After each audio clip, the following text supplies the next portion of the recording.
This is the Daily Tip on the BetMGM Network, sponsored by BetMGM. Good morning. It's a Thursday here on the show. It is August 14th. I'm Chelsea Messenger. He's Chris Mack filling in for Jay today. Here's what's on the menu if you're interested. We'll start off with some of the biggest headlines around the NFL, and the biggest one includes Taylor Swift.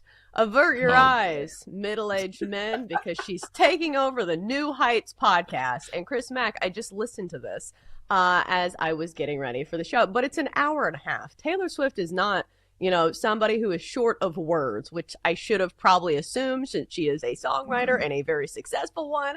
We'll go on to talk about actual football. Shedeur Sanders held out of practice with an oblique injury, and he also had some words exchange with Jalen Hurts. I wonder what that conversation entailed. Jalen Hurts, of course, didn't tell us, but we'll tell you why it could be important down the stretch.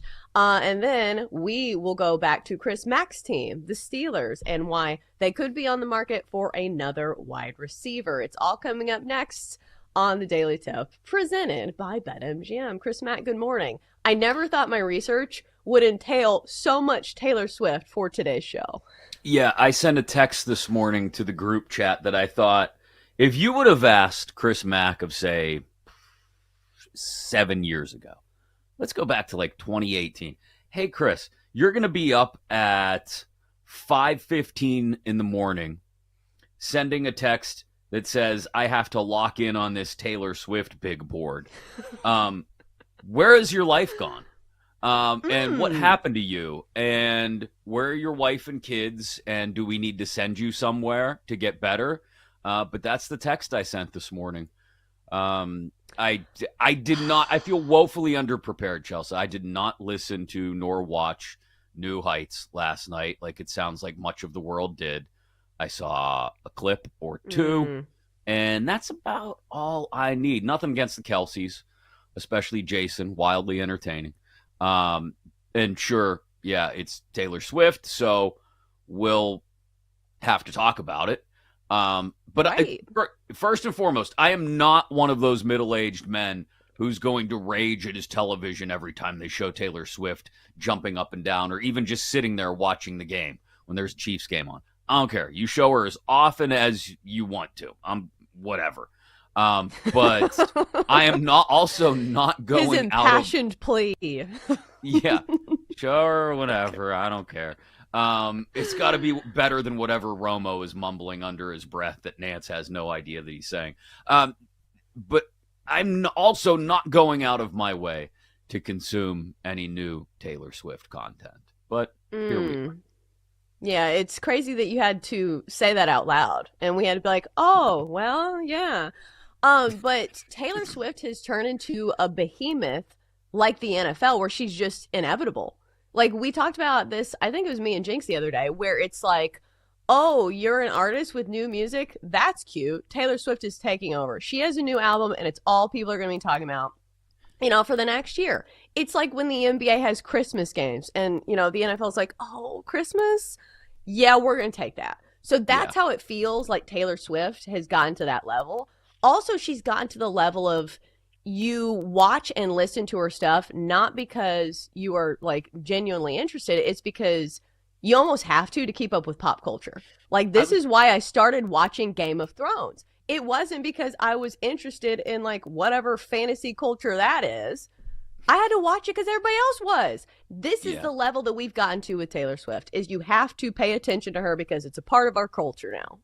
I gave up on Game of Thrones when Khaleesi gave birth to dragons. That's when I was like, you know what? Giving birth to dragons, I think I'm out. But you're right, though. There's not a lot. Like, pop culture is so fractured now. Everybody has their own little silos and echo chambers that they go to. There's too much. Yeah. There's no Venn diagram. Like, we don't watch things as a culture together anymore. Because it used to be, it's like, oh, the OC is on Wednesdays, and we all sit down and watch it. No, like, the sporting events are the only thing that we watch together as a community, and maybe, like, one show. It was Game of Thrones on a Sunday night. Yeah, and you're right. That doesn't exist anymore, other than, like you said, sports and I guess Taylor Swift. I thought you were going to say politics, but like we don't do that on the show. No, We're like, third no, rail. the order of operations goes football, pop culture, politics, world events. Who cares? No, I'm out.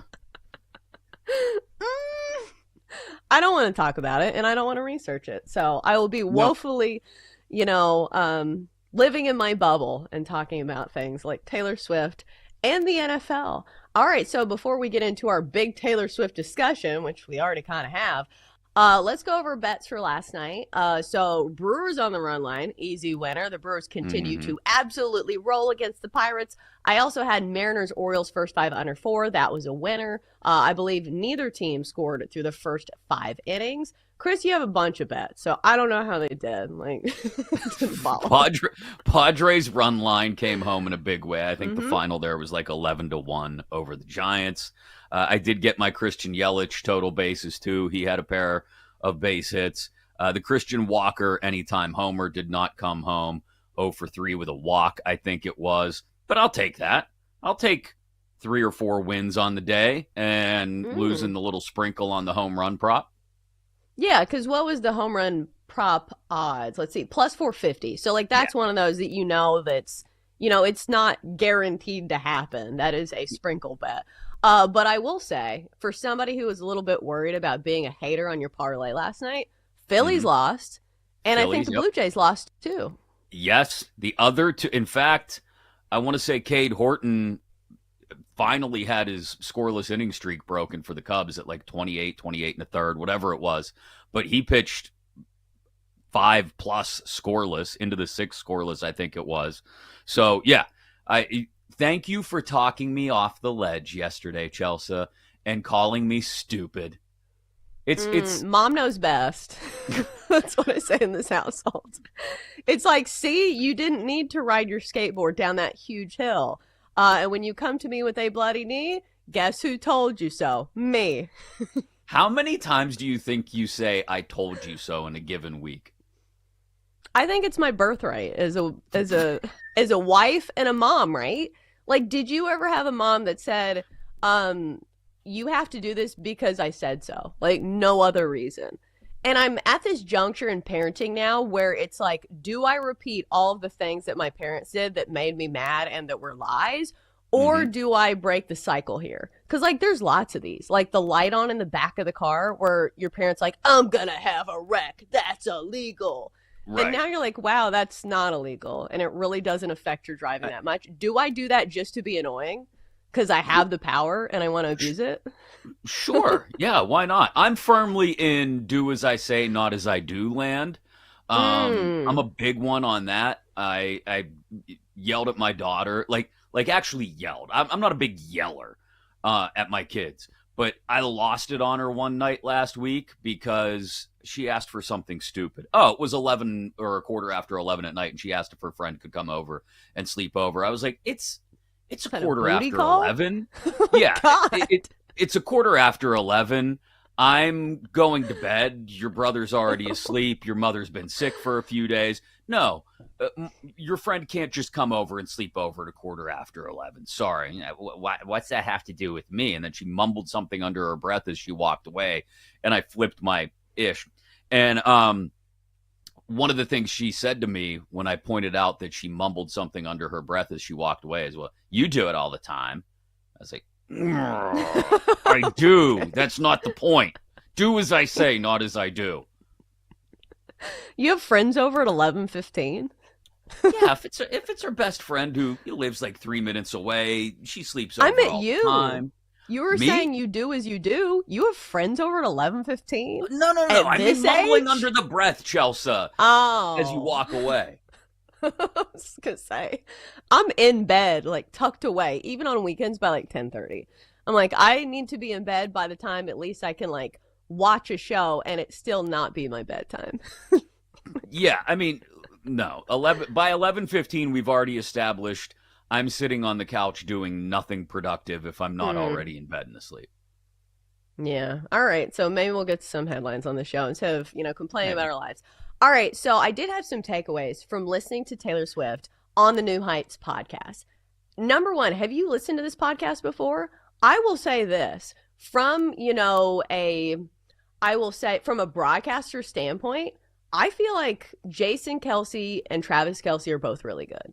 Like Jason Kelsey, no surprise, he does like the broadcast. But like Travis Kelsey, I feel like I view him as this like frat guy that's like few words and like isn't like, this is gonna sound mean. It doesn't seem like he's that smart. You know, when he's tweeting, can you give a squirrel a piece of bread? You're like, oh, there's just not much floating around out there. But he was really good. Like, you can tell they take this seriously. Like, they have fun, but they take it seriously. Do you understand what I'm saying? Yeah, look, 98% of having a successful radio show or podcast or talk show or anything, if you have more than one person on it, is what's the chemistry like? And obviously these two get along. Like, I've never listened to a full episode. I'll consume the clips via social media, obviously. But you can tell that there's something a little bit more below the surface there with Travis Kelsey other than tight end, catch ball, crush beer. And there's, I think, a lot more below the surface there with Jason. Like, he actually, like every other lineman in the history of the world, I think, like, genuinely enjoys breaking down the game and talking about the intricacies he's a center, of things. too. Yeah, so he knows every position on the field, right? And he can tell you what everybody's supposed to be doing. So when it comes to football, I'm sure the conversations are great. And then the pop culture stuff is, like I said, Jason seems to know seems to have a little bit more below the surface. And Travis is, like you said, tight end, catch ball, crush beer. That's which is a nice little dynamic, you know? That's what I was about to say, that the dynamic between Taylor Swift and Travis Kelsey is very much like that, to where you listen to the podcast and like, I'm not a huge Taylor Swift fan. It's not that I dislike her. I don't follow her to the level that a lot of people do. And I guess this was her first podcast she's ever done. When you are on the stratosphere of being that famous, you don't have to do podcasts because she's Taylor Swift. But she is, I don't mean this in a negative way, she is a lot. Like, she's one of those where at points of the podcast, the guys couldn't get a word in. When she is talking about music, it's like listening to Bill Belichick talk about special teams. Do you remember that clip where he just went on and on? Because, you know, when somebody is the best in the world at something, because if you like Taylor Swift or not, I think we can agree she is one of the best at her craft. And so you could tell she has a true passion for what she does. But the dynamic is it's 90% Taylor and like 10% Travis. And I think relationships like that pretty much work, though. You know, it's, you know, yin and yang, and they talk about the numerology of like she's 13, he's 87, and equals 100. But I think they're going to get married. Like, they have really good chemistry together, at least from what I saw. I'm happy for those two plucky little kids. I wonder how they'll pay for the wedding. Oh, I don't know. Maybe a GoFundMe. Yeah. No, but one of the clips I did see this morning, I think there is a point to be made about, like, and again, I have a teenager now who's going into her junior year of high school, so a lot of the talk is, hey, what are you going to do in the future? Like, find something you're passionate about. I don't care. Almost anything is cool with me. Yeah. Find something you're passionate about and then go after it, girl. And Taylor Swift is doing that. Like, when she's talking about being on tour in Europe and doing 3 shows in a row and then flying to Sweden for 3 days so she can record new songs for the album, she quite obviously absolutely is in love with what she's doing. So there's your little takeaway, your little snippet for your teenage daughters, guys, if you're listening or watching. When they bring up the Taylor Swift New Heights podcast or the new album, you tell them, yeah, she's doing what she loves. You need to find what you love and go chase it. Get after it. Right. And I think people see her as a young woman, but she has been doing this for so long. And like, here's the personal connection for me is that she went to Hendersonville High School. I live in Hendersonville. I went to the rival high school at Gallatin. And she has been doing this since she was like 14. She would do talent shows. She would sing the national anthem at every like football game, where she was so wrapped up in music, where this is truly her identity. She is not posing as somebody who loves music, because sometimes, you know, in the music business, you see somebody that's like good looking and they're like, okay, she's a figurehead, whatever. No, she lives and breathes music. So she has been doing this for a long time, and it's been a lot of hard work. And I will say this, if you're looking for a football spin on this, I feel like her work ethic probably has rubbed off on Travis somewhat. Not that he needed it, but when you're around somebody who is the best in the world at something, like, do you not feel like you have to keep up? Yeah, absolutely. So that's an interesting point. And I guess there was a lot of numerology brought up on the podcast too. Was that actually a thing? I don't know about that. That's like when people who you think are really smart start talking about horoscopes. And you're like, Yes. You lost me. I don't know if I think It doesn't you're matter smart what anymore. stage the moon is in with Pisces. Like, whatever's going to happen is going to happen. All right. I promise we'll talk football next. We'll get to the Shadur Sanders news out of the Browns, but at least they have like 17 quarterbacks. It's next on the Daily Tip.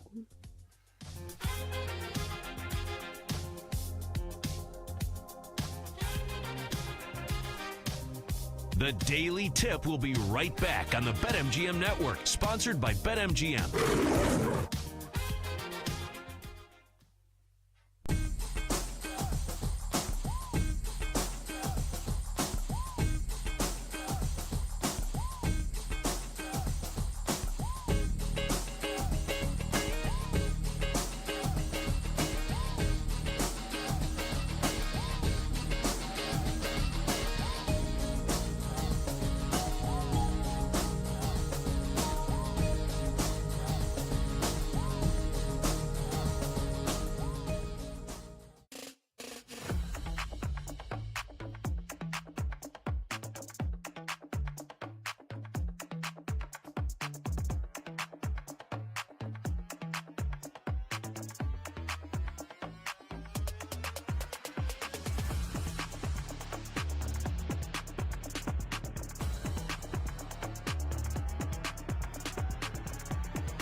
Welcome back to the Daily Tip on the BetMGM Network, sponsored by BetMGM. All right, rise and shine, people. It's time to talk Browns football. Exactly what everybody wants to talk about this early in the morning. But listen, Shedeur Sanders has had some promise. At least if you've been following the preseason. He had a nice little preseason debut where some of his passes were absolute dots. But now he has been held out of practice with an oblique injury. So if we talk about Shedeur Sanders and his signature catchphrase is perfect timing or whatever, I probably butchered that. Maybe it's some iteration of timing. This is not great timing for Shedeur Sanders. Anytime somebody's hurt or missing practice, it's never a good thing. But especially for guys who are trying to win the starting job, who are trying to win the backup job, and simply just claim a spot on a roster of quarterbacks where there's just so many of them. Because the Browns have so many quarterbacks, it feels like all of them are hurt. But now Shedeur Sanders is not going to play this next preseason game. We're probably going to get a lot of Tyler Huntley, who has had some good spots in the NFL. Pro Bowler Tyler Huntley, she says with a little sarcasm. But what do you think this means for Shedeur, and what do you think this means for the Browns? I think it might actually be pretty good timing. And follow me here. Really? He has a great first preseason game by all accounts, right? Like you said, some of those throws were incredible. The touchdown pass in particular, right where it needed to be. And now there's no worry, if you're Shedeur, that you're going to go out in preseason game number 2 and stink it up and come back down to earth. And look at the rest of the half dozen quarterbacks that are in the room with you. Is anybody really threatening to jump out and steal the job? I mean, it's kind of in Flacco's back pocket. That's why he's not playing at all, and they'll probably start the season with him as QB1. Kenny Pickett as well, little baby hands Kenny Pickett. And then you've got Dylan Gabriel, who I imagine, like you said, along with Snoop Huntley, will get the bulk of the snaps in their second preseason game. But, there's one thing that won't happen on Saturday night, which I think is their next preseason game, whenever it is this weekend. Shedeur Sanders will not go out and crap the bed. Shedeur Sanders will not go out and throw a stupid pick into the middle of the field back across his body while he's scrambling to his right. Shedeur Sanders won't do anything wrong this weekend. So I think, in effect, it does actually end up being good timing because you won't see anything bad from Shedeur. Who knows what you'll get from Dylan Gabriel or Tyler Huntley or whatever may happen in practice with any of the quarterbacks that aren't a million years old or hurt. He still stays in, I think, for lack of a better way to put it, pole position as the guy that Browns fans want to be their QB1 and who I think probably will be their QB1 by the end of September. They're going to very early on, they open up with 2 division games and then they get Green Bay and then they get Detroit. And before you know it, they're over in England, maybe losing to the Vikings and starting the season 0-5. And they're going to pull the trigger on getting Shedeur in there. And if he doesn't get another preseason snap, the last memory anybody will have will be of that game against the Panthers in the first week of the preseason. It's an interesting point, and I think in the scope of trying to win the starting job, maybe you're right. It almost feels like they're sitting like a game of blackjack, and they're all sitting around the table, and Shedeur has a 19. And you look around the rest of the table, you're like, nobody's going to have a 20. Who's going to have 20 in this quarterback room? Are you kidding me? No. So it feels like a good place to stay, as opposed to hitting. But I think in the grand scheme of things, where I think he still just needs reps, in order for him to become a better quarterback, I think this will, I'm not going to say it's going to stunt his growth, but I think it would have been nice to have more reps in the preseason, especially because the Browns do have the gauntlet of schedule that you just mentioned. I think they have one of the toughest starts to the season of any team in the NFL. Look at this schedule. So they start with the Bengals, who I know start slow, but it's still Joe Burrow and company, and you're the Browns. Then you go on the road to the Ravens. You've got the Packers, the Lions, the Vikings, the Steelers on the road, and then finally maybe you get a respite against the Dolphins. I don't think I'd be clamoring for this starting job until October 19th when you play the Dolphins. Exactly. They could start 0-6, at which point, again, coming back from Pittsburgh 0-6 and having Miami, New England, a bye week, and the Jets set up in front of you is the perfect opportunity, I think, to drop a rookie quarterback in as the starter. And that's where his growth is going to take place. It's a really good point. You need the reps at this point in your career if you're a young quarterback, but there's only so many mini camp and training camp and preseason reps you can get before it's like, okay, I'm facing guys backups and third strings, or I'm facing my own team. I need to get out there against another team's first team defense and really see what it's like at true NFL speed. And that's where his development is going to take place, when he's finally inserted as the starter, whenever it happens, and he's actually taking regular season snaps, because there is that opportunity there in the middle of the season. I think it's the perfect break point, whether they decide to do it after coming back from England against the Vikings, against a divisional opponent with a pretty good defense in the Steelers, or they decide to get past week 6 in the Steelers and drop them in for a home game against the Dolphins. He's going to take over at some point, and that's when that development curve really starts to amp up. Yeah. So I think either way, Shooter Sanders is sitting pretty. Like, he has put himself in a pretty good spot in a very crowded quarterback room. So we'll see moving forward. It should be something interesting, at least, to follow with the Browns, which is not something I thought I would be saying since Jameis Winston is no longer on the team. So we will follow the Browns for that reason. All right. So, Chris Mack, I saw your name pop across my Twitter feed for the show that you do with Mark Caboli. Am I saying that right? I feel like it's never Cabali, feel like but everybody on the McAfee show calls him Caboli just to bust his chops. Oh, well, no, I was not trying to do that. But anyways, you do a Steelers podcast, and you guys cover the team pretty intensely. So I saw this headline where people are saying, oh, my God, are the Steelers going to be adding another wide receiver? Let the rumor mill commence. Scary Terry to Pittsburgh? ? Well,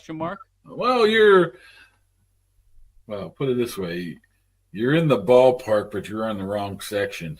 In the ballpark, but on the wrong section. You're in the wrong section. You're actually went to thinking your seats were in the box seats on the first base side above the dugout, when you probably should be looking more towards like the upper outfield deck. Odell Beckham Jr. No. Close. I'm just saying, Mari I'll Cooper tell you right now. I'll put it this way: I would not be shocked within the next 10 to 12 days that they add a receiver. All right, there you have it. It feels like Inception. You're there, you're here. So a little free pub for your podcast there. Yeah. You want to tell the people where they can find it before we move on? YouTube and all your social medias, my friends. Go subscribe now. Cabali and Mac. If you're one of the first 2,500 subscribers, and we're at like 23 something, we'll get you an autographed Paul Skeens baseball. Anyway, well, not everybody. You're entered into a drawing to win the Paul Skeens baseball. Let me be specific about that. Sorry, you got very disappointed all of a sudden, Chelsea. Unsubscribed. So without getting too deep into the weeds in the Steelers, it's not breaking news that the receiving depth chart behind DK Metcalf is very, very thin. And the guy who had kind of moved himself into the wide receiver 2 spot, Calvin Austin III, has been dinged up and hasn't practiced for over a week now, I think it is. So I think this is a combination of factors. One, they probably weren't necessarily 110% secure in what they have behind Metcalf, because other than Calvin Austin, it's Robert Woods, it's Roman Wilson, who really took no snaps of significance as a rookie last year out of Michigan, and then like your Scotty Millers and Ben Skoronix of the world. So they're desperate for receiver depth to begin with, but then when you add the Calvin Austin injury on top of it, they're really looking for wide receiver depth, even in an Arthur Smith offense that would rather have 13 tight ends on the field all at the same time. They still need more receiving depth. So, the names that I threw out there at Mark, who's been covering this team for damn near a quarter century now, he knows the ins and outs of what's going on over there at their facility. It sounds like, the Terry McLaurin thing is not happening. I said that yesterday. Terry's going to stay in Washington. But Odell Beckham Jr. has told people recently he's still interested in going somewhere. We know how much players love the idea of playing for Mike Tomlin. Beckham in particular dropped the idea of playing with Aaron Rodgers. if you're looking for a depth receiver, maybe you take a flyer on a Beckham. Maybe Amari Cooper has just been sitting around waiting for somebody to add some receiver depth late in the preseason, and this is a spot that may appeal to him. But it makes sense for the Steelers to add another wide receiver, just given that there's very little depth behind DK Metcalf. Yeah, I thought I saw somewhere where OBJ announced his retirement. And then apparently he rumor? He clapped back against people on social media saying that he's still up for playing. So who knows where the truth is with Odell Beckham. But I do think legitimate other options like Amari Cooper and Gabe Davis, who the Steelers actually had in for a visit earlier this summer, if he's fully healthy, those are the kind of options we're probably talking about. I think Odell Beckham Jr. could add something to the offense. Like, he's not going to be, wide receiver one like he used to be. But we saw in pieces what he did even when he came over late in the season. Like, what was it, the year that he went to the Super Bowl with the Rams? And he had this, amazing first half before he tore his ACL or MCL or something. So I think he could add something. Let me ask you this. Do you think Aaron Rodgers has a say in who they bring in at all? Because he has been somebody in the past who has almost mandated things. He's like, listen, we're going to bring my buddies in. It feels like that's probably not the case in Pittsburgh. But do you think they consult him when they're looking for receivers? I think I would not be the least bit surprised, Chelsea, if Aaron openly and freely offers his opinions to Mike Tomlin and their GM, Omar Khan, if he runs into Omar at camp or over at the facility. But I would say that they probably weigh Aaron's opinions a little bit less than the people in the Jets building did because, well, again, as I said yesterday, Aaron was basically running the franchise in New York because everybody else was just like, oh, no, Aaron Rodgers is here. He'll figure it out. So one of the advantages for Aaron Rodgers now is that he's not being asked to do all that stuff. He's not being asked to be OC. He's not being asked to be de facto head coach or part-time GM. He's only being asked to be veteran leader and quarterback. So they may ask him what he thinks, and certainly they're asking his opinion, I'm sure, about the receivers that are already in camp. But I don't think Aaron Rodgers is walking into Mike Tomlin's office saying, we got to get Allen Lazard. Where's Romeo Dobbs? Like, I don't see that happening. Do you think he prefers veteran receivers when it comes to running routes and learning the offense? Or do you think he will just take whatever he gets? I think he prefers someone who will actually run the routes the way they're drawn up. Like he's gotten mad about that before. Yeah, like he's got a little bit of a soft spot for some of the guys at the back end of the depth chart that I mentioned earlier, like Ben Skoranek and Scotty Miller, because when those guys are supposed to run a skinny post with a 7-yard break, like he knows they're going to do exactly what they're supposed to do, and they repeat it over and over and over again. So he wants guys that are going to be where they're supposed to be so that he can unload the ball when he's supposed to get rid of the ball and not get punched in the mouth, as was happening many times last year. Yeah, let's go into the Scotty Miller lore. Wasn't he the downfield receiver with Tom Brady when Tom Brady was on the Bucs? Am I remembering that correctly? Yes. Or is that a different guy? No, that's Scotty Miller, wasn't it? I think so. Unless I'm thinking of a different Scotty Miller. Yeah, no, that was him. But if it's, he was with Tampa Bay. So if that was his role in that offense, and now it could be his role in the Steelers offense, I don't know if he's lost any. Like, he's 28. Like, he's still pretty young. So one would think he could still get down the field. But I remember that was a pretty good weapon for Tom Brady down the stretch. And I feel like Aaron Rodgers, like, please correct me if I'm wrong because I'm just, freewheeling here. I feel like Aaron Rodgers, his deep ball is better than Tom Brady's. Is that a fair statement to say? I mean, it's still pretty good. Like, he's got the arm strength to get the ball downfield. I don't know if he can still do it with as much accuracy and pinpoint placement as he used to do, at his peak. But I don't think the Steelers' offense this year is going to be predicated upon chucking the ball deep and tossing up moon balls like Russell Wilson was doing last year. It's going to be predicated on get the ball out quickly, hit your receivers in stride, which is why the route running is so important, and let them get yards after the catch, which is why DK Metcalf is perfect for them. He's going to catch a slant in the middle of the field, slip a tackle, and before you know it, he's picked up 25 yards. That's disappointing. I don't want to watch that offense. So you think it's going to be more like the Ben Roethlisberger offense, No, which I think that will go was down no, as that one was of the most that was unwatchable, productive teams. that was 1.8 seconds and get it out, or else the quarterback's probably going to get murdered. Like, this is timing and rhythm, and guys need to be where they're supposed to be. I just remember Ben Roethlisberger was averaging like 2.3 yards per throw. It's like, oh God. It was bad. Oh, And yet they were man. 11 and All 0 right. somehow. That's what I'm saying. Like the most unwatchable, productive offense. All right, coming up next, every AFC team's biggest challenge on the other end of the Daily Tip, presented by BetMGM.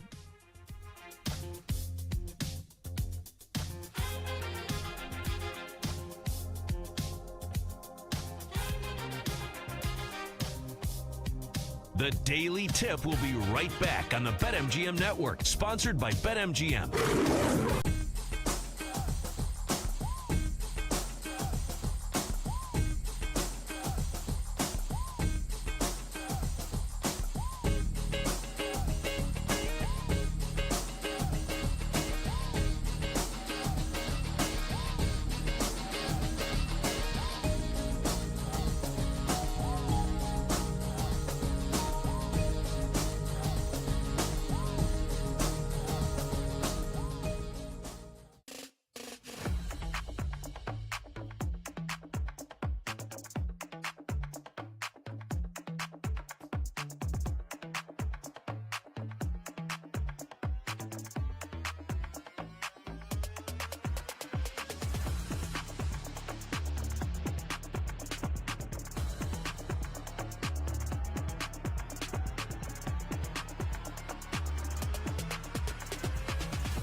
to the Daily Tip on the BetMGM Network, sponsored by BetMGM.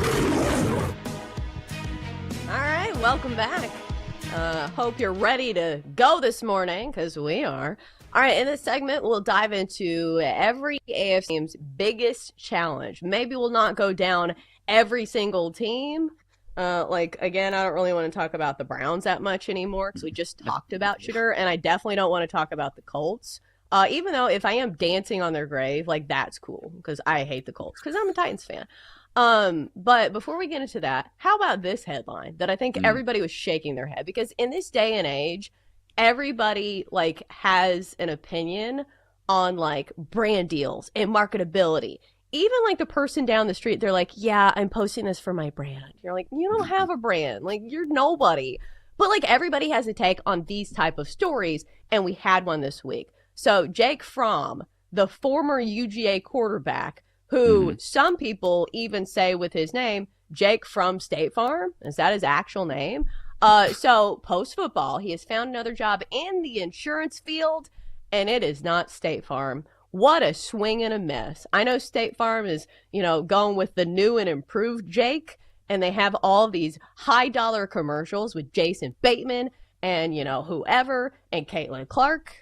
How did they miss this one, Chris Mack? Big whiff. Big whiff. I mean, don't you make that a priority? But then, I don't know, they have their Jake from State Farm. So do you want to have a Jake from State Farm rivalry? Is there a Jake from State Farm multiverse where there's a different Jake from State Farm in every spot? Maybe they were worried about brand confusion. But in my opinion, yes, a massive whiff by State Farm not hiring Jake Fromm. I wonder if now they will do it. I wonder if he has a non-compete. I wonder if this company's we have to use this as leverage. But yeah, State Farm usually goes bigger. I don't know if Jake Fromm has a big enough name to be a hire for that reason. Because I don't know how he is as a spokesperson. I've never seen him do a commercial, because I'm sure the Jake from State Farm now was probably an actor, right? When you book commercials, you're an actor. So that is your job. I don't think he just fell backwards into that. And now he's a celebrity in his own right, which is crazy. Do you think he gets tired, Jake from State Farm, not Jake Fromm, Jake from State Farm being called just Jake from State Farm constantly? I'm sure the guy has a real name, and how many people in his life now just call him Jake from State Farm? He's walking down the street. Hey, you're Jake from State Farm. Do they make him wear a red polo all the time? Is that part of the deal? And he's just completely lost his identity in being the Jake from State Farm guy. It's method acting, right? If he just becomes the character. Okay, so his actual name is Kevin Miles, which... Yeah. Poor Kevin. Nobody calls him Kevin anymore. Nobody says, hey, Kev, what's up? Say, hey, what's up? Jake from State Farm.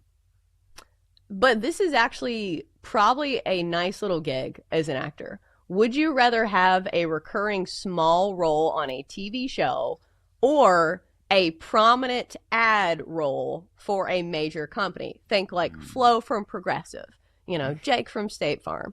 Some of these people, or even I know the Verizon guy changed sides, but as an actor, which role would you rather have? I think whichever pays more. Let's just be clear. Let's just get that out of the way. Whichever pays more. But if they paid the same, I think I'd want to be one of those character actors who is a bad guy on an episode of SVU and then shows up on a different episode of another show as a guest. You know what I mean? Has those different roles all over the place, so you don't get pigeonholed into one particular character, because now poor Kevin Miles is never again going to be known as Kevin Miles for the rest of his life. He is Jake from State Farm. I wouldn't want to get pigeonholed into that. Yeah, but I don't think he's poor. I think it's the opposite of poor. Like I said, he's making good money. If the money was the same, I would choose character acting over being being Flo from Progressive, for example. But if Flo from Progressive gets me paid twice as much as being random extra or background actor, well, then hell yeah, I'll be Flo from Progressive. Well, it's also steady pay, and you're not a freelance person. Like True. from this line of work, I would much rather have a steady job than like freelancing and having to like piece together things. So just my opinion. Yeah. So Chris, going on to this article. So CBS Sports has an article of AFC's every team in the AFC's biggest challenge in 2025, and the lead picture is a picture of Aaron Rodgers. It's like every AFC team's biggest problem. Here's a picture of Aaron Rodgers. Should you take offense at that? I get it. Like I said it yesterday. I get the concern about Aaron Rodgers, and I still have it, but I don't think that's the Steelers' biggest problem in particular. Without getting too Steelers heavy, there are teams that I think have much bigger problems than the Steelers have with Aaron Rodgers being their quarterback. I think you could probably find a way to spin it, though, because I am not saying that Aaron Rodgers is a problem. I am saying in the league of the AFC, where you have all of these young, gunslinging quarterbacks, do you think Aaron Rodgers is enough for the Steelers to get past the first round? Because isn't that the problem with the Steelers? The problem with the Steelers is not that they have, not that they're not going to win 8 or 9 games. They always do that, no matter who the quarterback is. The problem is they get to the playoffs and they lose the first round. And most of the time they don't even cover. Like, I have been bamboozled and talked into taking the Steelers against the Chiefs on occasion. They're like, oh, the Steelers are getting 14.5 points. You're like, oh, yeah, the Steelers, they can keep it close. No. They curb stomped. So I think in that discussion, maybe Aaron Rodgers is like the tipping point. Do you get the point that I'm trying to make? Yeah, no, I think he can be it all depends who they play in the first round of the playoffs. If the Steelers are a wild card team and have to go to Buffalo or Kansas City or Baltimore, we're probably talking about another big spread, and maybe they actually cover this time, but they're not winning, right? If they're a wild card team and they get to go to Houston, okay, well, now we're talking about a speed bump that Aaron Rodgers can help the Steelers get past and into the divisional round. But is he going to go to Cincinnati and outduel Joe Burrow in the playoffs? Maybe just based on the fact that it's divisional opponents and the Bengals have no defense. Speaking of massive problems for teams to overcome in the AFC. But he's not going to Arrowhead, I don't think, and outdueling Mahomes in late January, or Buffalo and outdueling Josh Allen. So I think he's an upgrade, obviously, over anything they've had at quarterback since pre-surgery Ben Roethlisberger. But that's kind of probably damning with faint praise. Look at some of the names that have come through here: Kenny Pickett, Mitch Trubisky, Russell Wilson. Yeah, it's a low bar to cross. All right, Yes. So looking down this list, there are some that are like not surprising at all. Like when you look at the Bengals, they're like, oh, their biggest problem is their defense. You think? We saw that last year because Joe Burrow put up MVP numbers, and yet the Bengals still didn't make the playoffs. Like, that's almost impressive how bad their defense is. Of course, they need to get that deal with Trey Hendrickson done.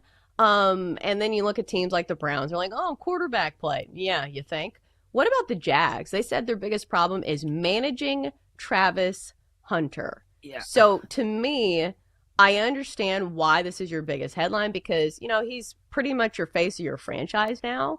But it almost feels like defeatist, where it's like, oh, well, we're not going to be contending for anything. So I guess our biggest problem is managing Travis Hunter. So that feels to me like it's not a backhanded compliment, but you'd think like your biggest problem would be like, hey, maybe Trevor Lawrence needs to do something this year. Yeah, that didn't add up for me because I think there are other issues with Jacksonville, in particular an offensive line that they've tried to kind of piecemeal on the interior, a back seven that still has a lot of question marks. Maybe Travis Hunter is playing in that back seven on the defense and making plays as a corner. And if that's the case, that's great. We're back to talking about Travis Hunter and how you manage his snaps and is he available for Trevor Lawrence on offense, because you're hoping that he's going to be a great complement to Brian Thomas and give Lawrence what he needs to actually move the offense. So I guess in a roundabout way, I understand bringing it up, but I think there's a number of different issues with Jacksonville that I think are at the forefront ahead of how do we manage Travis Hunter's snaps. Like, put the guy out on the field and let him play and see how it goes. Like, you're the Jacksonville Jaguars.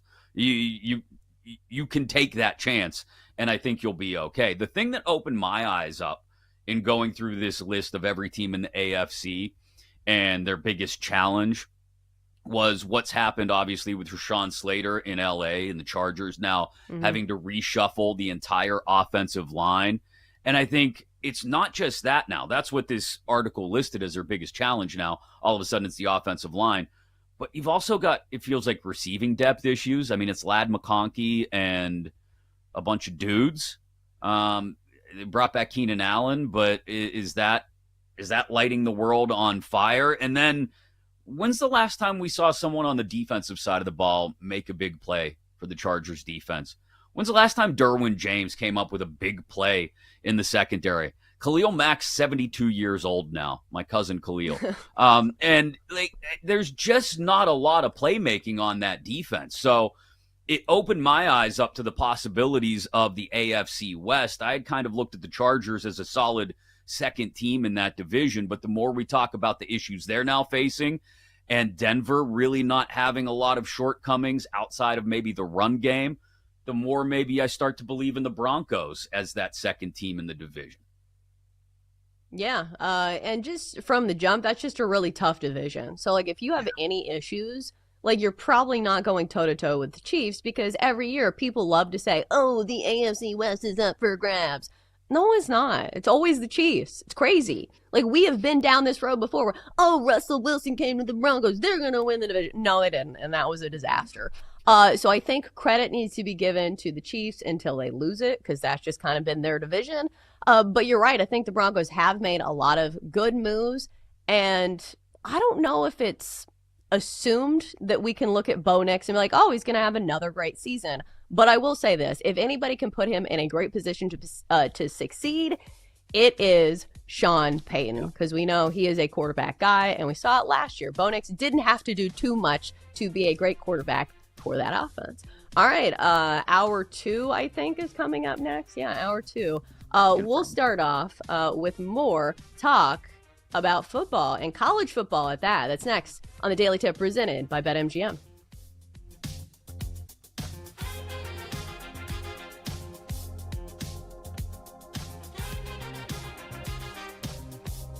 The Daily Tip will be right back on the BetMGM Network, sponsored by BetMGM.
This is the Daily Tip on the BetMGM Network, sponsored by BetMGM.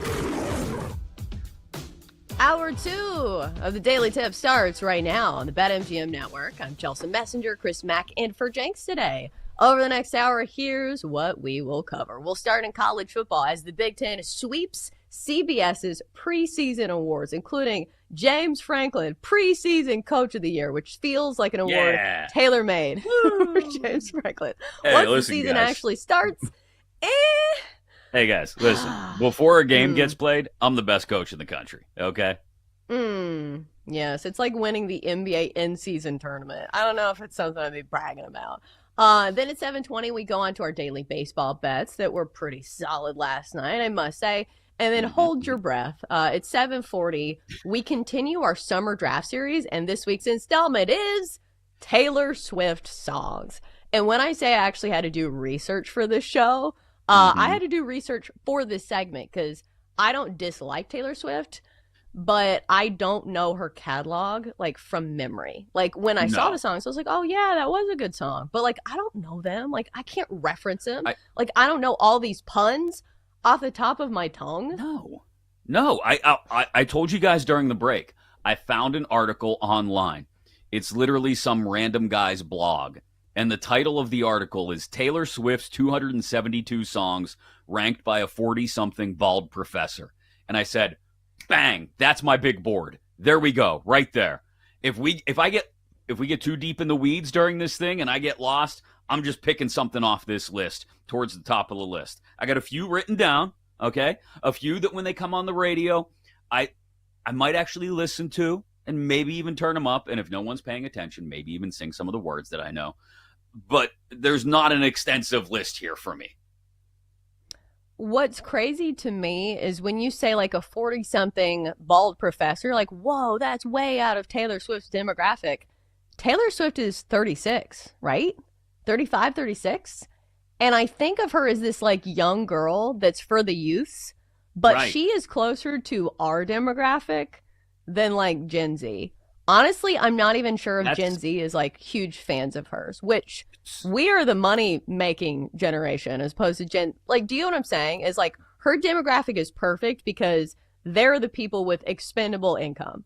You know, those are the people that are like, hey, I have a corporate job and I can spend $500 to go to your concert. But like, she's probably closer in age to this 40-something professor than you think. Who else is out there? Because I can think of one other athlete in particular. But who else is out there that you just perpetually have stuck in your head as being a certain age? Ooh, Jason Tatum. I feel like they always talk about him like he's 19, right? Oh, yeah.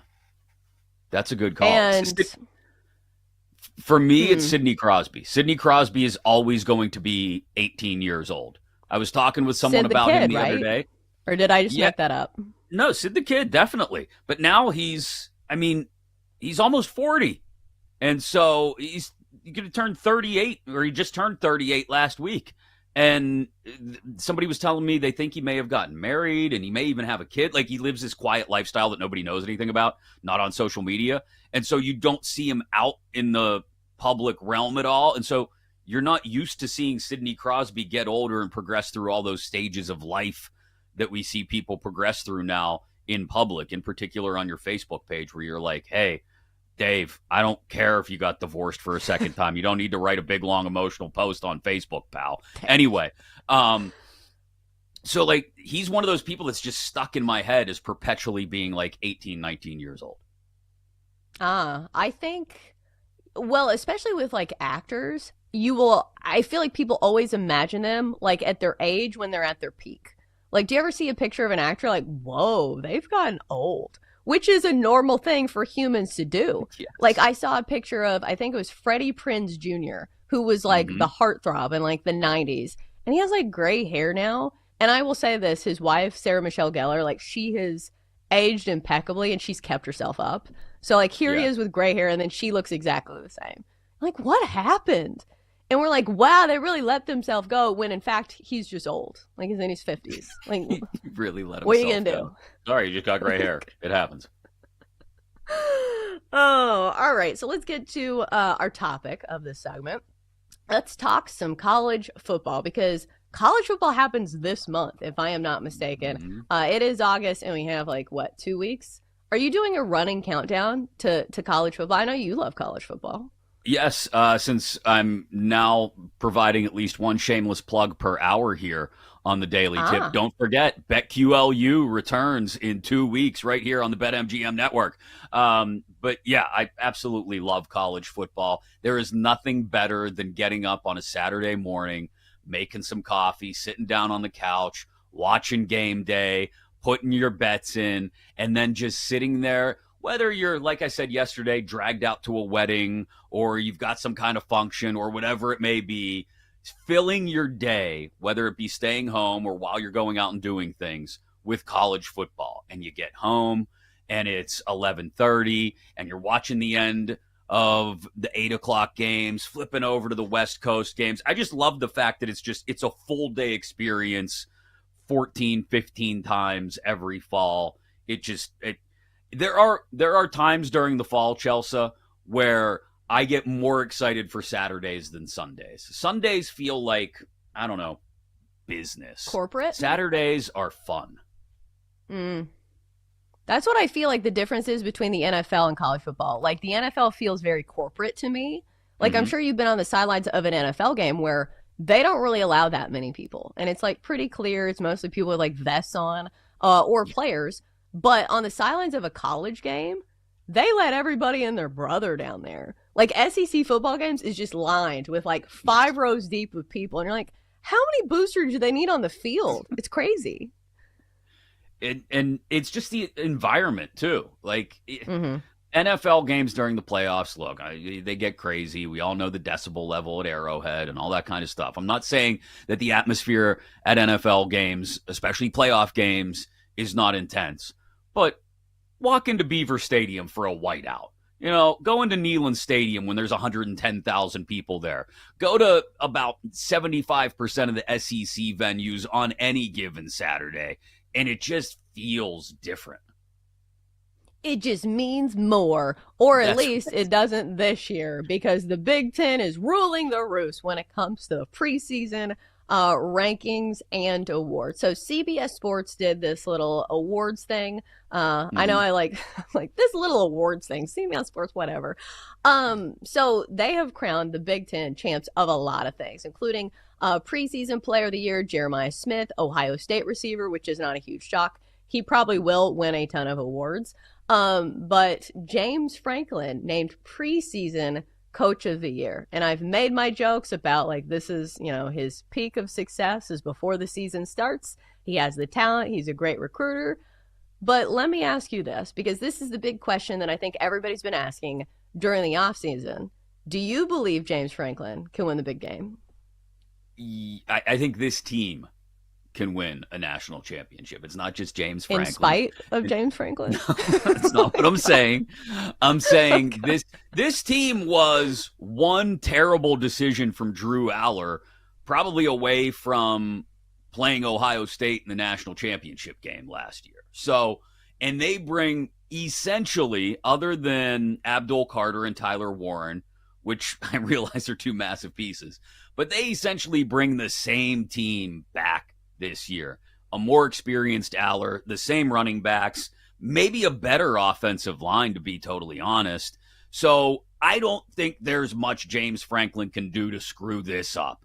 And they should be right there in the Final Four at the end. And if they're not, you think people scream for James Franklin's head all over Pennsylvania now, just wait. Final Four is bare minimum expectation for this team this year. And I think it's why, look, the Big Ten itself has 2 national championship contenders in it, right at the top of the conference. You mentioned Jeremiah Smith. Ohio State is the other team, obviously. Ohio State and Penn State, 2 national championship contenders. You've got 2 more teams that I think are looking like at least 10-win teams, right? Oregon and Michigan, I would say. And then there's, I would say, probably 3 other college football playoff possibilities there, at least. Illinois, sorry, Jake, Indiana, and USC, who may actually be better on defense this year than offense. I know that sounds weird to people, but they've got 7 teams that could be in the playoff. Now, I will say, I don't think that makes them necessarily better than the SEC. I think the SEC is probably deeper, especially when we talk about in the middle of the conference. The SEC, when you get beyond the 3 national championship contenders of Texas, Bama, and Georgia, has probably 7 other teams that you could make an argument could be in position for a playoff spot at some point this year. So I think the SEC might be deeper when we're talking about playoff caliber teams, but I think the Big Ten has a better chance to win the national championship this year. It feels like we're living in the upside down, because now this is the headline that I'm reading, is the question that is the Big Ten now getting too much hype? And like you kind of answered it. You said, Big Ten probably going to win a national championship here. But do you think this is going to be a trend for the next few years, or do you think the SEC reclaims the throne? Because I think when you have not had a national championship, and I know this sounds bizarre, like in 2 years, but still, it does feel like they're no longer the king of the hill anymore. Do you think that continues, or do you think that like the power balance somehow shifts over the next couple of seasons to where the SEC, little old SEC, is back in the hunt? No, I think that, well, look, they've got 3 national championship contenders themselves, like I said, although I don't believe as much in Georgia as some other people do. I think Texas and Bama, obviously, if Arch actually sticks around for another year, obviously that keeps Texas in the conversation. And Bama, if Kalen DeBoer finds the year 2 magic that he's found at his other stops, they're going to be in the conversation. Oklahoma, LSU, A&M, Florida, Tennessee, Ole Miss, South Carolina, all in the conversation for playoff spots too. The SEC is not going anywhere. I don't think there's this massive shift or in the balance of power. It's still the big 2 and then kind of everybody else. I think more interesting to me this year, Chelsea, will be the Big 12 and the ACC. The Big 12, I think, is a one-bid league, for lack of a better way to put it, or to use a basketball phrase that we use come March Madness time. I think whoever just comes out of that conference that it'll all cannibalize each other. You'll have one Big 12 team. But I think there are some ACC teams that are worth keeping an eye on. I've had some good feelings about Florida State. I think last year was a blip on the radar. Clemson's a national championship contender. Georgia Tech could be a surprise team for a playoff spot. So SMU's still there too. They bring the quarterback back. So the ACC could surprise some people, but I mean, the pecking order is going to stay the same. Big 10 and SEC, ACC and Big 12, and then everybody else. Or if you're rooting for like drama in this dynamic of the rivalry between the Big 10 and the SEC, what happens if Notre Dame wins it? Like, which conference is like, well, we've had the better year? Because people have said, I've seen like several people, including Phil Steele, who is like the godfather of college football, saying that Notre Dame is a legitimate title contender. And the odds kind of reflect that. 12-1 over at BetMGM to win the national championship. I think Marcus Freeman's a great head coach. I think that a lot of this, for me, hinges on if Texas lives up to the hype. If Texas lives up to the hype, I think everybody else is playing for second place.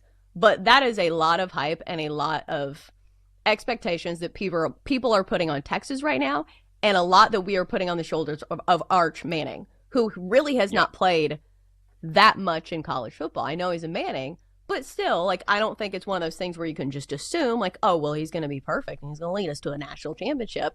So I think a lot of it is, relatively speaking, if Texas lives up to that, I don't know if these other teams can win, but, those are really lofty expectations.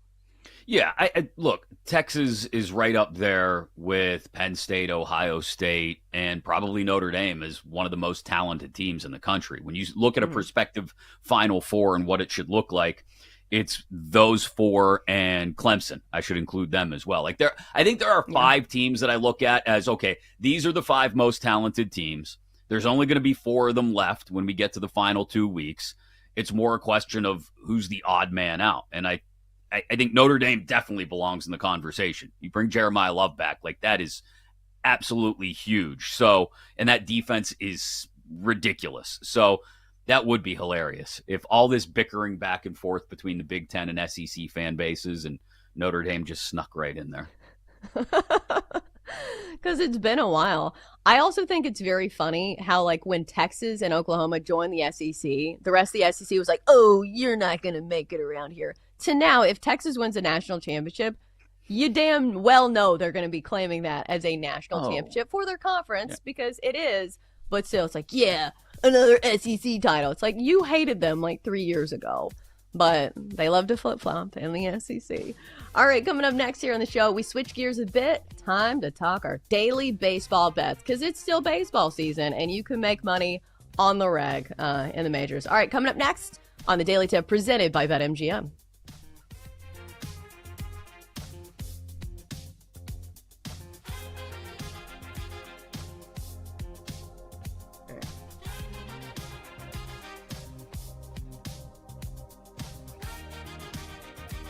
The Daily Tip will be right back on the BetMGM Network, sponsored by BetMGM.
Welcome back to the Daily Tip on the BetMGM Network, sponsored by BetMGM.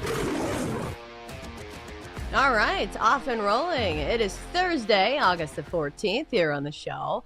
Coming up in a few minutes, our favorite baseball plays of the day. It is a small slate. And listen, I stared at this slate. I was like, all right, we need more than one play. But it just wasn't coming to me. I'm not going to lie. Chris Mack in for Jenks. I don't know if I've said that already, but I'm saying it now. So yesterday we had a big card. Do you normally find yourself betting on a lot of things when it comes to baseball? I'm pretty picky. Like, it takes a lot for me to have more than 2 bets. Yeah, no, it was just some of the pitching that we had going yesterday. Like, you had Christopher Sanchez going, which is why I was interested in the Phils at first. We had Brandon Woodruff going and the Brewers on a heater. So that was just like a no-brainer. It felt like Pivetta going for the Padres. Like, it was just a lot of starting pitching that I really liked, which is why I ended up with the card that I did. And then a couple matchups that made sense. But you're right. There's just not a lot out there today other than Tarek Skubal. I know. That was where my eyes went first. And of course, like, that's the squarest play in the book. I used to worry about things like that. Because being like a female in this space, I always think about like what people are going to think of my plays. It's like, oh, Chelsea's backing Tariq Skubal. Great play. But listen, of course, like, the woman booked Skubal. She don't know ball. Who cares? But like, that's not even like, it's like the most obvious play on the board. And be like, well, you didn't go for, this random position player over a half RBI. Like, right. Who cares? They all cash the same. So I feel like I've gotten out of that headspace of like, well, I back certain teams, and those are the teams that I trust. We say the term circle of trust a lot on this show, and I feel like I back a lot of the same teams. Like, it's a healthy diet of, I do a lot of Phillies. We fade the Orioles a lot. We will back good pitchers because I think some of this is the fact that my husband was a pitcher, so I see baseball through the lens of pitching. Like, when I watch a baseball game and a guy can't get out of an inning, I feel physical stress for the guy because I know how that feels sitting in the stands and watching your husband not be able to get out. Like, I remember very vividly, there was a spring training game where Jake had like his worst outing of his career, but it was, a preseason. It was spring training. So like, it didn't count towards his ERA, but like, he could not get out of this inning. And I'm just sitting there. I'm like, oh my God, he's going to get cut like from the mound. Like, they're going to be like, hey, just go to the locker room and don't come back. And the worst part is that at baseball games, they have like a cheery environment. So they're playing like this Justin Timberlake song of like, can't stop the feeling. And everybody's like grooving. And I'm like, oh my God. And he's dying out there. I'm going to start crying. Yeah. Like, I'm going to start literally crying here. And everybody's just like, chugging their beers and like having this great time. It's like, God, like, if you want to know what it feels like to like marry a baseball player, like, that's it in a nutshell. Is like, you think it's all amazing, but like, everybody's there to have a good time, and you're like, are we gonna have health insurance? You just want to stand up and scream, stop having fun, everyone. My husband's out there dying. This is my life. Yeah. It's terrible. Stop shooting t-shirts into the stands. What are you doing? But my point being is that I think I find myself like wanting to back pitchers and doing pitcher props as opposed to like rooting for home runs. For some reason, it just feels Makes like sense. Against every grain of my being. Like, I don't want to root for home runs. Like, I don't know. It's something that I can't breed out of myself. Or breed, that's not the right word. Get out of myself. You get what I'm saying? Get out. Yeah, it's stuck in there. You can't get it out of your system. That makes sense. So all that being said, are you betting pitching props today with Tarek Skubal? Is he back in the circle of trust? He is in the circle of trust, but like some of these prices on his props, whew. I looked at his strikeout prop. I think it's 8.5. And I was like, I don't know about that. Because it just seems really high. Can he get it? Oh, absolutely, especially against the Twins. Because if you are looking for mismatches, and that's what you're looking for when you have to back a team on their run line. So I think that's the way that I'm going to approach that game. So the Tigers and the Twins squaring off today in Minnesota. Bailey Over starting for the Twins. It's Tariq Skubal going for the Tigers. But maybe the sabotage factor is this. I feel like the Tigers as a team have not been in the circle of trust for me as much as of late.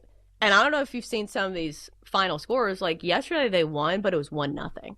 against the White Sox. And I understand it wasn't Tariq Skubal going for the Tigers. I remember they hadn't even announced a starter, and that's why I didn't even play the Tigers yesterday. So it was Troy Melton who went 5 shutout. But again, it's just, I don't know. It's one of those things where I don't know if I can trust the Tigers right now. Like the series with the White Sox, they won 2-1, lost 9-6, and then won yesterday 1-0. So is that a big enough sabotage factor to be off the Tigers today? Because again, relatively speaking, this feels like the only play on the board. I'm not on either side in the Tigers game. You talk about square plays. I'm just all over Skubal. This is the perfect bounce back opportunity. We were talking about the circle of trust yesterday after Skeen's rough outing against the Brewers, and Skubal had a rough outing last time out. Again, by his standards, he's had that twice this year where he's had back-to-back outings of 3 or more earned runs, and he's coming off that today as well. Each of the last 2 times that happened this year happened in his first 2 starts of the year. Following that, he had 14 consecutive scoreless innings. It happened again in the middle of the season, and it was followed by 21 consecutive scoreless innings. So when Skubal gets roughed up a couple times in a row, again, by his standards, more than three or more earned runs in a start, he bounces back in a strong way. And so I love Skubal today. And he's only faced the Twins once this year, and he struck out 13 in 7 scoreless innings. So I'm going Skubal K props. He struck out 70 in his last 49 and a third. The K numbers have been ratcheting up throughout the late July and early August starts. And so it's not up at BetMGM yet, but you can find it out there in some spots. If you wanted to do some Skubal K prop ladders, I'd be right there with you. 9+ at plus 105 I found in one spot. 10+ at almost 2-1. If you want to get real crazy, 11+ at almost 4-1. So I will have myself a Tariq Skubal K prop ladder later today. Just hoping to watch him. I'll be right there with you, Chelsea, rooting for pitching, hoping to watch him just mow down the Twins, who have, I think, a 22% strikeout rate. Yeah, the Twins are not an A+ lineup these days since the trade deadline and getting rid of just about everybody. So I feel like if there's ever a spot for Tariq Skubal to succeed, it is here. But the odds makers know this. Like, this is where I'm kind of stuck on it is if you want to go earned runs allowed or the over-under here, it's 1.5 and it's -150 to the under. So, No, like, thanks. he needs to be really, really good. And that's the thing. Like, pitchers can have great games and give up 2 earned runs. You know, it's not out of the realm of possibility. So, it's just, that is a lot of juice for a 1.5. Because it feels like the standard line is usually 2.5, like, for normal pitchers. But these top-end pitchers, you have to, do 1.5. And usually it's lower juice than that. You mentioned the strikeout props. Another way you could play this, but it's kind of a same game parlay, is Tariq Skubal to record a win is -140.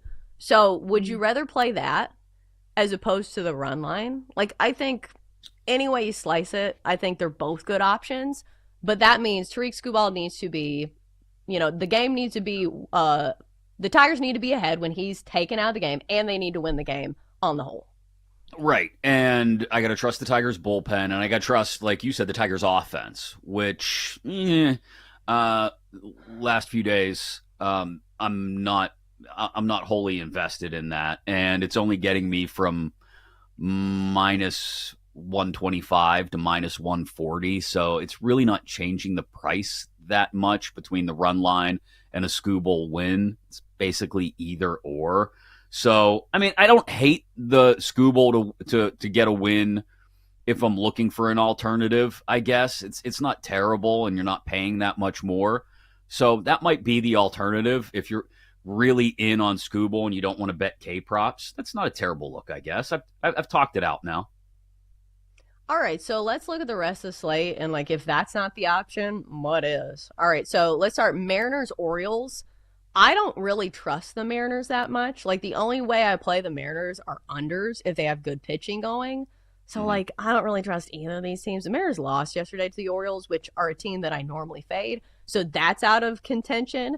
The Cubs and the Blue Jays is a big series, because we have 2 of the top teams in baseball going. And Matthew Boyd's been really good. 11-5, 2.45 ERA. The Cubs have great offense, but do I want to fade the Blue Jays? Not really.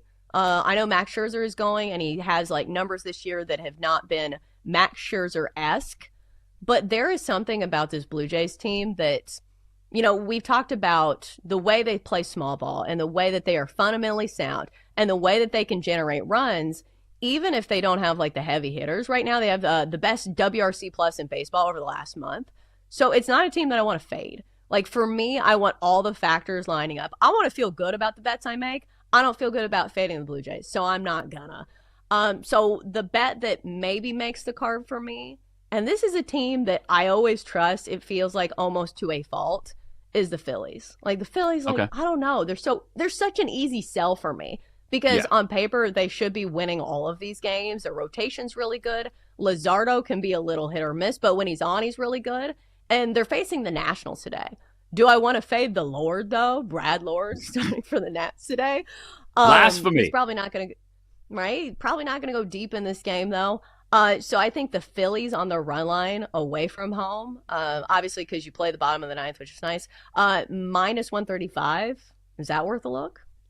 I think so. I think, like you said, you've been with the Phillies this year, and it makes sense if that's been one of your go-tos, if they've been in your circle of trust, that you go back to them in this spot. I think that does make a ton of sense. The one that I gravitated toward, because again, we look at starting pitchers and matchups and how they're pitching as of late. Edward Cabrera has a sub 1.5 ERA over his last 4 starts, 1.40, 28 strikeouts in 25 2/3 innings. He's only had 1 start where he's given up more than 3 earned runs since the month of April. Marlins' first 5 money line is plus money, plus 110. And they are on the road at Cleveland. So that was the only other thing on the slate today that I liked when I looked at all the starting pitchers and the way they stack up, all the different matchups. Like you said, a very thin slate of, 7 games. So Marlins' first 5 money line was the only other one that really jumped out to me. Although, to go back to the Mariners and Orioles, I'll say this. It's a walk-off 9th inning loss for the Mariners last night in Baltimore in what has become a typical Mariners game as the offense has cooled off again, a 1-0 ball game until the 9th inning. So I would expect a little bounce back for the Mariners today. Logan Evans on the mound. I'm not betting it, but I wouldn't blame you if you wanted to look at it and take that angle of Mariners bounce back with an afternoon getaway day game in Baltimore. Let's go back to the Marlins for a second because I feel like quietly the Marlins have some good pitchers. Like Yuri Perez is good. Edward Cabrera is good, especially when it comes to strikeouts. Like over his last 2 games, Edward Cabrera has 18 strikeouts. I will say maybe the sabotage factor is usually when guys go 8 innings and 11 strikeouts, they're probably not going to go as deep in the next start. And maybe that's the case here. But the Guardians are one of those teams that I feel like I can't get a good handle on. Like we talked about the Cardinals yesterday as a team that you kind of give them the benefit of the doubt. I feel like the Guardians kind of fit that mold a little bit of teams that are scrappy. And they have a good offense. Maybe they don't hit for power. But it's a team that I don't find myself fading on the regular just because, I don't know. It's one of those scrappy teams I don't like betting against.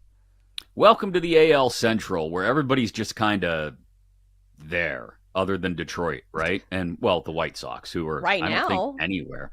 Right now, the Tigers are kind of just there. Yeah, I mean, it's a story of... It feels like the story of the AL Central, both Central divisions every year, right? Like, don't we go into spring training every year looking at both Central divisions and going, well, there's maybe this team and, well, there's that team. Well, you never come out of it going, well, that's a World Series champion right there. And then, of course, the Brewers do what they do, obviously. But, like, that's the story of your Guardians, your Royals, even your Twins, although, like you said, they've fallen off, especially since the deadline. You're right. It's just hard to put a finger on what exactly, not just what they are, but what are they supposed to be? Like, what are you supposed to be, Cleveland? I don't really know. What's your identity this year? Quickly, maybe we'll go over the Braves and Mets game. if we're talking about teams we can't trust, I feel like both these teams kind of fit the bill. The Mets should be good, and I will say the metrics are good for them when they are playing at home. A team that has one of the severest home road splits in all of baseball this year at home. The Mets are 39-22 at home, 25-34 away from home. But this is a divisional matchup. I feel like the Braves usually play them pretty closely, and we saw that last night. The Braves beating the Mets as plus 170 dogs, 11-6. So I am not touching that game either. It's going to be a very small card for me here on the show. All right, coming up next, deep breath. We are drafting Taylor Swift songs, and it's going to be a test of our, resilience here on the show. Battling adversity next here on the Daily Tip. The Daily Tip will be right back on the BetMGM Network, sponsored by BetMGM.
Welcome back to the Daily Tip on the BetMGM Network, sponsored by BetMGM. All right, we back. It is the Daily Tip presented by BetMGM. Chelsea Messenger here in with Chris Mack, who's filling in for Jenks. And I think Jenks' head would explode if he knew what we were doing in this segment. Because what we are going to do is our summer draft series continues. And this week's edition, because Taylor Swift was on the New Heights podcast and announced her new album, The Life of a Showgirl, which I'm sure all of us were super excited for and screaming up and down on our couches. So we're going to draft Taylor Swift songs. And I will say this, sometimes you have to do things outside of your comfort zone to get better. So I feel like I find myself having to read motivational quotes to get through this. Or maybe I should be reading Taylor Swift lyrics, because some people look at her as a modern day poet and motivator. What's wild to me about Taylor Swift is not that I'm shocked that her songs are popular, because they are very catchy. Like, say what you want about her songs, but they're catchy. They're made for pop music and they're made for the radio. But people put all of these things on her, and it's not her fault. But people are like, yes, she should be included with the likes of Shakespeare and all of these like poets from hundreds of years ago. But I think it's hard to see history when you're living in it. Do you think she's going to still be mentioned in history books 500 years from now? No. She's a good songwriter. She's not going to be mentioned 500 years from now. She's not going down with Bill. Oh, is that Bill Shakespeare over there? Chris Farley reference for all the Saturday Night Live fans out there. Oh, but you never know, because maybe people thought of Shakespeare that way when he was actually living and doing his thing. I don't know, because I didn't live back then. All right, so enough pontificating about Taylor Swift, and let's get right to it. So our summer draft series continues here on the Daily Tip. Welcome to the 2025 Daily Tip Draft. All right, gentlemen. I don't know what brought you to this stage in your career, but here we are drafting Taylor Swift songs. So I have the first overall pick in this draft, and good thing, because I know it is sacrilege to my demographic. I'm not the biggest Taylor Swift fan, so I don't know that many songs, but I will go with this one. I do think it is a jam, and I do like the lyrics. We're going Anti-Hero number one. The self-deprecating, quality of this song, I think a lot of people can relate to. So I'm going to go with Anti-Hero. I'm the problem, it's me. It seems like it could be a Chelsea Messenger anthem. It really does. This fits the personality. I feel like I should be offended. God. No. This is You're the problem, it's you.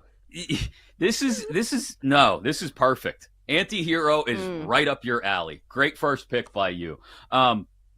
Second pick overall, my first round pick, Bad Blood. You got Kendrick Lamar on the remix. I mean, it felt like fish in a barrel there. I got to go second overall, Bad Blood, D-Day. There goes 50% of the songs that I liked.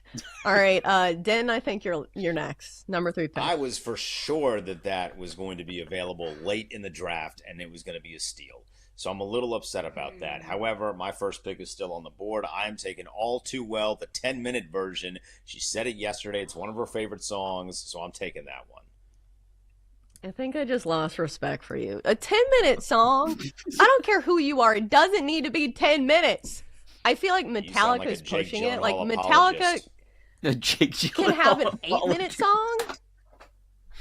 How many references to ex-boyfriends are we going to make during this draft? There's one. Gyllenhaal. See, I didn't even get that. Like, that's the problem. I feel like I'm excommunicated from, culture for not knowing these. I feel like it's something that we should be learning in school. I don't know. All right, Jake, you're next. I would just like to comment really fast on Denton's pick. I once dated a girl who made us watch the music video for the 10-minute version on a hangover Sunday. And yes, that was the moment I decided this relationship wasn't for me. Not going to work for much longer. I said, you know what? You enjoy this depressing song by yourself going forward. Not in that moment, but that was the breaking point. Oh my God. Yeah, because a lot of her songs are catchy. That song's not catchy. It is just slow and sad. I don't even know. That's an Great insane song. first pick. I'm very excited about my first pick because you're all fools for leaving this one on the board. I did not think this. It's Cruel Summer, and it's not particularly close. That song bangs. So I am going with that. And in the turnaround in the first pick of the second round, I'll also take Delicate. Also bangs. I'm fairly confident I'm winning this draft based on my first two picks alone. Did not think I was going to get both, let alone one of them. That I reversed that. Words. I haven't heard hard. Delicate. I don't think I know that one. You'd so know it I'll if have you to heard look it. that one up. You would know it if you heard it. Yeah. Okay. Agree to disagree. All right, Den, you're next. What banger do you have for us now? Adding to my repertoire, we're going back in the early days. It's a classic. I'm going Teardrops on My Guitar. Oh wow, country He's the Taylor. reason for the tear. Den, is He's everything in okay at home? the feelings. God, it's such a great song. I watched that whole thing last night. I'm in the Taylor Swift universe. Wow, solid. Didn't answer my question, but okay. Right. All right, Chris Mack. What's next? All right, catchy. Look, I come at this from the perspective of the softball team DJ as well, so definitely highly requested by the girls as a walk-up song over the last few years. Look what you made me do. No. Bang, second round pick. God. I wanted like 4 songs and like 3 of them already taken. Like not all too well. I'll put that on the table. But I love the Reputation or the revenge style songs from Taylor Swift. I feel like that's her best era. So this is tough for me, but I do like this song because it doesn't sound. It's my turn, right? Yeah, it is. Yes. It doesn't sound like a Taylor Swift song. It sounds like a Lana Del Rey song, and I'm gonna go Wildest Dreams. I don't know if you've heard this one, but Yeah, it's a solid pick. It's catchy and vibey, so I'm gonna go Wildest Dreams here. So now do I go back to back? Whew. Yep. Back to back. And you're out of songs, aren't you? Your big board is empty. You're on undrafted free agents, Chelsea. Where are you going? Okay, so I'm gonna pick this one just because of the sheer popularity. I don't love it, but you gotta take it. Shake It Off. It's iconic. Okay. That's fair. All right, Chris, you're next. All right. You got another song. Yeah, I actually, this is embarrassing. I have 3 other songs on my big board, 4 other songs on my big board. My third round pick is going to be Lavender Haze. It's just like Wildest Dreams, vibey. I like the vibe, so I'll go with Lavender Haze. I feel like that's the equivalent of ordering like a fruity drink, right? If you're a grown man, you order like. Pull up the Smoothie King. Hey, can I get the Lavender Haze? Oh, I meant at a bar. God, you're so old. You didn't even get that reference.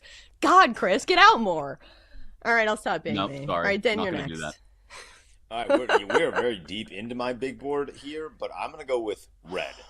Great song, great album. I'm going Red. Oh, God. I'm scrambling here. All right, Jake, do you have another one you like? I would just like to say nobody has poached from my big board. I still have 7 songs on my board. Wow. So I'm feeling great about rounding out my picks here. Low-key, the last pick of the draft, not bad. I love the wraparound. This is going very well for me, if I do say so myself. Third pick, still also, you are all fools. I can't believe this is still on the board. Getaway Car. I mean, Reputation is a great album overall, but Getaway Car, and you know what I'm going to say, bangs. So I'm going with that. Yes. For my third overall, Chris knew exactly where I was going. And then I'll go with a sadder one because I am a sad little boy at heart and in my feelings. I'm going to go back to December to round it out. That song does absolutely wreck me. So that is how I'll round it out. Thank you for your time. God, I'm losing a lot of respect for all of you in this segment. Listen. I don't know if I can Chelsea, look at you the Chelsea, same. I have a friend who every time we go to the bar, she will spend at least $30 on the Touch Tunes to take it over and play full albums at a time. So this is part of my life.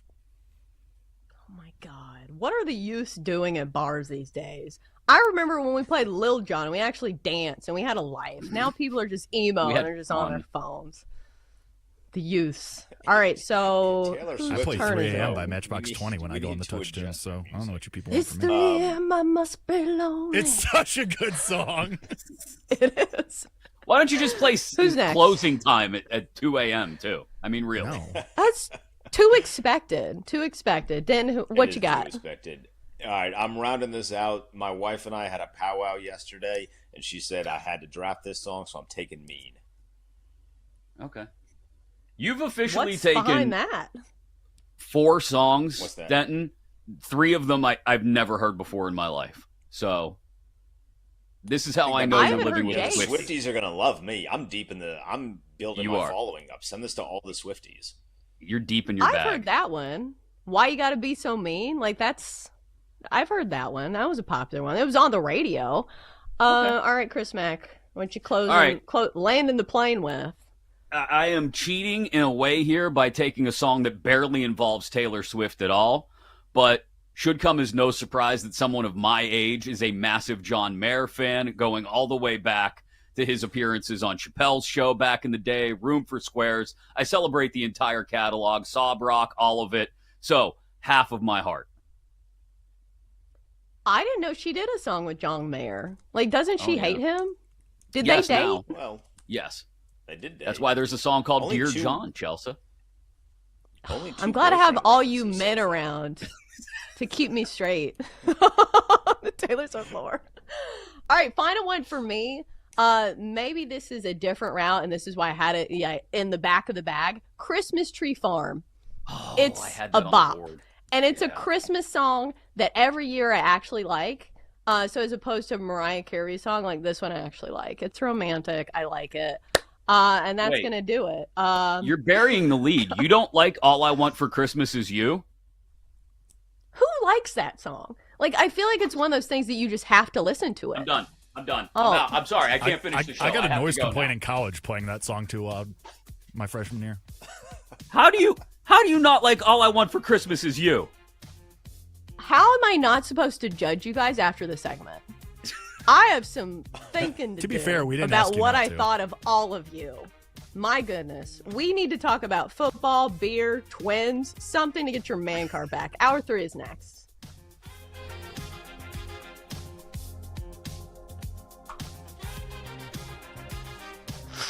The Daily Tip will be right back on the BetMGM Network, sponsored by BetMGM.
This is the Daily Tip on the BetMGM Network, sponsored by BetMGM.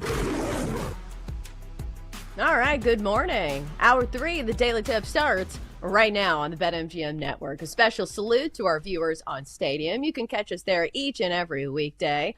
You can watch on BallySportsLive.com, Bally Sports Live app, along with YouTube TV, DirecTV, Amazon Prime, Samsung TV Plus, and all of your other platforms. I'm Chelsea Messenger, Chris Mack, filling in for Jenks today. Over the next hour, we will talk about a ton of football because it is that time of year, ladies and gentlemen. We'll start by the latest headlines in Browns camp surrounding Shadur Sanders. Is it perfect timing that he's actually missing some time for the Browns? Then at 8:20, we'll go on to college football as Brandon Marcello stops by. He is a national college football reporter for CBS Sports. And then finally at 8:40, our best bets come your way to close out the show. All right, Chris Mack. So we said we weren't going to talk about Taylor Swift in this segment, but it feels like one of those things where you just can't ignore it. Like you were telling me that you get like the latest headlines in your email inbox, sent to you every day. And 2 of them involve Taylor Swift. And I fell victim to the hype and the culture. And I listened to the New Heights podcast because it just feels like one of those things that you can't ignore. Even if you're not a Taylor Swift fan, this is now a part of the culture where it feels like you are missing out if you don't know what's going on. And of course, there is a football spin to it because Jason Kelsey and Travis Kelsey host the podcast. I thought there would be more about, I don't know, like their time together and like the playoffs and like, some of that, but it was very geared towards music. So I will say this, if you are going into this podcast saying, oh, like maybe she'll give us some nuggets about the Chiefs, there's not many. I will say I was surprised to learn that she was a big fan of Xavier Worthy. Yeah. Like she has gone full circle to the point where she said when she first started following football, when they first started dating, she thought that like everybody lined up on each side of the ball from like both teams, where it was like Jared Goff versus Josh Allen on the field at the same time. Because apparently what she did is she asked Travis, she was like, how cool is it to line up against your brother in the Super Bowl? And he was like, sweetie, we both play offense. We did not line up against each other. But she's come a long way. She did drop a Cover Zero reference in this podcast. Yeah, if you were coming for Taylor Swift's in-depth breakdown on like the fire zone blitz and how to properly drop your inside linebackers into the flat, like you're going to the wrong place. She's talking about the new album and music. And to the Kelsey boys' credit, like why else do you have Taylor Swift on your podcast, even if she is your girlfriend, than to talk about Taylor Swift things? I mean, that's how you end up having 1 million people on the live stream as you're doing. You don't have her in there to talk football and have her talk about how she doesn't understand the intricacies of the read option. Like, that's not why people were coming to New Heights last night. Right. And I will say this, like the football spin on it is that I do think when you are in a relationship with somebody who is at the tip top of their profession and they are that high of an achiever, I do think it raises the other person, because Travis Kelsey didn't need this. Like, he is one of the best tight ends that I've ever seen play in this generation. He's going to be in the Hall of Fame someday, but I do think that it is rubbing off on him. I don't know if you've seen the new GQ article where he's talking about how he has upped his training regimen. He has lost some pounds. Instead of being in LA for the offseason, he's moved back to South Florida to be with his like strength and conditioning coach. So, what I'm trying to do is make the jump from saying, okay, Taylor Swift is dominating the headlines. Here's how we can spin it into an actual football story. Do we think Travis Kelsey will be better on the field this year as opposed to being like kind of wrapped in ice for most of the season last year? Well, I think he has to be. And I don't mean like he has to be for his own self. I think for the Chiefs offense to continue to stay at the level that they've been at. I mean, obviously, look, you have Patrick Mahomes. You have one of the 2 or 3 best quarterbacks in the league back there. That's the most important piece to this offense. But we talked earlier about the biggest challenge each AFC team has to overcome this year. And, you get to teams like the Ravens and the Chiefs, and you're kind of grasping at straws. But I would argue that Kansas City, because of Rashee Rice. You don't know how much he's going to be available. Hollywood Brown's injury that's kept him out of most of camp. Like Isaiah Pacheco, is he totally healthy? There are a number of things that make you, okay, are they ready to go at the skill positions going into the season? Well, if all of those guys are less than 100% or totally unavailable, what's the blankie that Patrick Mahomes can snuggle up to and know that he's always got there for him? The old security blanket. It's Travis Kelce in the middle of the field. And as long as he's playing well and staying at the level that he's at, because he's not young by football standards anymore, Travis Kelce. If he can produce like he has at the peak of his career this year, and it's because he's been driven to get in better shape and by a partner who is driven to be the best at what they do, then hey, good for Travis Kelce and definitely good for the Chiefs and their offense when they're trying to figure out how we're going to piece together all these targets if multiple guys from our skill positions are unavailable. Yeah, a couple things here. I think, number one, it's crazy to me that Travis has kind of admitted that over the past couple seasons that he has taken more of an interest in like acting and Hollywood, and he had kind of put football on the back burner, which is crazy that he even like brings that into the conversation and like says that out loud. Because usually I assume professional athletes during the offseason are doing everything they can to prepare, but he said as much, so maybe we should expect more from him. But I also think that I know the Chiefs don't have a ton of depth, but similarly to what Rob Gronkowski brought to Tom Brady, I feel like as long as he's there in the postseason, that's the main thing that matters. Do you get what I'm saying? Is that Travis Kelce does not need to have like a super productive year, because it feels like the floor is still pretty high for the Chiefs. Like they're going to make the playoffs. Maybe they don't get home field advantage, if the Broncos are really good and they win that division. But as long as as long as Travis Kelce is patrolling the end zone in the postseason, I think that's when it really makes a difference. Yeah, again, I think if he is as productive as he's been at the peaks of his career again this year, it helps the Chiefs in that battle for home field advantage in the AFC. You don't want to go to Baltimore. You don't want to go to Buffalo. Even if you've had success there in the past, you want to be at home in Arrowhead. And you want to win the division, which everybody expects you to do, then it helps to have Kelce being productive. But you're right. Get to the playoffs, and as long as you've got Mahomes and Kelce, then you're probably in a pretty good spot. Oh, absolutely. They deserve, I think, a little bit of trust after all the Super Bowls. And it feels like the Chiefs Invitational that is the AFC Championship game. All right, so I saw a little bit of news come across my timeline yesterday involving you, Chris Mack. So apparently the rumor mill is churning about the wide receiver market for the Steelers. We know Aaron Rodgers probably wants more targets because the receiving core is a little thin in Pittsburgh. And you guys talked about this on your podcast, Kaboli and Mack show. Here's what it entailed. And you should be familiar with this because you're on the show. Scary Terry to Pittsburgh, question mark? Well, put it this way. You're in the ballpark, but you're on the wrong section. In the ballpark, but on the wrong section. You're in the wrong section. You're actually went to thinking your seats were in the box seats on the first base side above the dugout when you probably should be looking more towards like the upper outfield deck. Odell Beckham Jr. No. Close. I'm just saying Mari I'll Cooper tell you right now. I'll put it this way: I would not be shocked within the next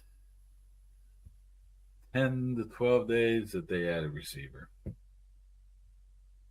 All right, so let's take the metaphors out of the equation. Like, spell it out to us. What are the Steelers going to do? Are they signing somebody? Yeah, let me run this through the Kabali translator for those of you that recognize him from the Pat McAfee show. Yeah, it could be tough sometimes, but I consider myself the Kabali whisperer at this point.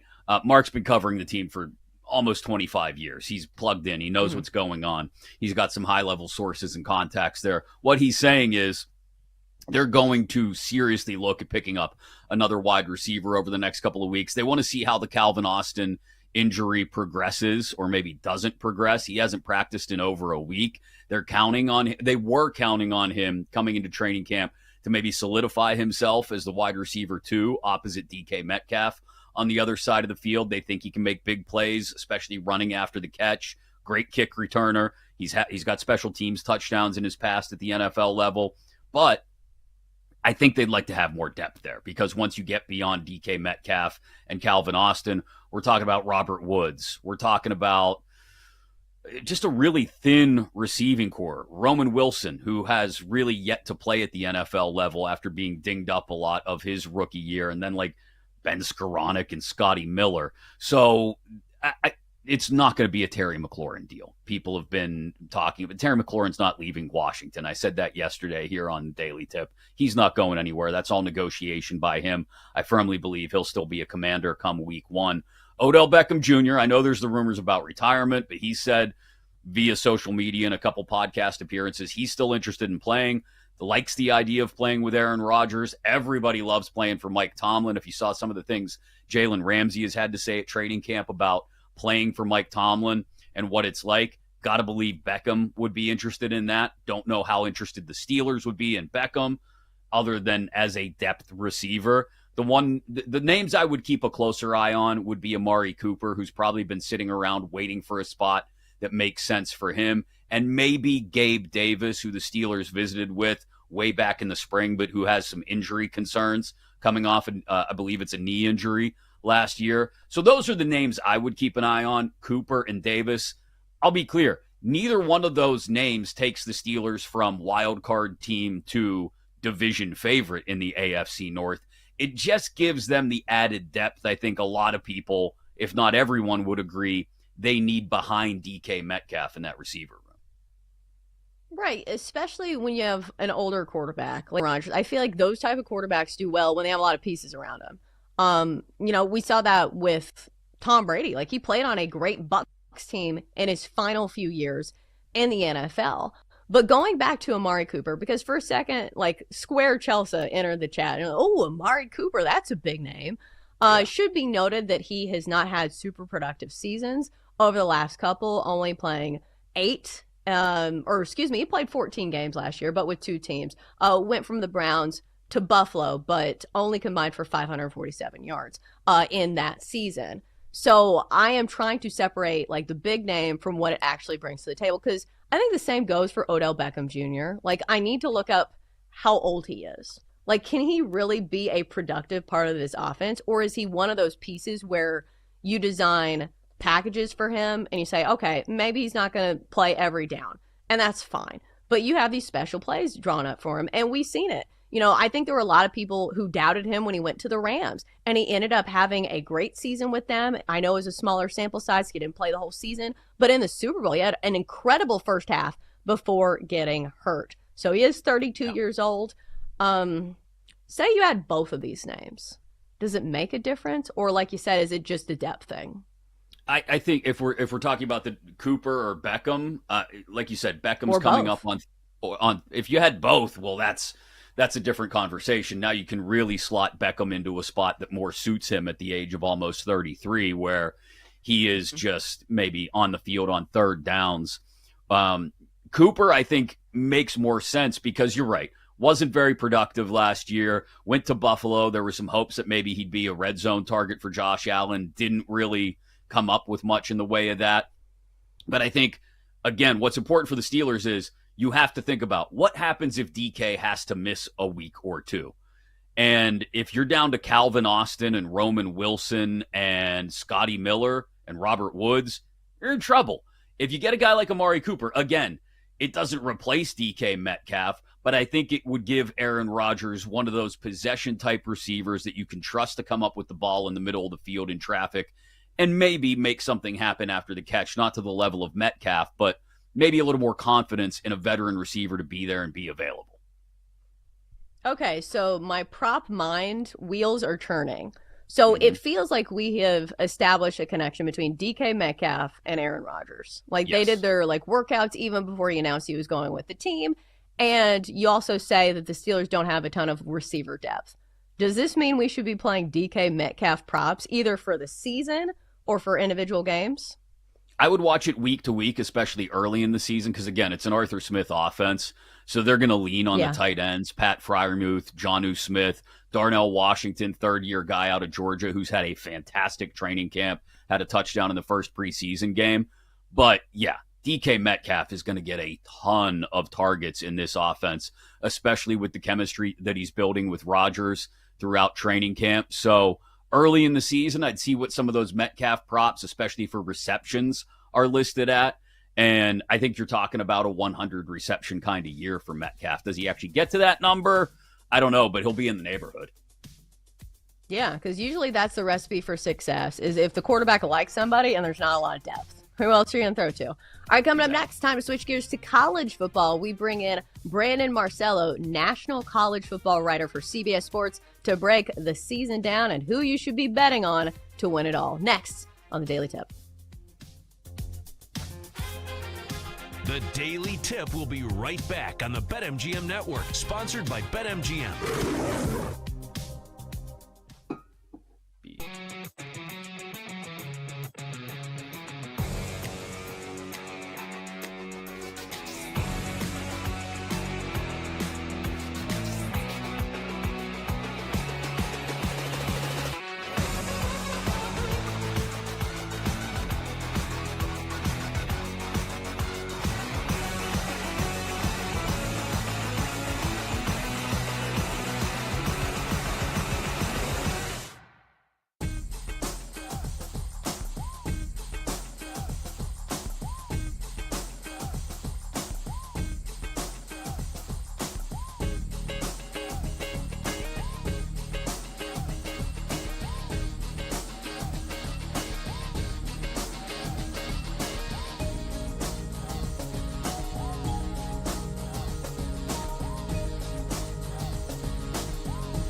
Welcome back to the Daily Tip on the BetMGM Network, sponsored by BetMGM. All right, time to talk some college football because I think we're single digits away from the start of the college football season. It is August 14th here on the show. So to get you prepped, we are bringing in Brandon Marcello, national college football writer for CBS Sports, to get us plugged into what's going on. Chris Mack filling in for Jenks today. Mac, let's get right to it. Let's bring Brandon on because we have a lot of questions when it comes to college football. And let me start by asking you this, Brandon. It feels like there are two really big narratives going into the season.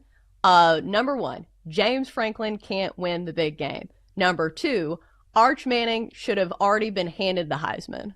Which of these narratives do you believe to be more true? James Franklin, by far. You know, he's 1-15 at Penn State against top 5 teams. 1-18 throughout his career, which is the second worst record ever in college football against top 5 teams. And, you know, that's a big thing. You know, last year he made some progress, obviously, making the playoff for the first time, making to the semifinals, which I think was a gigantic step forward. Now the most difficult step is getting to that championship game and then, of course, winning it. And if they're going to win it, this is the year to do it. They went all in on bringing back a lot of veterans back to that roster. And much like Ohio State last year, this is the type of roster that's been built to win and to win now, win a championship. I mean, they went and they stole away Jim Knowles, the defensive coordinator at Ohio State, right after winning a national championship as well. So, to me, the biggest narrative out there is James Franklin at Penn State. Brandon, without getting too deep in the weeds on Penn State, as a Nittany Lion alum, I got to ask, the biggest concern over the last few years, year to year, has been, do they have enough at receiver? Did they do enough at that position? I know that James Franklin is high on Trevor Pena, the transfer from Syracuse, but do they have the ability to stretch the field? Oh, I think so. I mean, you just mentioned it. Trevor Pena is the number one guy to me that's going to be able to stretch the field for them. I thought that was the biggest pickup, among receivers in the portal by any team this past off season. That was gigantic. I know a lot of teams wanted him. I personally thought that he might end up going to Miami, but ends up going to Penn State because, you know, he believes they're primed to win a national championship this year. My question is with Drew Aller, I mean, listen, he's got a lot of talent, but he's inconsistent. I mean, he'll throw, you know, at the knees of a running back on a wheel route. It just, at times, it just seems like you're scratching your head going, what was that throw? And then he'll make some tremendous throws later down the stretch. He's just got to be more consistent. He can't make small mistakes here and there that end up costing them down the road. All right, Brandon. So your employer, CBS Sports, which this is not an article that you wrote, I checked, but CBS Sports has the Big Ten sweeping the preseason awards, at least the big ones. James Franklin, Coach of the Year, Jeremiah Smith, Player of the Year, and then I think the Freshman of the Year coming from Michigan, and the freshman quarterback in Bryce Underwood. So let me ask you, is the reign of dominance for the SEC over? It's crazy to me that now the question is the Big Ten getting too much hype? I'm kind of on board with it. Yeah, I mean, it's the SEC is much deeper, I think, than the Big Ten as far as from top to bottom. It's just, you know, they're beating up on each other, and then once they get to the postseason, no one's really primed to make that type of run now, especially in a deeper playoff where you're going to have to play 2-3 games. Now, that doesn't mean the SEC is not going to win a national championship, maybe even this season, but when we talk about programs that are probably in a better position going into the playoff to be able to win a national championship, it's definitely the Big Ten right now. Because in the Big Ten, it's 3 to 4 programs every year, whereas in the SEC, you could argue it's upwards to, 6, 7 teams competing that you think can maybe get into the SEC championship game and then also into the playoff. And, that deepness of the league kind of maybe hurts the SEC now in this new era where, man, you've got to be fresh near the end of the season to be able to make a run in the playoff. Brandon, since we're in the SEC, let's talk about the biggest story of the last couple of days in college football. John Mateer. Is there any chance that he misses any time for an Oklahoma team, that it feels like a lot of us have pinned the bulk of our hopes on Oklahoma, maybe being a bit of a surprise this year, or certainly better than the last couple of seasons, plus 525 to make the playoff at one point earlier this summer. I think they're down to an even 5-1 now. Is there any chance that John Mateer misses any time? I don't think so. You got to show proof for any of these accusations about sports gambling, and certainly a description on a Venmo payment is not necessarily proof. I've spoken to people out there that don't believe that a lot of this is going to come into anything. I spoke to a source the other day with U.S. Integrity, a sports gambling group that helps monitor weird patterns with gambling and all that stuff for all these conferences. And I was told that, they never really heard John Mateer's name come up several years ago. So this is a situation where unless there's like something else that comes up from all of this, I don't see him missing any time or getting into any deeper problems. We're talking with Brandon Marcello, national college reporter for CBS Sports. I wanted to ask this next because college football always feels super top heavy, but now that we have the college football playoff, maybe we get somebody who is a bit of a dark horse, who at least enters the conversation. Who are those dark horse teams for you this year? Well, that's a great question. I still think that in these preseason polls in the top 10, I think our national champion's probably still going to be in that top 10 this year. Because, there is a little bit more parity in college football, but at the end of the day, it's still going to be those elite teams, those blue blood type teams that are especially well built in the trenches that's going to end up winning a national championship.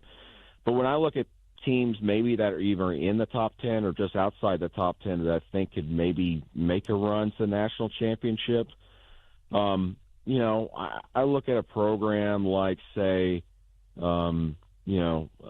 I don't know if they would even make all that much noise in the playoff, but teams that could be wild cards, or maybe like an Illinois or an Indiana, both Big Ten teams. I think they might fight to get like that third spot out of the Big Ten into the college football playoff this year. I love how Illinois is built in the trenches, especially along the offensive line. They return everybody from last season. Most of their starters are back on the offense as well. And, in this day and age when everybody's throwing the ball a little bit more and spreading things out, doing a lot of RPO, Illinois plays a little bit differently. They like to run the ball heavily, and, that different type of matchup could be a problem for some teams when we get into playoff time. And Illinois was right there last year. They were one win away from getting into the playoff. And, you look at their schedule, if they're able to kind of break through this year with a lot of those same pieces, maybe that's a team that could make some noise down the stretch. With the playoff being dominated by the Big Ten and SEC, Brandon, the Big 12 and the ACC, I don't want to say get lost in the shuffle sometimes because the ACC has an obvious national championship contender in Clemson. But we were just talking about the composition by conference of what the playoff may look like down the line. It feels like the Big 12 is another classic Big 12 year where they may cannibalize each other and only the conference champ gets in to the playoff. But in the ACC, there is an interesting second tier there behind Clemson. Florida State, maybe it was a blip on the radar last year. SMU is back with their quarterback. Miami obviously has Carson Beck coming in. Georgia Tech even bringing back Haynes King and having the depth in the backfield. Who's an interesting team for you in the ACC as far as being that second team from the ACC, or is there a way they somehow sneak three in? Right the way it goes right now, I think to me, at least on paper right now, it'll be Clemson and Miami. Miami's actually my pick to end up winning the ACC title this year, which is a bit of a stretch, a lot of faith in that. But I love the way they've built that team, the roster, the offensive line. I was told by a source down there just this past week that they believe that it's elite based off of what they're seeing at camp. You know, Carson Beck, he's got that veteran presence. My question is just how good can they be at receiver? Defensively, their secondary was an absolute mess last year. It was terrible. They went out and got a lot of new guys. They hired a new defensive coordinator in Corey Heatherman from Minnesota. So a lot of question marks there, but, man, they are really super talented. They still have a lot of depth. And to me, I think maybe this is the year they finally kind of break through. You know, outside of Clemson and Miami, I really like Louisville and Jeff Brom and what he does year in and year out. I think that's a team that can end up surprising and maybe being in an ACC championship race down the stretch with the potential to get in the playoff. Okay, so I understand it's August, but I'm already looking forward to some of these rivalry matchups. And a lot of these big rivalries in college football have huge implications for the college football playoff. You know, normally it's Ohio State, Michigan, Auburn, Alabama sometimes. But I think there's a really interesting game in the Palmetto State. South Carolina and Clemson. Which of those two teams you think has the better season? I think Clemson. I think South Carolina, it's going to be very difficult to replicate the success they had last year, especially against that schedule. And now with quarterback Lenora Sellers kind of having a target on his back. I mean, he's phenomenal. He's fun to watch, but he kind of came out of nowhere last season, jumped up on some teams. And, you know, South Carolina's really not going to be able to do that this year. And the schedule is so freaking tough still going into this year. And I do wonder just about the consistency in the run game, if they can keep that going. And, you know, listen, Lenora Sellers ended up getting injured last season as well and missing some time. And when that happened, Carolina just looked inept offensively at times. So I think Clemson is going to end up having a better season because they're going to feast on an easier schedule. They're going to be able to win some games. They got a veteran quarterback, Kate Klubnik, a lot of veterans that have actually returned to that roster.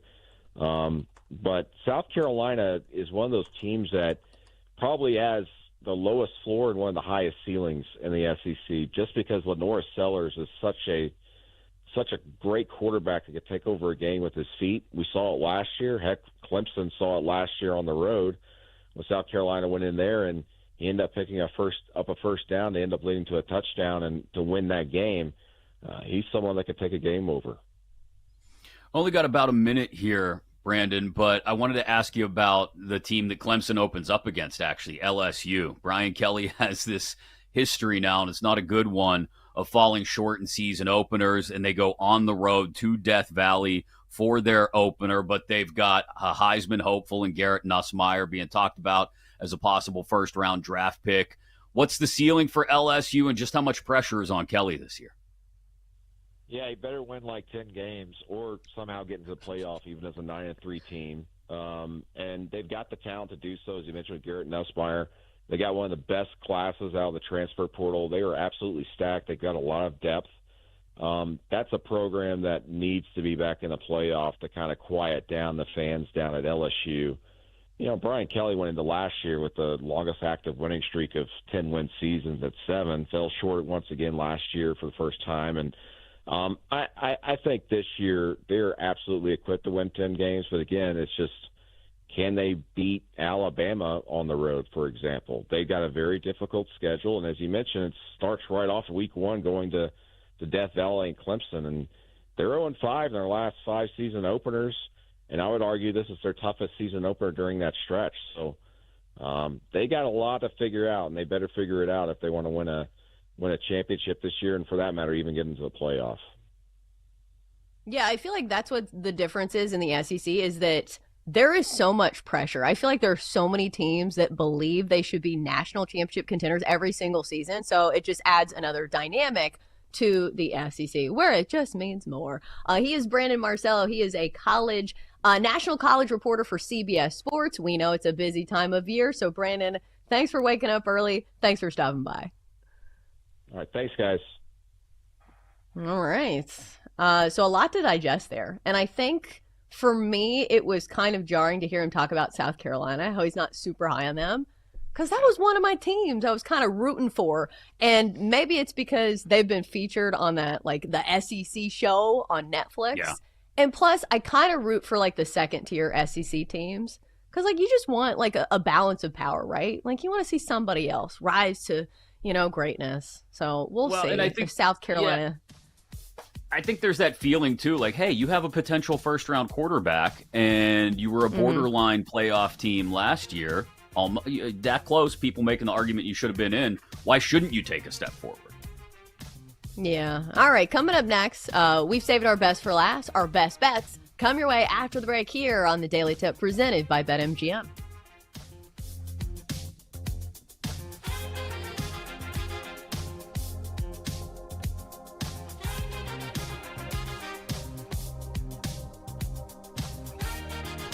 The Daily Tip will be right back on the BetMGM Network, sponsored by BetMGM.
Welcome back to the Daily Tip on the BetMGM Network, sponsored by BetMGM.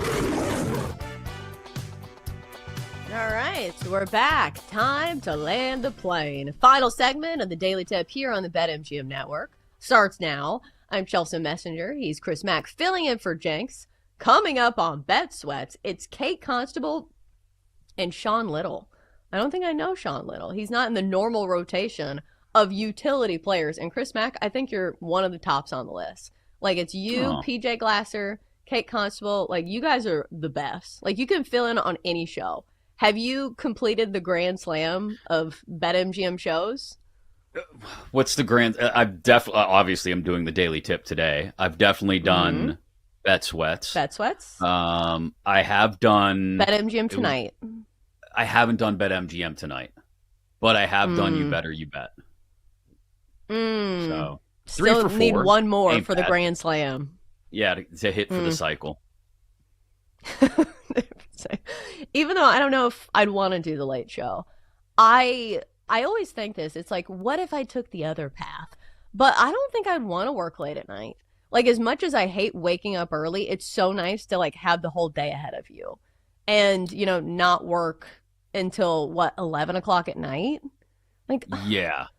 That's really got to late. be doing that every single night. Like, it is a fun environment to be sitting there watching the games and the live betting and everything that Brad and Horvey do. But that's just, and you don't instantly come down from that when you're done. Like, you're done at 11. It's not like you're comfy, cozy, tucked in and asleep by 11:15. No. You're watching the rest of those bets that you placed ride out. You're, coming down from the adrenaline rush of maybe doing a show. And it's like, okay, I look up, it's 2 a.m. Now maybe I'll get to sleep. I couldn't do that on the reg. No, it's from a broadcasting perspective. It's almost like, handicapping some of the majors, like in tennis, where they're like, oh, this is clay court. Oh, this is grass court. Like, each, I feel like, time slot has its benefits and its maybe drawbacks or ways that it is difficult. But let me say this. I feel like the show right after us, Bet Sweats, they have the best time slot. Like, I've been rooting for them to be like, hey, go ahead and give us your time slot. You don't want it, right? No, it's perfect. You get up at a normal time. You do the show. You're done around lunchtime. You got the rest of your afternoon to you. Yeah, that is the perfect time slot. Well, and also, I think that the night shows are each an hour longer than ours, right? Aren't they each 4 hours? Yeah. Ugh. Ain't nobody want to hear me talk for 4 hours. I know my husband doesn't. But instead I talk for 3 hours. And sporadically, because at least it's not a one-person show. Which tennis major, since you made that analogy, would each of the shows be? I feel like You Better You Bet is definitely the U.S. tennis. Open. The Is You that Better the You hardest Bet one? No, it's just got the New York vibe, right? You got Costos talking a million miles an hour and yelling at you. Like, that's your U.S. Open, okay? I think, let's see. Do you know enough about tennis to do this? Can we do a golf version of this? Because I feel like that would be easier for me. We're locked in now. BetMGM tonight would be the French Open because Brad likes to talk in accents and speak a foreign language a lot. This would be the Australian Open because it's in the upside down. You wake up in the middle of the night and you have to go to sleep sometimes while the sun is still up. And is that even a major? I don't even know the major. The Australian Open? Yes. Yes, that's the first big major. I said I didn't know tennis. I wasn't lying. And that would make Bet Sweats Wimbledon, which I don't know if that really fits. Oh. Joe and Sammy really fit in at Wimbledon. Get off your high horse. You're not Wimbledon. Get out of here.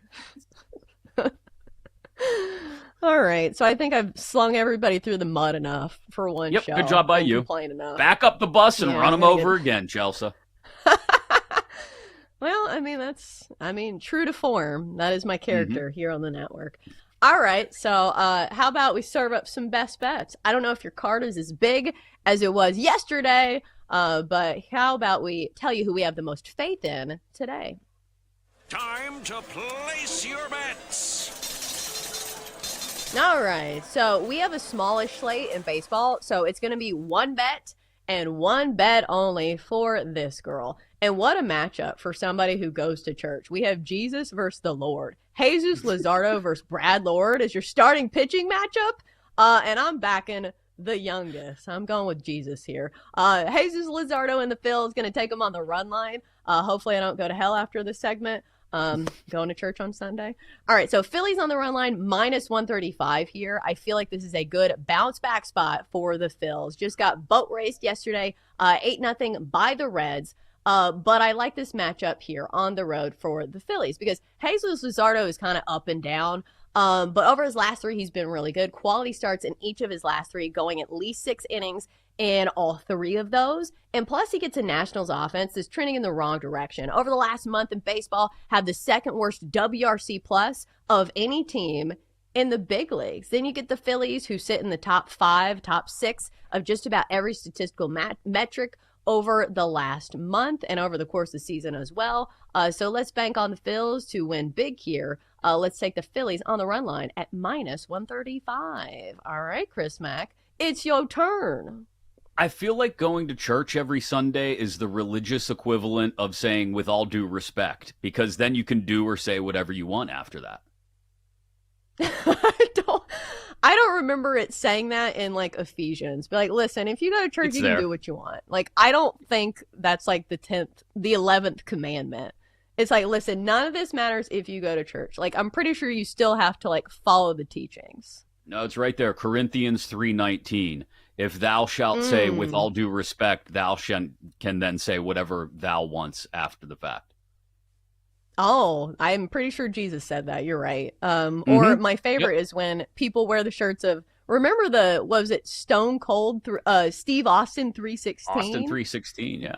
Austin 3:16. You gotta love the Bible references or the lack thereof. All right, give us a bet.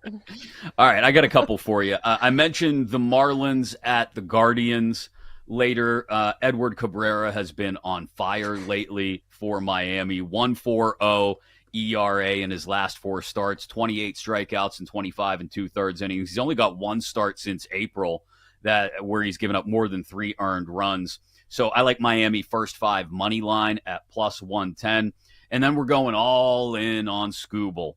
Not all in on the Tigers necessarily, but all in on Skubal to have a big bounce back. I mentioned earlier, only 2 times this year has he had consecutive starts where he gave up at least 3 earned runs in each of them. First time it happened were actually his first 2 starts of the year, and then he bounced back with 14 consecutive scoreless innings. Then he had a couple of what you would call, by Skubal standards, which are a lot higher than anybody else's, rough starts in the middle of May against Boston and St. Louis, where he gave up 5 and 3 earned runs respectively. He bounced back with 21 consecutive scoreless innings. So we're going with Skubal and a K prop ladder.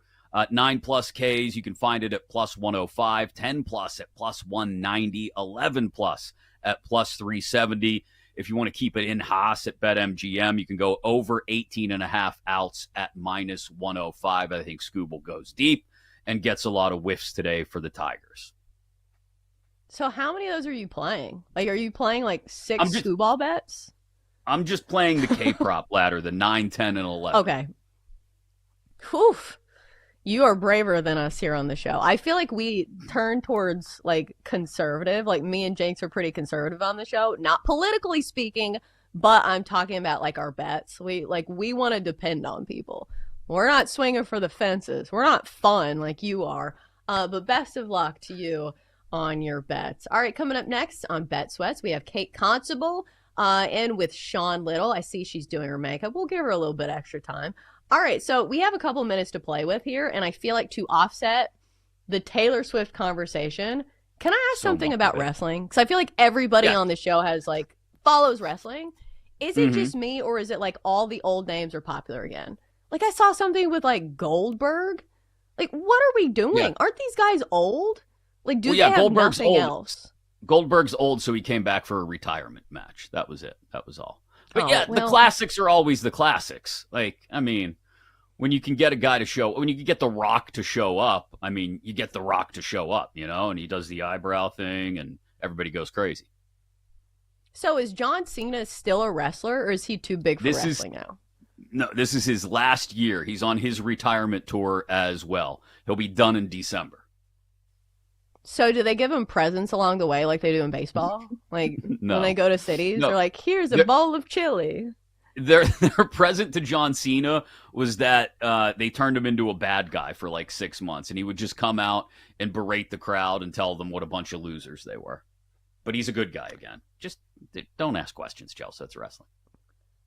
Well, I'm trying to get into it. Listen, like, that was your man minute of the show. The rest of it, like, we got to talk about Taylor Swift. So I thought that you deserved a minute. Back to Taylor Swift. All right, let's bring in Kate now. Kate Constable hosting Bet Sweats after us. So, Kate, let me ask you. I feel like you're similar to me in that we know pop culture, but we're not doing deep dives. So, how much have you followed this Taylor Swift story? Have you listened to the New Heights podcast featuring T Swizzle?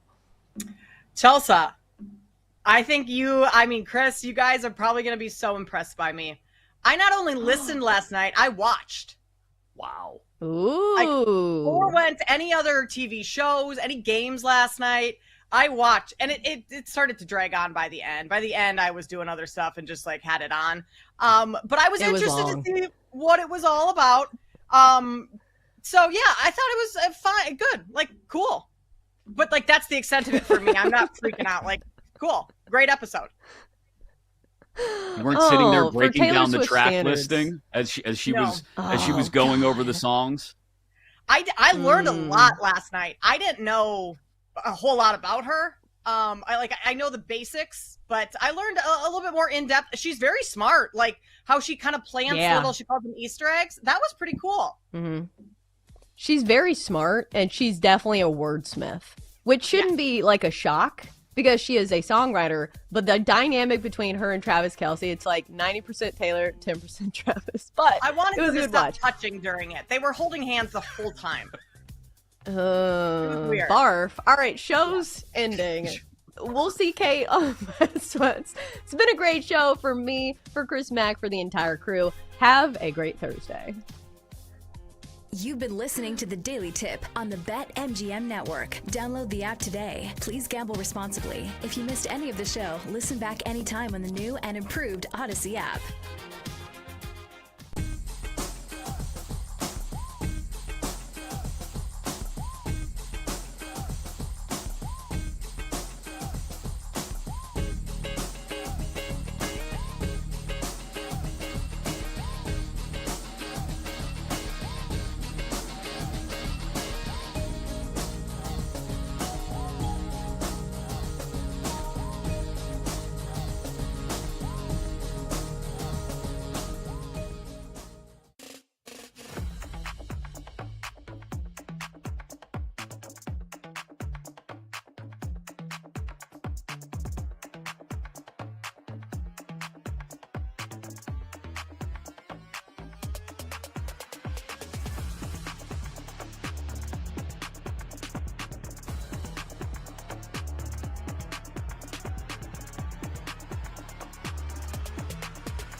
This is Bet Sweats on the BetMGM Network, sponsored by BetMGM.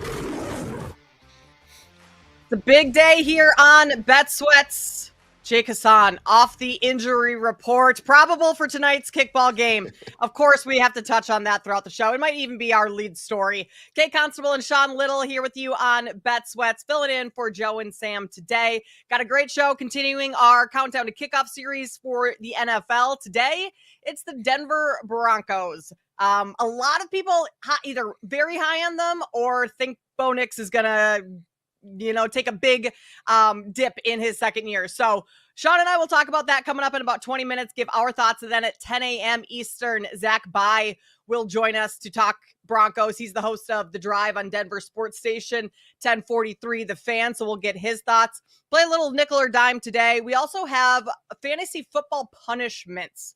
What are some of the better ones? What are some that Sean and I have potentially had to do before? We'll get into all of that and today's MLB card as well. Sean, good to have you on the show today. How are we doing? Phenomenal, Kate. Thanks for having me. Or I guess you're filling in. I fill in less than you. You're more of a mainstay. So I'm just happy to be here. Happy to talk ball. Yeah, we're happy to have you. Starting off talking ball, like I mentioned, we will get into kickball in a little bit, but that's not one of the main topics here on Bet Sweats. One of the bigger news pieces coming out of yesterday is Shedeur Sanders, Browns rookie quarterback, an oblique injury.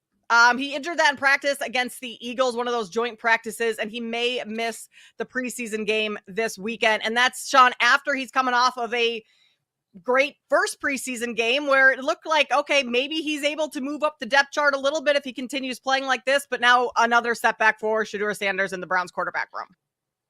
Is this fourth string quarterback Shedeur Sanders you're talking about? This is fourth stringer. This is the Cleveland Browns fourth string quarterback with a win total of 4.5 at BetMGM that we're leading the show with here.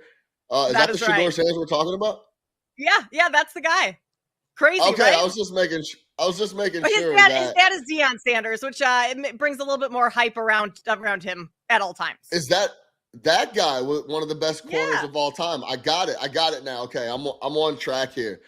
Yeah, I mean, it's unfortunate that he goes down with the oblique and potentially is going to get hampered from getting reps with the ones and not playing or maybe getting as much time in his second preseason game. But we talked about this on Saturday, Kate. This is insane that we're talking about a guy that's still on the depth chart as the fourth stringer, had a quarterback get traded in-house ahead of him and Kenny Pickett to bring in, and then Dylan Gabriel gets picked a couple rounds in front of him. But we continue to talk about Shedeur Sanders purely off the strength of his name. If you're a team that's projected to win on a high end 5 games, and your best defensive player in Myles Garrett wanted out until you dropped a boatload of money at his feet, I think just purely on him playing well enough, the buzz he's bringing, I don't even know what the conversation's about. I know it's the dog days of summer and we're getting to the start of the league. But yeah, it's unfortunate he's going to be able to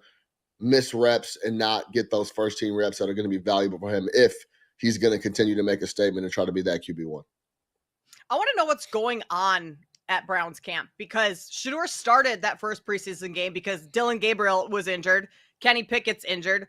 I believe Joe Flacco might have something. If not, he's just the starter and he's old. So, of course, they're not going to play him in the preseason. They had to bring in Tyler Huntley as a backup when they already had a quarterback room of 5, including Deshaun Watson. Now they've got, it's a mess there in Cleveland. And, I mean, 5.5 wins on the season. There are no expectations here. But all of these quarterbacks suffering injuries early on in the season, it feels like something's going on over there.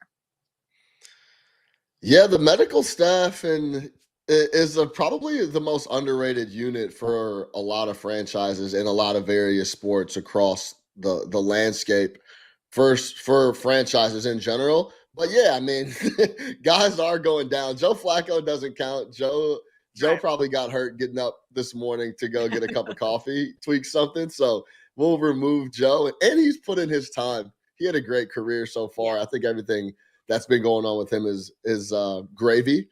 But yeah, I mean, they are banged up there. And maybe it is, guys going out overexerting, trying to prove themselves, because the vast majority of these camps for quarterbacks throughout the league is pretty solidified, right? We got a QB1, maybe QB2 or QB3 fighting for that second slot.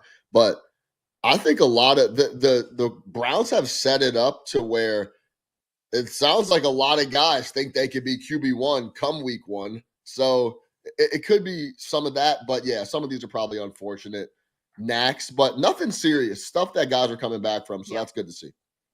Yeah. Shador Sanders, unlikely to play in this weekend's preseason. He's listed as day to day. Yeah, crazy. We lead the show with Shador Sanders. That is the point of the summer that we are in. But Major League Baseball is still going on, and Christopher Sanchez pitched yesterday. The Reds win 8-0 over the Phillies. Sanchez, not his best outing. 6 innings, 7 hits, 3 earned runs, 6 strikeouts. We've been talking about him a lot, Sean, within the Cy Young race yesterday. Paul Skeens still the leader at -275. Zach Wheeler +260. Christopher Sanchez 5-1. Those odds didn't really move in any direction for Sanchez after last night's game, but he has a couple more outings like this, and maybe those odds start to dip a little bit more. Yeah, my rule personally for futures bets. So if you're looking at stuff like the Cy Young, MVP, whatever it is, win totals for the NFL, if you feel like a price is just never going to be there again, that's when I print.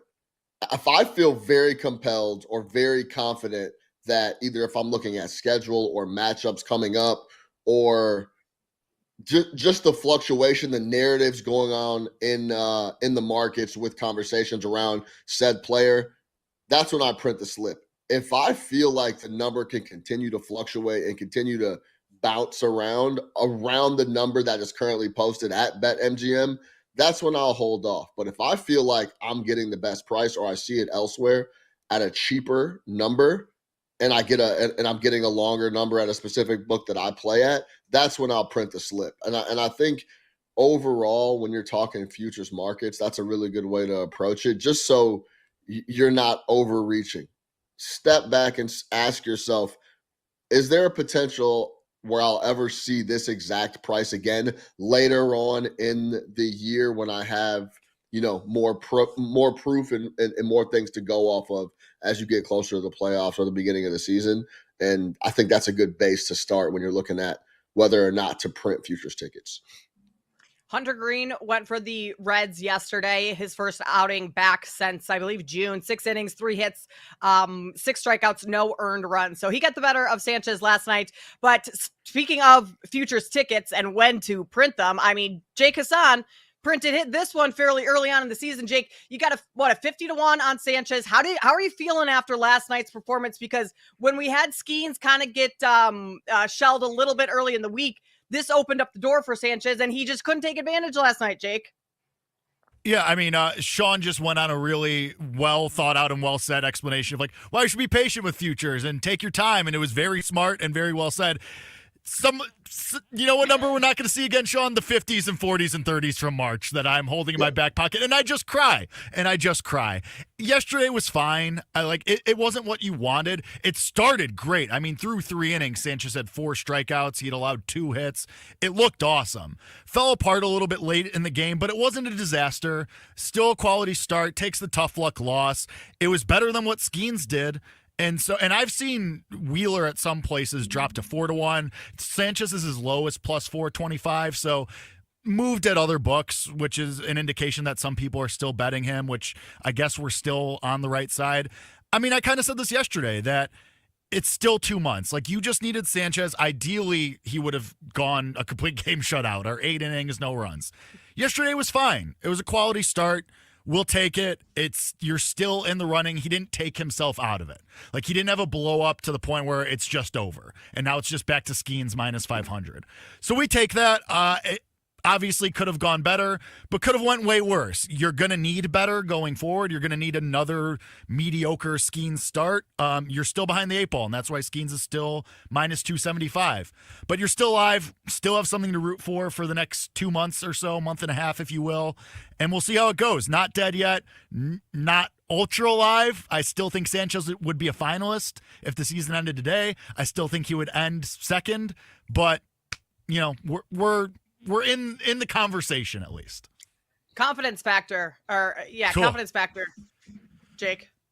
That he wins? I mean, I guess what else would the question be, right, dummy? Yep. Yeah, that he finishes third. How confident are you in that? That he finishes third, like 7 out of 10. No, that he finishes runner-up, like 9 out of 10. That he wins 4 out of 10, 3.5. Like, we're in the conversation. A lot can change. He's still probably got 4 or 5 starts left, maybe more. So a lot could happen. And the same thing is for Skeens. I mean, if Skeens gets shut down, because this is the Pirates we're talking about, remember, too. So if Skeens gets shut down or has another bad start in his next outing, it helps a lot. But Sanchez is still in the conversation. Can win for sure, is in the bucket of people that can win. It's 3 guys. It's Skeens, Wheeler, and Sanchez. I know I keep repeating myself, but in the conversation, that's all you can ask for right now, and he's just got to do his job over the next couple of months, and we're there. But to answer your question, solid 4 out of 10. I'm not expecting to win at this moment in time, which sucks. Okay, so now we have to transition over to confidence factor of you being on the field tonight. Kickball Thursday.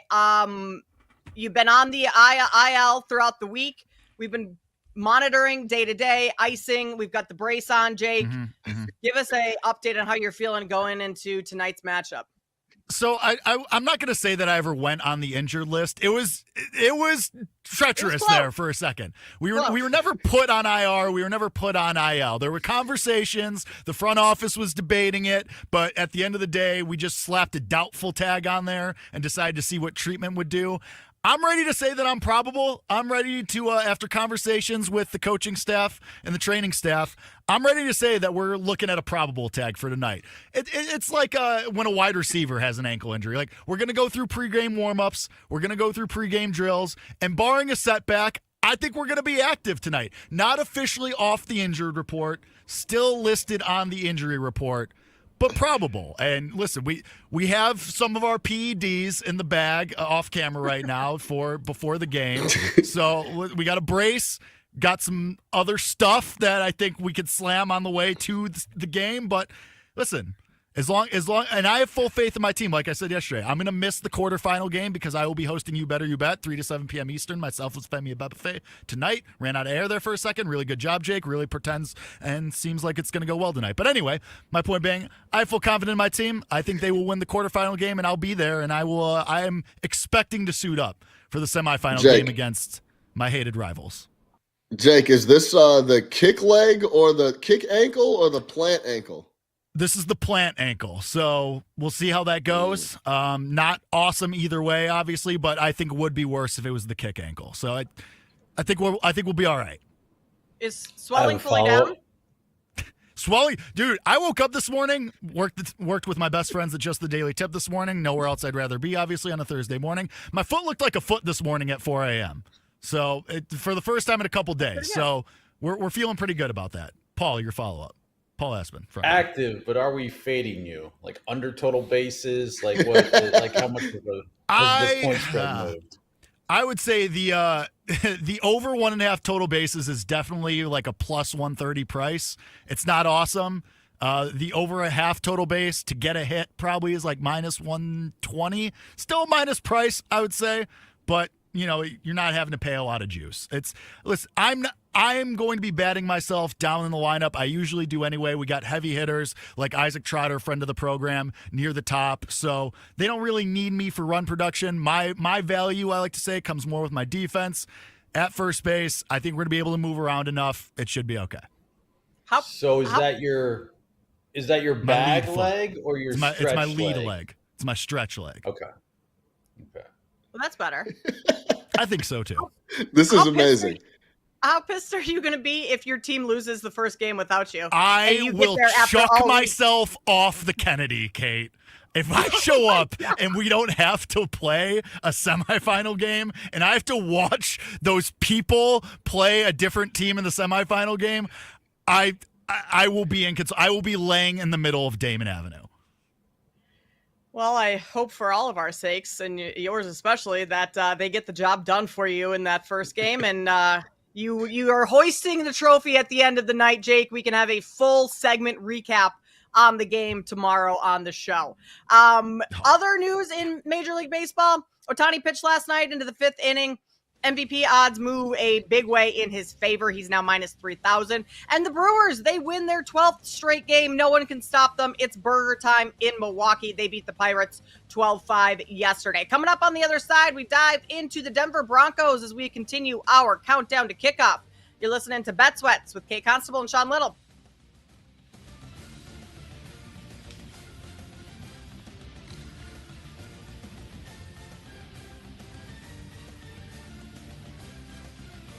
You're listening to Bet Sweats on the BetMGM Network.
6 going back towards the end zone.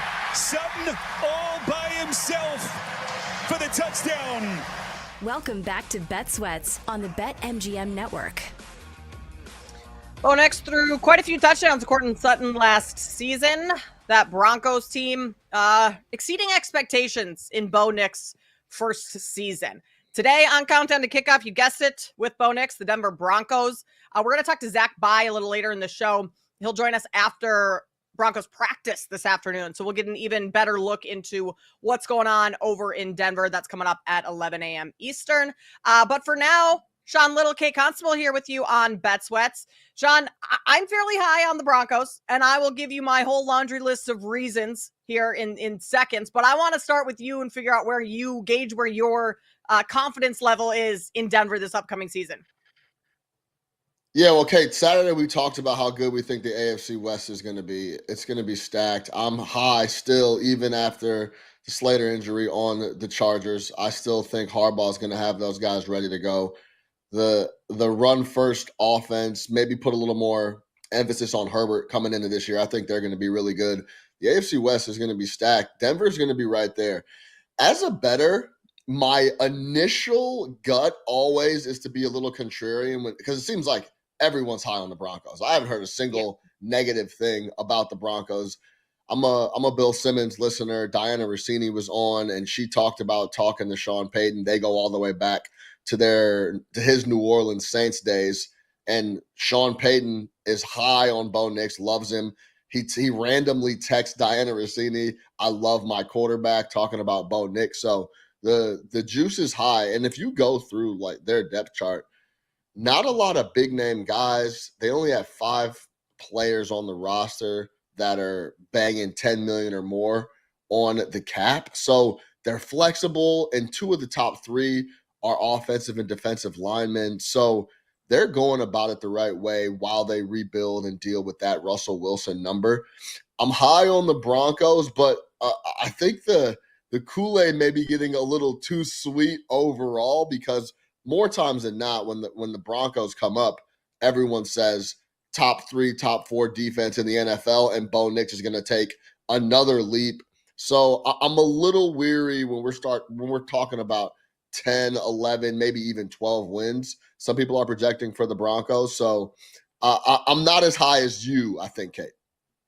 Yeah, I'm drinking the Kool-Aid, which does scare me because it's never a good thing when the public is all on one side.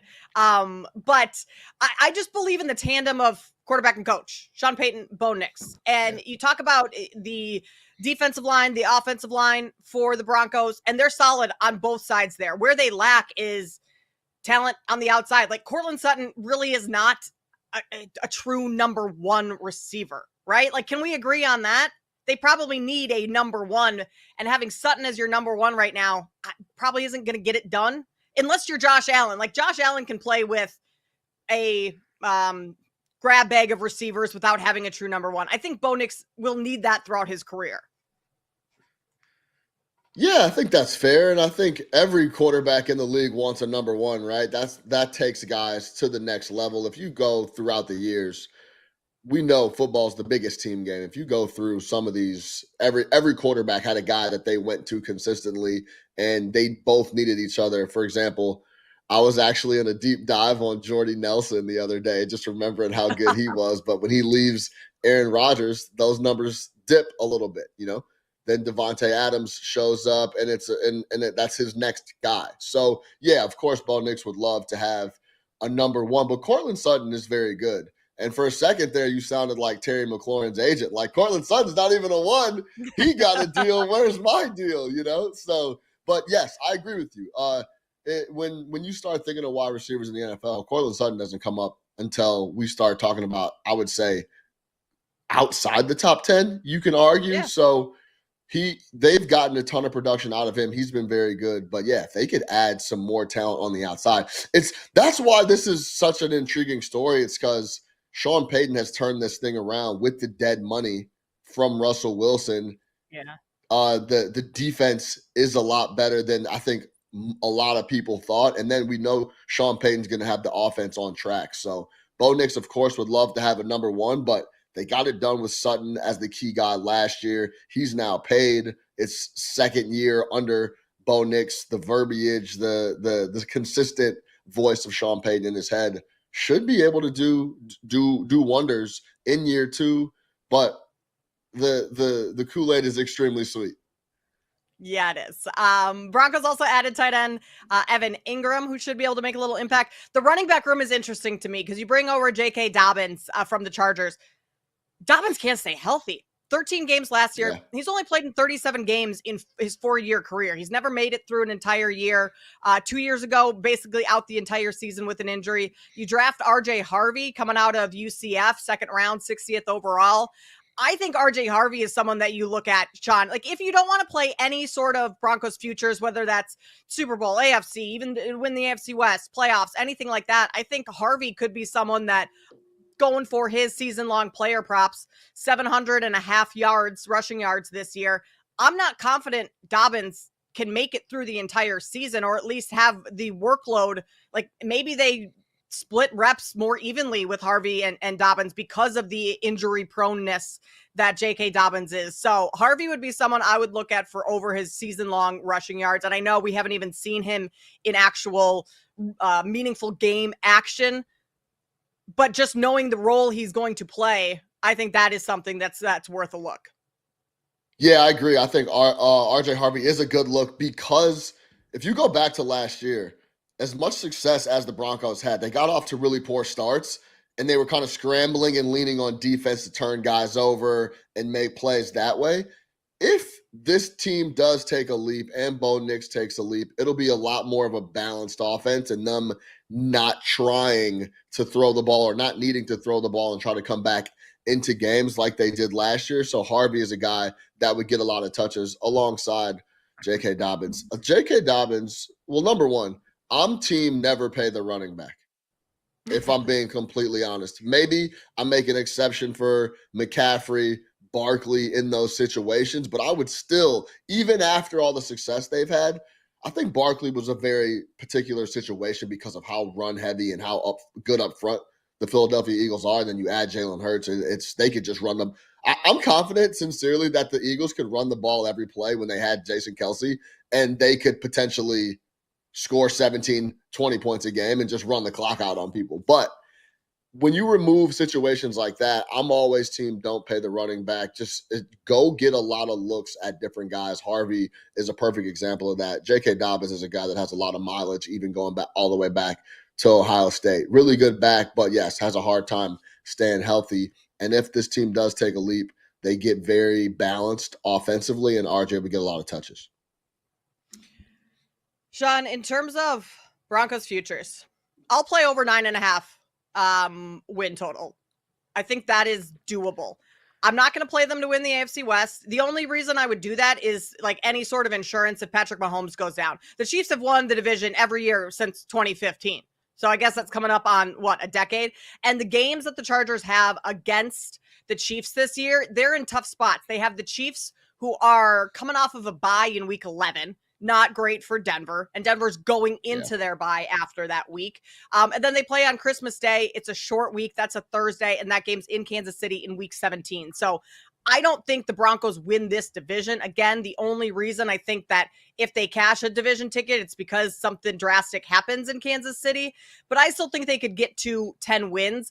The sabotage factor there, I think, is you look at the quarterbacks that Bo Nix faced last season. And it was Gardner Minshew, Aiden O'Connell. You had Spencer Rattler, Kirk Cousins after he started playing really poorly towards the end of the season, Jameis Winston. Like, the quarterbacks that Bo Nix is facing this season, significantly better than last year. So if my 9.5 win total loses, I think it's going to be partially because the quarterbacks that Bo Nix faces, like, maybe he doesn't quite level up to them in year 2. Yeah, I mean, I think it was shocking that the Chargers won 11 games last year in year 1 for Harbaugh. Then, of course, Kansas City couldn't lose a close game. They go 15-2, and Denver was still able to pick off 10 wins. Now, early in the year, they play Tennessee at home. That's a win in Cam Ward's first start. Then they go to Indianapolis. That should be a win.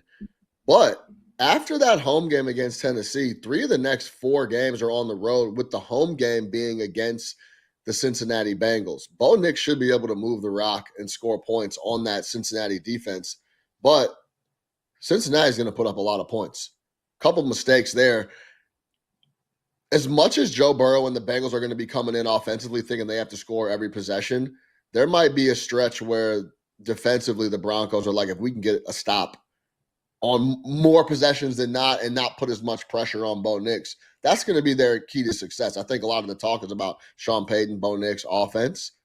They're going to be a defense first squad and not have to open up Bo Nix to making mistakes. So it's a really interesting betting situation because Tennessee's a win in week 1. Then we go to at Indianapolis. If they win that game at Indianapolis, they're 2-0.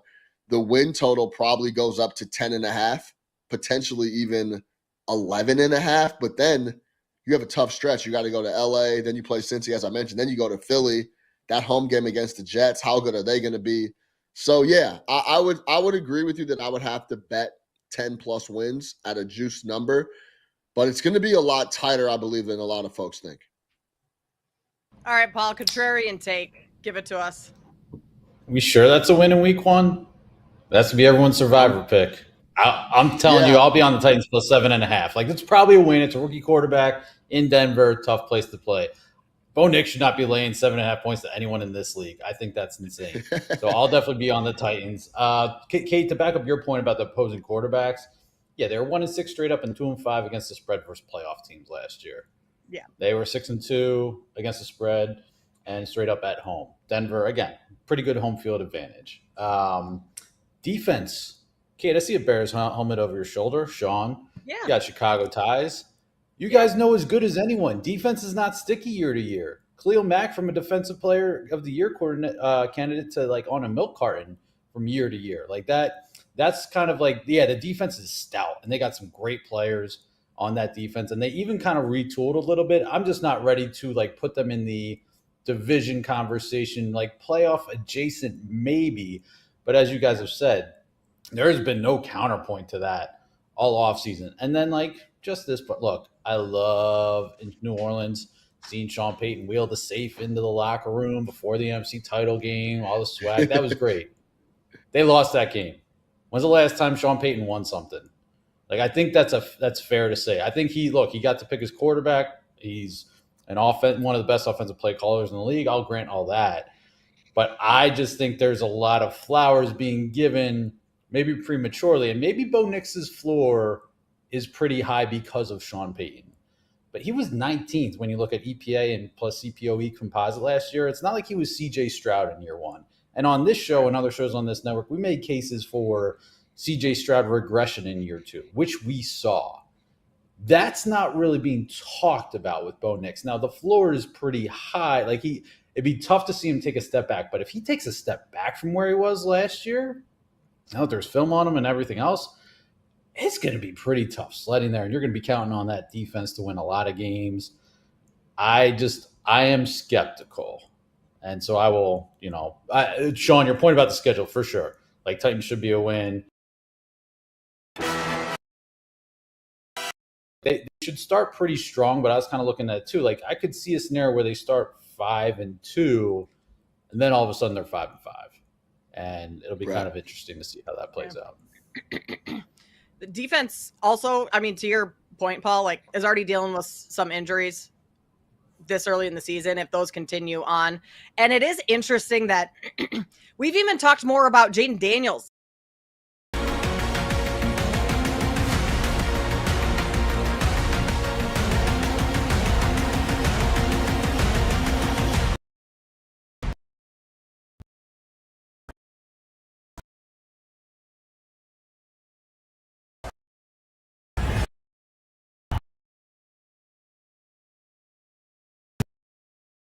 At the moment, I think it's interesting to touch on Paul's point about the retooling of the defense. Like, they add Dre Greenlaw. I think that's an underrated addition. Get ready to experience the ultimate fusion of wagering and entertainment. This is the BetMGM Network. Guys around him defensively. But, yeah, Bo Nix, it's really a lot of Sean Payton. And you're right, P. He hasn't won anything, but annually his offenses are competitive, competent, and his teams typically overperform. For whatever reason, people in the media have this thing about expectations where we weren't expecting Bo Nix to really do too much anyway. So he comes in like, we'll see if he's any good. He ends up being very solid and serviceable, and they win games alongside him. I would say there was not very many games where we came out of them and said Bo Nix led them to a victory. So when we're talking about coming into this year, the expectations last year were really low. They're about even to what he did last year. So when Sean, we got to Daniels go to break is that guy, quick, and we'll wrap this conversation up on the other side, plus some fantasy football talk coming your way on Bet Sweats. You're listening to Bet Sweats on the BetMGM Network.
Welcome back to Bet Sweats on the BetMGM network.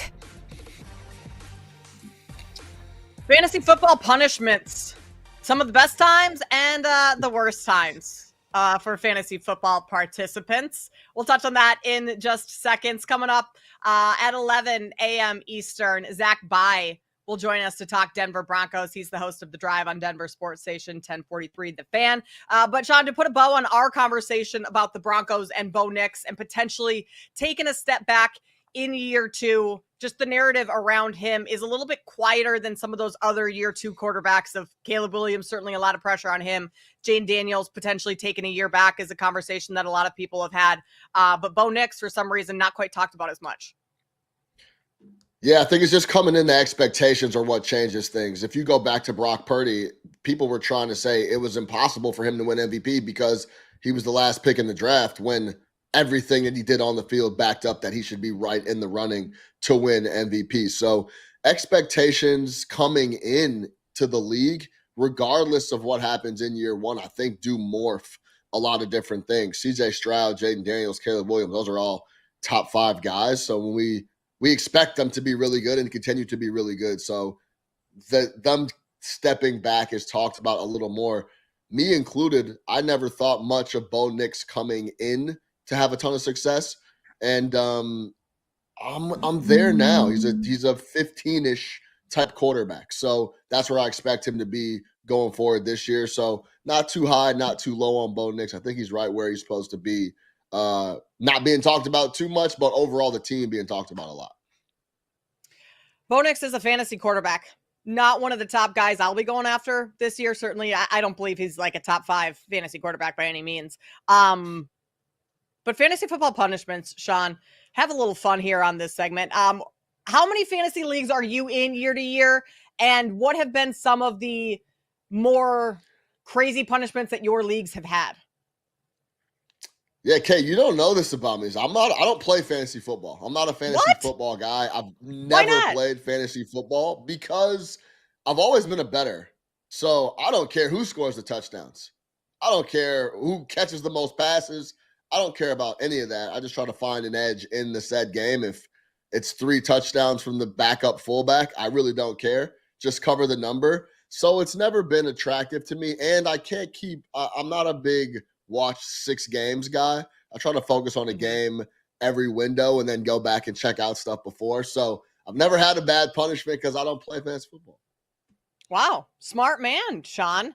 You learn something new about you every day. I've played in a couple leagues. I'm in an all-girls league every year. I'm in a family You're league. Probably a and then killer. You're a killer in the all-girls league. Yes, but yes, I finished top 3 in each of the last 3 years and won once, finished second once, I guess, and third once. But I mean, I'm going to go ahead and say it. I think a lot of the boyfriends' husbands do a lot of the drafting because some of it is really good. And I'm like, I know you girls. I know that you were not locked into football all week long. But that one, there are no crazy punishments. It's just if you win the money. If you lose, you don't. My family league, we have a trophy that gets passed around and we add tiers to it every year, kind of like the Stanley Cup. And if you lose, you have to be the person that buys the tier and gets the engraving on it and everything. But then I've been in a couple fun ones with guys and girls that's a little bit more competitive. And one of the punishments was to spend 24 hours in a Walmart, which kind of would be a little brutal. Like they have they have plenty of food to eat, but like the guy that did it, he went and just pulled out a lawn chair, got a book, read a couple books, spent about, I don't know, sat in the toilet in the bathroom for like an hour. Like, what do you do for 24 hours in a Walmart? That sounds brutal to me. Yeah, that's tough. You take that lawn chair to the electronic area. Go play watch some video games. Go play some video games. Go do some of that. They do got some grub. Yeah, I wonder, the sleep thing is interesting because where do you do that? You got to figure that part out if you do that at all. In a bathroom stall for a couple hours. But like that can't be comfortable. No, that's a super grind. And I wonder I guess the shifts change out, so you don't see that many, see the same person all day long. But man, you might bump into the same person like in the morning the next day, and you're like, what's going on here? That's a tough one. I'm not I guess I mean I pay my debts, so I would do what I had to do, but that's a tough one. The punishment this year is you have to eat Joey Chestnut's hot dog record before you can eat anything else. So it can take you a week, but you have to hit, I think it's 76 hot dogs before you eat anything else. So like you're doing hot dogs morning, afternoon, night. I can't come in last this year. It's never happened, but like I cannot do that. I don't think I can eat 76 How long would it take you? hot dogs in a row. It would take me at least a week, probably more. Like how many hot dogs am I putting down a day? Even if I put 10 hot dogs down a day, like that takes me a little over a week. At Wrigley in the bleachers, you could probably knock off like 6 or 7 in a game if you really put your mind to it. No condiments, just straight out of the tin can heated barrel. You could put down those a lot easier, but yeah, that's tough. That would take me. I would need to be sleeping in that stall for the next week after putting down 76 hot dogs. So how do you guys come up with the punishment? Is it voted on? Is there like options and then like a vote comes in, or what do you guys do? I don't really know. Someone decides on it and tells me. I don't have anything to do with it, and I just say okay. I should probably like push back a little bit more, but it's whatever. I just can't come in last. That's the only thing. Jake Hassan, what are some of your fantasy football punishments that you've had? Because I know that your group of friends probably goes a little haywire. So I just have I'm in one league with a bunch of my close friends, and we change it every year. So it depends. So we haven't decided on this year's yet. But last year's was you had to go to an open mic at a comedy club and do a tight 5 in front of everybody. Nice. That was for the last place, which was not me. So it was fine. But other ones have been like things of that nature. Like you have to go take an instrument like a recorder or an acoustic guitar, sit on a corner and play until you make like $20, something like that. But I had a friend, and Paul knows the story because we talked about it on this show with Joe and Sammy. I had a guy who had to stay in a Waffle House for 24 hours, and every pancake that he ate was an hour off the total. He ended up taking down like 18 pancakes. It was insane. Like it was a performance for the ages. But his friends started to mess with him because there was a touch tunes in this Waffle House. So people kept playing the YMCA like 7 times in a row. God. Or they would just play like the worst songs imaginable to try and make it even worse. So it's stuff like that. I saw one on TikTok. I don't know if this is true, but I'm choosing to believe it is. Someone had to enlist for the Army as their punishment. Using fantasy football. No idea if it's true, but I'm choosing to believe that it's true. Wow. That would be, I mean, can you, I don't know how it works. Can you cancel your enlistment? Can you retire from the Army after a week? I think you got to do a full tour. I don't know. I did stand up once, and I signed up for an open mic at a comedy club. And it was, you had to go sign up in the morning, and then the open mic was at like 7 p.m. And it was the most nerve-wracking day I've ever had to this day. Forget about like being on TV, doing live TV, doing shows. Signing up and then having that over your head the whole day, and then going to the open mic and I did 5 minutes. I could have thrown up on the stage. I was so nervous. So that's a really, really tough one. And you voluntarily did that. With prepping your jokes. Yeah, it was something I always wanted to do and try out. So like, I was like working on jokes and working on a set and did it all. And man, I've never been that nervous. Like I couldn't see the crowd. The lights were in your eyes. I thought I'd be able to work off of facial expressions and stuff like that, but I couldn't see. It was just extremely nerve-wracking. So big salute to all those folks that go up there and do that stuff. So yeah, that would be a really good one. Though? Like, did you feel good after? I felt good after. I was told, I had a couple buddies come and they told me it was pretty good and people seemed to like it, but it was one of those things where I walked out and I was like, I'll never do that again. I'm good. Yeah.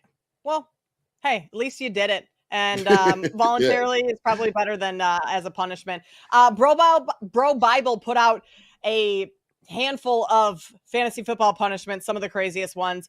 One of them, Sean, fantasy football nightmare. There's a haunted clown motel in Vegas, I think, or Nevada.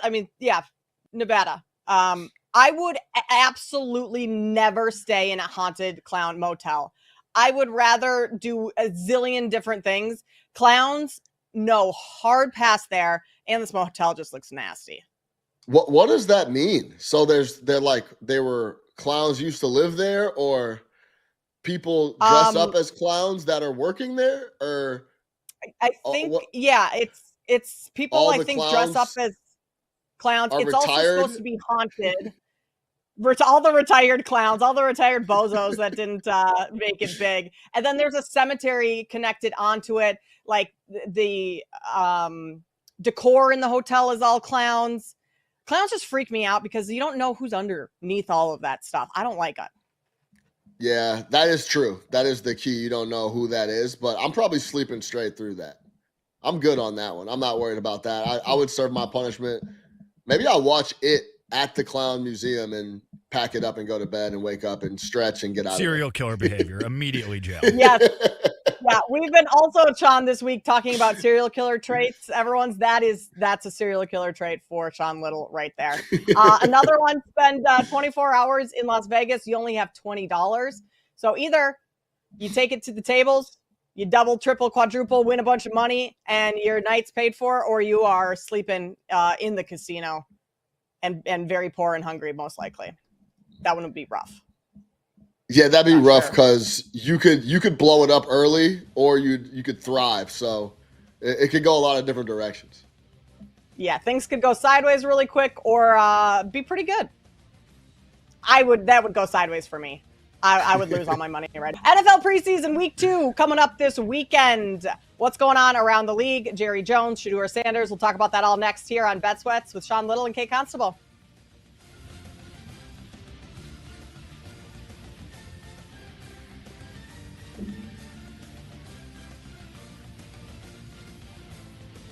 You're listening to Bet Sweats on the BetMGM Network.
Welcome back to Bet Sweats on the BetMGM network. Kate Constable and Sean Little here with you on Bet Sweats. We're filling in today and tomorrow for Joe and Sam, who are off this week. Sam's down in Vegas at Bet Bash, and sure we'll have plenty of stories from him when he returns next week to hear. Looking forward to all of that. 20 minutes from now, we have today's MLB card. We'll also take a peek at the latest awards markets, where things stand there. We will talk a little NBA actually today because ESPN, their plans for Inside the NBA, little concerning. Coming up at 11 a.m. Eastern, Zach Bai joins us to talk the Broncos. He's the host of The Drive on Denver Sports Station. So we'll get in his thoughts on the Broncos and kind of wrap up our conversation on Denver in our Countdown to Kickoff series. But John, we have preseason, week 2, NFL. Shedeur Sanders, we touched on early on in the open. He injured his oblique in practice this week in one of those joint practices against the Eagles, and he may miss the preseason game this weekend. I thought after he played fairly well in that first preseason game, like he had given himself a leg up on Dylan Gabriel and Kenny Pickett and kind of put some pressure on them to get healthy, because the more first team reps that Shedeur Sanders gets in practice or these preseason games, the better shot that he has of being a starter at some point for the Browns this season, with their quarterback room just an absolute mess. But the injury kind of puts him in the same boat now with Dylan Gabriel and Kenny Pickett, and one continues the mess that is the Browns quarterback room, but also the leg up that he kind of had is gone now. Or does it, Kate? Say he misses this second game. What's our last remembrance of Shedeur being on the field? Extremely positive. True. Played really well. That's true. And you know what else happens is the fans remember that. There's a lot of pressure. Like the last time I saw Shedeur, he played really well. Then he got hurt. He shouldn't get dinged for that. I wonder if he doesn't end up playing this second game and Dylan Gabriel doesn't come out and put up a huge game, or Kenny Pickett doesn't come out and put up big numbers. Does it affect him, or does it work in his favor where he only has to play 2 good preseason games instead of 3? Yeah. And then next thing you know, he is the starter on week 1. I can't understate. There was number 12 jerseys, a lot of them in the crowd in that first preseason game. Kate, do you remember the number? I don't want to put you on the spot, but the price increase when Shedeur got announced versus when it was still questionable who would start for the Browns. The number went through the roof. So this is really interesting because say he doesn't play, the last memory we have of Shedeur is playing really well in the first preseason game. The fans start to clamor. The pressure is still there. The pressure kind of alleviates off of Shedeur and goes to Kenny Pickett and Dylan Gabriel that you have to match what Shedeur did in game 1 to keep this even. It might be a conversation. Stefanski might know exactly what he's going to do, but the conversation surrounding him would be, last time I saw Shedeur, he was really good. He needs reps. He needs to play. He's the best quarterback in the room. Yeah, those numbers of ticket prices went from like $20 to get in to that first preseason game up to like $150 when Shedeur was announced the starter. So the impact he has there, to your point of having a lot of number 12 jerseys around. I mean, you make a great point, Sean. Dylan Gabriel, I guess, does kind of have to go out and have, if he is going to play, I don't even know if they've announced who's playing for the Browns in the second game, but regardless of who it is, that player has to go out and play better than Shedeur did in that week 1 in order to overtake him, most likely, right? That's kind of where we're at. Yeah, I would say so. And it would have to be a big-time performance because I think the fans are already on Shedeur's side. I think a lot of people want to see Shedeur play. So if he's going to play well and he has the backing of the public, that's where it starts to get really spooky. If Dylan Gabriel plays just as well, or maybe a touch below that, or Kenny Pickett per se, then it's like, well, they're not playing better than Shedeur.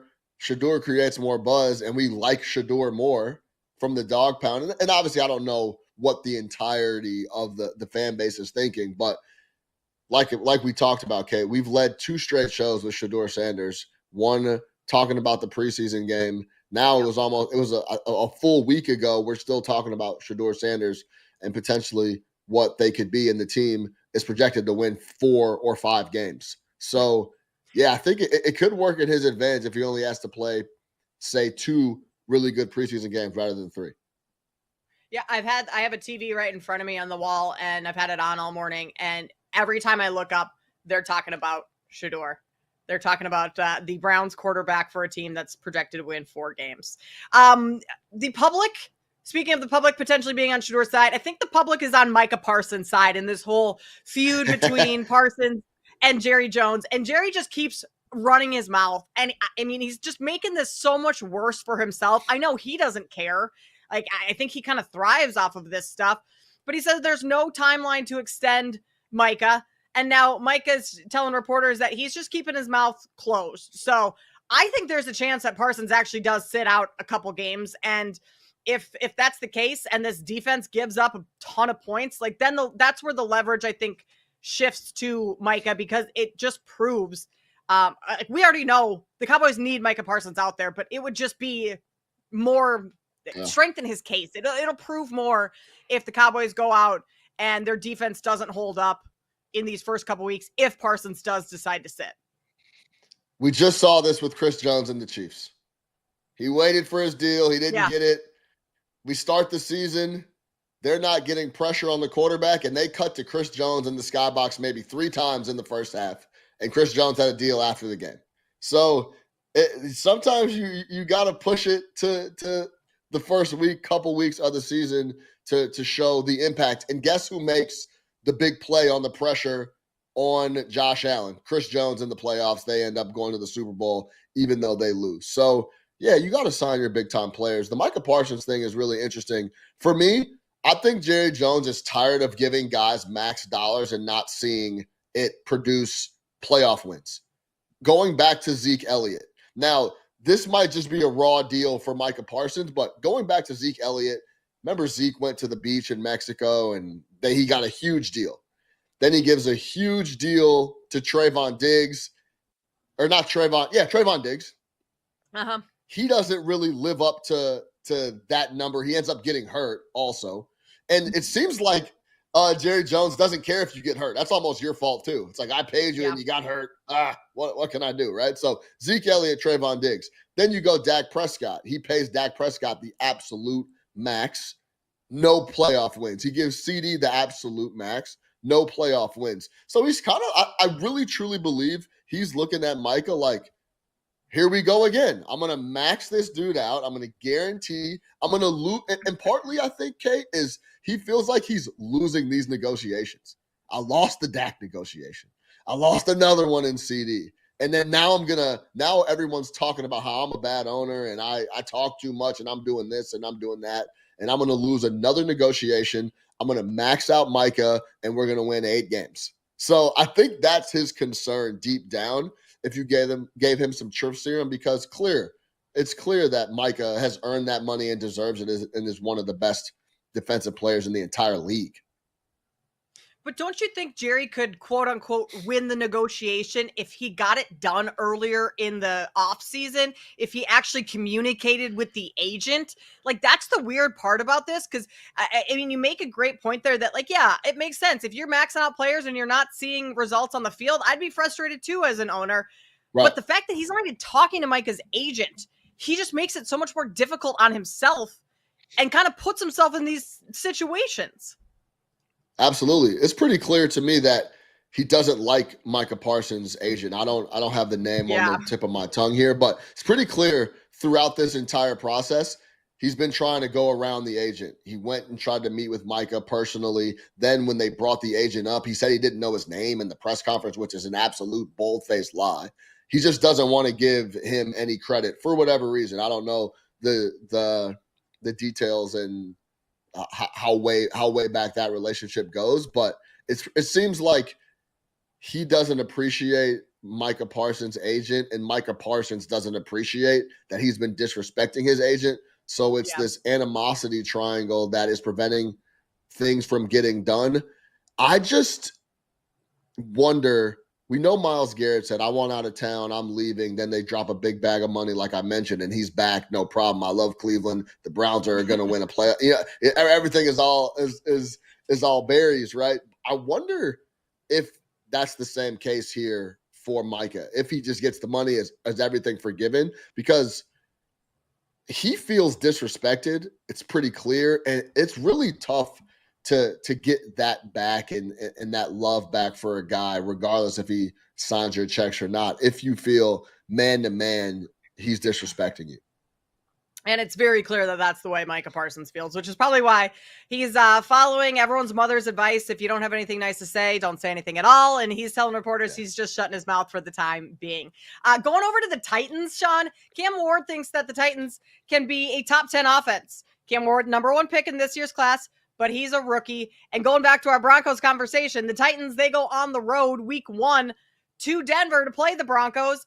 I mean, you look at the depth chart for the Titans, they're not a top 10 offense. Yeah, Tyler Lockett, he's a good receiver. Calvin Ridley, good receiver, but he's on the back end of his career. Van Jefferson, fine. Tyjae Spears is going to be out for a significant time. So Tony Pollard's your running back. What's Tony Pollard done over the last couple of years? Not a whole lot. I'm out on the Titans being a top 10 offense, especially, I know it was Will Levis last year, but like that system, that offense was pretty poor. I don't think Cam Ward turns it around in his first season. Tony Pollard, by the way, another guy Jerry Jones didn't want to pay. Yeah, that's right. Coming off of a really good year. So, yeah, Tony Pollard, yeah, top 10 offense. Man, I would love to know how many rookies in their first season have had a top 10 offense that are picked in the top 5. So, in other words, going to a really bad team, show up, and then they have a top 10 top 5 offense. That would be. I mean, Jaden Daniels last year, but that was it's an anomaly. Yeah.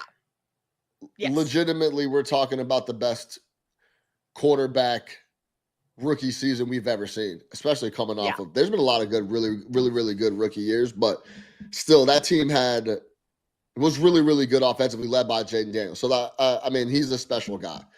He's also coming off a Heisman. It's a lot of different things. But like for Cam Ward to be going to a team that doesn't necessarily have a lot of offensive pieces going for it, Calvin Ridley, maybe he dials it all the way back to Jacksonville. But still, Tyler Lockett is getting older. One of my favorite wide receivers of all time, by the way. He might be historically one of the most underrated offensive players we've ever seen in the league. Continues to put up tons and tons of production every single year throughout his entire career. But yeah, I mean, I would be shocked. Cam Ward is good. If he shows up and it can be that impactful, I would be extremely impressed. So I hope it happens. He seems to be saying the right things.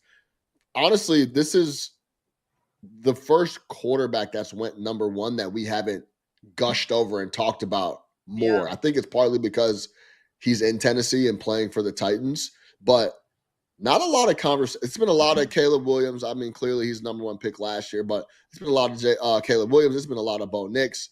It's been a lot of Aaron Rodgers. It's been a lot of even I feel like Michael Penix is getting a little more a little juice compared to Cam Ward. It might be the market. It might not be, but I'm excited to see what Cam puts together in his first season because I think he's going to be throwing the ball quite a bit. Yeah. Sean, you and I are both based here in Chicago. Speaking of Caleb Williams, he's going to play in this preseason game this weekend. Ben Johnson told everyone yesterday. If Caleb doesn't look good, is the city going nuts? Like, are we all just going to be losing our minds come what they play Sunday night, come Monday morning? That's going to be the headline everywhere. Yeah, of course. I mean, all eyes are going to be on Caleb Williams. New system, new coach. I don't know if you caught Ben Johnson's press conference yesterday.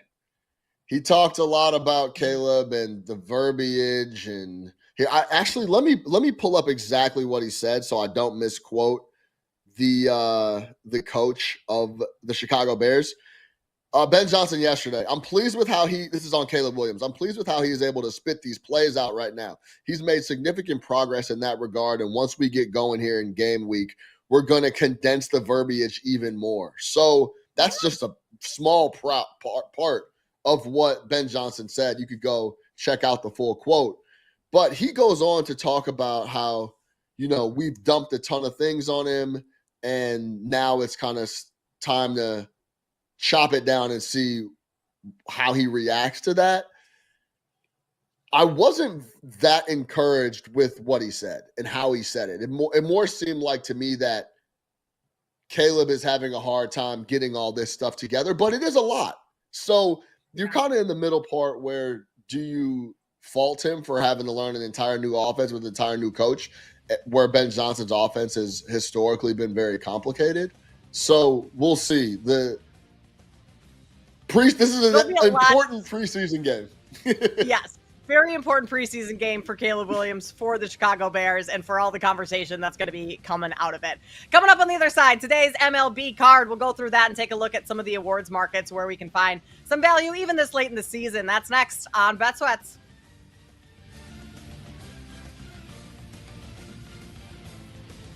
You're listening to Bet Sweats on the BetMGM Network.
Welcome back to Bet Sweats on the BetMGM Network. Today's MLB card coming your way. Also, what in the world is going on with the Milwaukee Brewers? Those boys can't stop winning. And now free burgers for everyone in Milwaukee coming up fairly soon. I don't think that restaurant there has released exactly when Free Burger Day is, but hundreds of thousands of burgers will be given out because the Brewers have a 12-game win streak, which is crazy. Sean, I mean, they are the hottest team in baseball right now, and up 6.5 games? Well, I think more than that in the division, and the best record in baseball right now. Yeah, then they're 26-4 their last 30. That's crazy. That's insanity. 26-4 their last 30. They've won 11. They had a win streak of 11 games in a row. Now they have a win streak of 13. The burgers thing is a super fun deal. It's only happened 2 other times. It's a restaurant in Milwaukee called George Webb's. If they win 12 straight, they give out burgers. It's only happened in 87 and 2018. They've scored 47 runs their last, I believe, 4 or 5 games. I believe it's 5 games. So they've just been absolutely mashing 7 runs or less over that, or 7 runs or more over that stretch. It's just a special, special period. I mean, I don't really know what else to say. And I think for casual baseball fans like myself, there's just not a lot of guys that jump out, but they just collectively have been able to put together multiple streaks. I know we're going to talk about if they're peaking too early, which is an interesting conversation. Kate, what do you think about that? Can you peak too early, or do you just show up day to day and continue to try to put wins together like they have? No, I think you can certainly peak too early. I mean, we talk about it all the time in sports, and regardless of which sport, is like you want to be peaking at the right time going into the playoffs, playing your best ball late in the season. It's late in the season, but I don't think it's late enough. I think that right now what they're doing is incredibly impressive. And if anything, it just gives you confidence and it shows them the level that they're capable of playing. But continuing this win streak, I think that's going to be difficult. The impressive thing, I mean, the 13 games is impressive in and of itself, but it's also impressive the runs that they're putting up against these top end pitchers too. Like even 2 days ago, Paul Skeens. I mean, Pittsburgh or Milwaukee kind of got the best of Skeens, ended that game with 14 runs. I know a lot of those runs didn't come when Skeens was in the game. Mitch Keller yesterday, a solid season for Keller so far, 12 runs against the Pirates yesterday for the Brewers. So I think that is very promising, is that when their offense really gets going, it can be extremely hot. And so they know that they have this within them. I am worried that this is peaking a little too early. I would prefer this to be happening at the end of August or, middle of September type of thing rather than early August where we're at right now.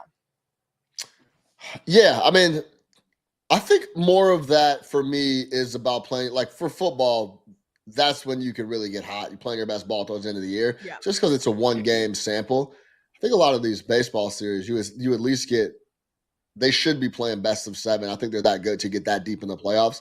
So you do have a little bit of leeway to not play your best ball and still win series. But overall, they were applying a lot of pressure to Skeens. So even if he typically cruises through teams. This wasn't the case with Milwaukee, especially in their building. They're 42-20 at home. They've been really, really good all year. I think to win 11 straight and then go right back and put together another win streak, I think tells it's not a flash in the pan, quote unquote, what they got going on in Milwaukee when it comes to just winning consistently. And they're mashing people. I think they have the whole thing too, where they're buying into the community. They put stuff out on their socials like, we know this is not just another team for you guys. This is a part of our fabric in our city. And when we win, your life is better. So I think they're dialing into everything. But yeah, I mean, if you go back, Kate, like 2 months ago, if you parlayed like the Cubs and the Yankees to win their division, it wasn't a big payout. It was like, I want to say it was like plus 150 or something. But if you were to parlay the Brewers and the Blue Jays to win the division, you're probably paying like 10, 12 to 1. So it's been a big turnaround in both of those divisions. Okay, but is the Brewers' success right now enough to get you to bet on them to win the World Series or win the NL? And I know at this point, like, you've lost the best of the number, but I guess even if you weren't betting, like, are you confident that this team has what it takes to win the NL, to win the World Series? Right now, they're still behind the Dodgers and the Phillies in NL standings, and third in World Series standings as well. Yeah, I think they got a lot of guys that have been there for a while too. So that continuity is a big thing, especially when it comes to baseball. Like Woodruff's been there, Yelich has been there. They seem to have all the elements of a real contender. It is late enough for me, I think, where even if they took a step back to close the regular season, I think it's still the ball that they're playing right now would still lead into, like, you don't need to win the last 15 games of the regular season for me to think you're hot enough to compete in the playoffs. So I'm not a baseball bettor, so I have no plans on betting futures tickets or anything like that. If I see a spot during the week, I may look at and take, but on a futures ticket, it's just not something I'm going to print. Okay, Jake, come in here and give us your thoughts as someone who does bet futures. Because, Sean, I'm with you. I'm not a big baseball bettor. I'm not a baseball futures bettor by any means. But our good friend Jake Hassan knows a thing or two about this stuff. Do you think the Brewers have what it takes, Jake? I want to say yes so bad. This team is fun as hell. I want to believe in them. The pitching's unbelievable. My problem with the Brewers is I think they're going to run into the same old problem that they always do, and it's that they don't have a true superstar. They don't have a Corbin Carroll to take them to the World Series. They don't have a Corey Seager. They don't have an Ohtani, a Betts, a Freeman, a Judge. Go down and down and down the list. Every single one of these teams has one of those guys. Even if you want to use the 2019 Nationals as an anomaly, they still had a young Juan Soto on that team. So every single year, these teams that get over the hump, they have that superstar that'll take them over the edge and come through in a clutch moment. And I just don't think the Brewers have that guy. Christian Yelich was that guy 10 years ago. He's just not anymore. He's still a good player, but you're not counting on him to save your skin and save your bacon. William Contreras has completely fallen off a cliff from last year. I think Jackson Chourio could be that guy eventually, but he sure as hell isn't now. Have you seen his numbers? He's completely fallen off from last year. It's a sophomore slump. He's 22 years old. I think he'll be fine. But I just think when push comes to shove, the Brewers have this very much power, friendship, devil magic thing working for them, and awesome starting pitching. Not to take away from that. Brandon Woodruff's awesome. That whole staff has been very good all year long. Freddie Peralta, of course, too. But I just think that when they get up against these awesome teams, like what happens when they go up against the Padres? Okay, here's Fernando Tatis Jr. and Manny Machado. The Dodgers, already talked about their guys. The Mets, who now have Juan Soto and Pete Alonso, who, by the way, just broke the Mets home run record for franchise leader. Like, I just think every other one of these National League teams has that guy, and the Brewers don't. Not to say that they can't make a run. They could get to the NLCS, but I just don't. I mean, hell, they could get to the World Series. But I don't think that when it comes to it, they don't have that guy to take them over the edge. They're a very, very good team. I'm going to have a ton of fun betting them throughout the postseason when they do go up against a Padres or a Dodgers, because those series prices will be insane on the Brewers. But I just don't think they have what it takes to hoist the trophy. I can be wrong. I've been wrong a ton. Have you seen the American League Rookie of the Year market? Have you seen Jack Caglione's price? But it's just I don't want to put a bet on this Brewers team right now. Not at price. You've missed the boat, kind of. You're betting the worst of the number at this point. I'd rather wait till the playoff bracket comes out and they have to go against the Dodgers or something and you get a better number, or just bet the series price at that point. Jake, so in short, you think the lights can get a little too bright for the guys that they currently have on the roster, and you feel like they don't have, I think in baseball, especially even for the opponent, you can look at the lineup or say the upcoming the three that they're going to see in an inning and be like, I'm really scared of Ohtani in that second slot here. We're going to have to figure out a way to get him out. You think the lights are going to be too bright and there's not a guy that everyone is going to be scared of and that the Brewers can lean on. Like, this is our guy that's going to come through in a big spot. Yeah, like it's the bottom of the ninth. The Brewers are down by 1, and it's an elimination game. You're scared of Sal Frelick. You're scared of Bryce Terang. You're scared of Joey Ortiz. Like, Kate doesn't even know who any of these people are. I could be making these names up, and she wouldn't know it. Like, it's just that's what it is. Like, again, like Christian Yelich used to be that guy, and maybe he's the guy where you're like, okay, that makes me a little nervous. Okay, well, we pitch around him, and now here's Rhys Hoskins. Like, it's just it's not a deep lineup enough where you feel supremely confident, because it's happened year after year with the Brewers too, where they go on, they win the NL Central, they win 90, 92 games, and then kerplat in the division series or the championship series, because they come up against these teams that just have more talent. And that's not a knock on them. They've tried. They're doing it. This is awesome. As somebody who has Brewers NL Central tickets for when everyone was betting the hell out of the Cubs early in the year, I feel awesome. But I just think when it comes to betting the World Series, and maybe you want to try some exactas, because, again, I think this Brewers team could make a run to the NLCS and maybe even the World Series, but then I think they would lose to an Astros, a Yankees, maybe even a Mariners. So you want to try some exactas, get a huge price. Maybe that's not a bad idea, but solely just to win, I'm not interested in this Brewers team right now.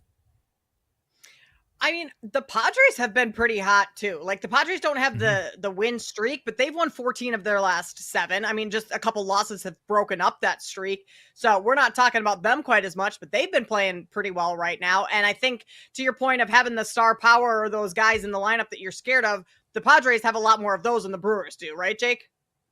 They do. They have the guys, they have the names, and I've said it on this show since the trade deadline. So for about 2 weeks now, I've been saying, I can't wait to bet against the Padres in the postseason. Not because they're a bad team, not because they don't have the stars, and I know I mentioned them as a team that the Brewers would lose to. I can't wait to bet against the Padres because it's going to happen again. For the 3rd straight year, everyone on this network, on other networks, in those Twitter streets is going to say, look out for the Padres. Start betting the Padres. Here we go. Look, they won the NL West. They beat the Dodgers. They were leading the Dodgers in the division series last year. Okay, and then what happened?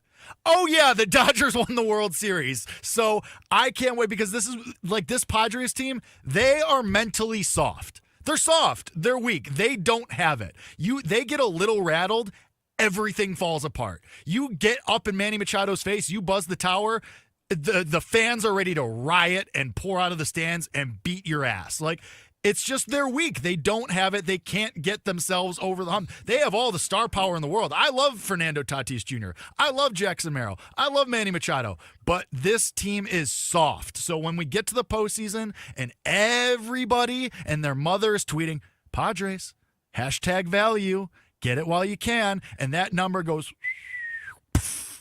and then they're just going to lose to the Dodgers again. And I'm going to laugh to the bank. Yeah. All right, you've got the script. There it is. I have the script. Rob Manfred sent me the script, and then I said, get out of my office, you bum. I mean, Joey Ortiz from Milwaukee said Harold Reynolds asked him about the 12-game win streak on MLB Network yesterday, and he said, and I quote, "I think us winning ball games comes from the power of friendship."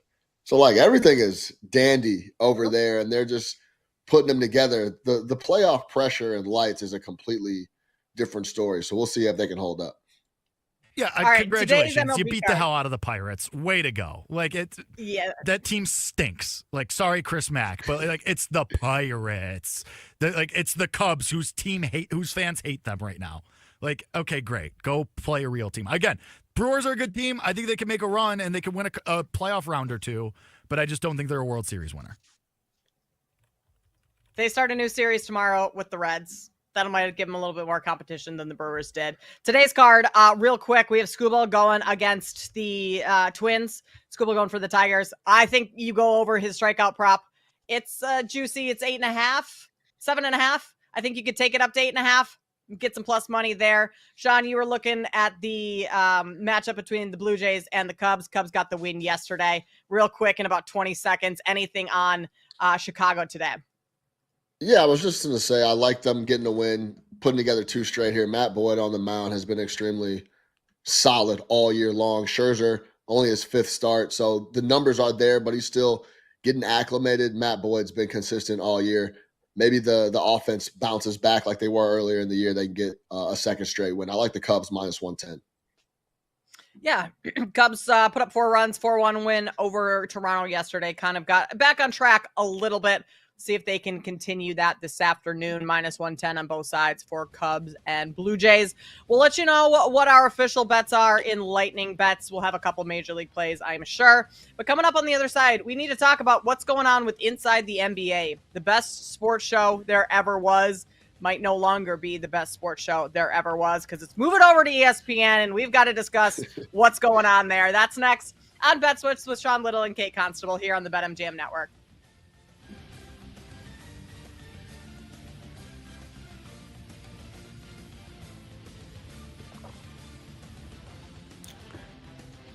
You're listening to Bet Sweats on the BetMGM Network.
And Joker, instead of going around him, he just banging and banging and banging. When a guy's banging you, you spin off of him.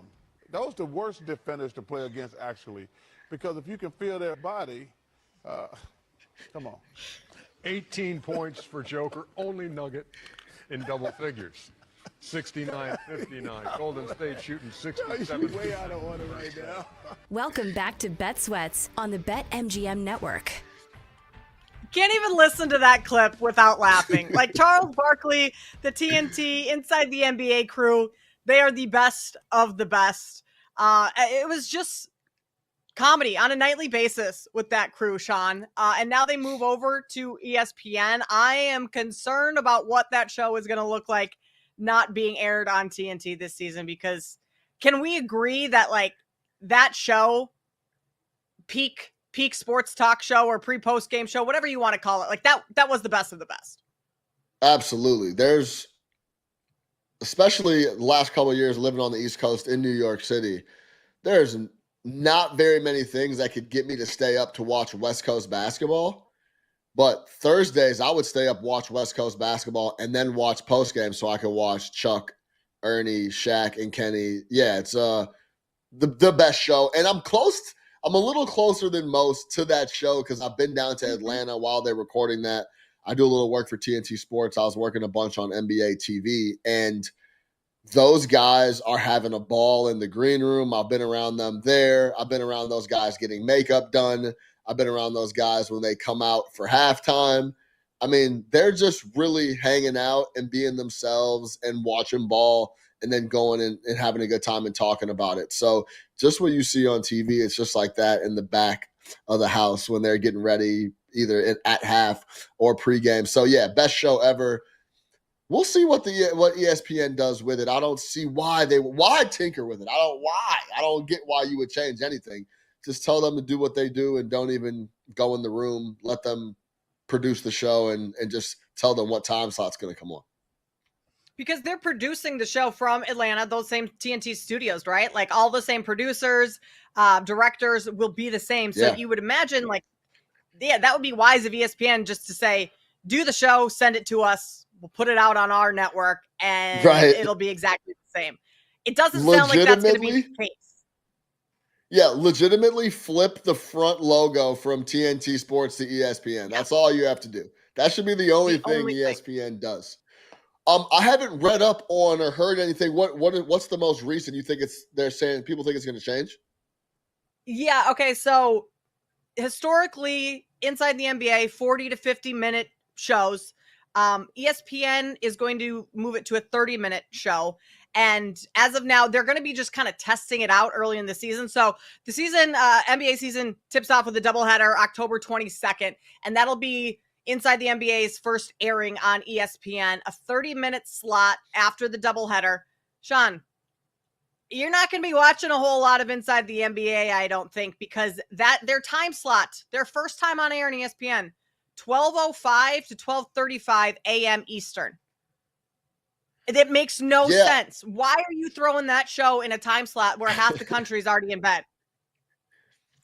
That doesn't worry me as much because I just said I stay up and I watch Chuck, and I think a lot of people do. That doesn't worry me as much as chopping it from 50 to 30 minutes because where you get those gems and where you get the rants from Shaq and Chuck and Kenny and Ernie leading the way is because they let them riff. They're talking for 16, 17-minute segments. When you chop the show down to 30 minutes, it closes up that window to get for Shaq to get Chuck riled up, right? That was the beauty about the show is they talked about stuff for a long time and it could go in a lot of different directions. I think that's overall ESPN's issue with programming in general is that everything is they jam so many ads into things and commercials that you go to the pregame show for the NBA Finals, you're talking for 4 or 5 minutes.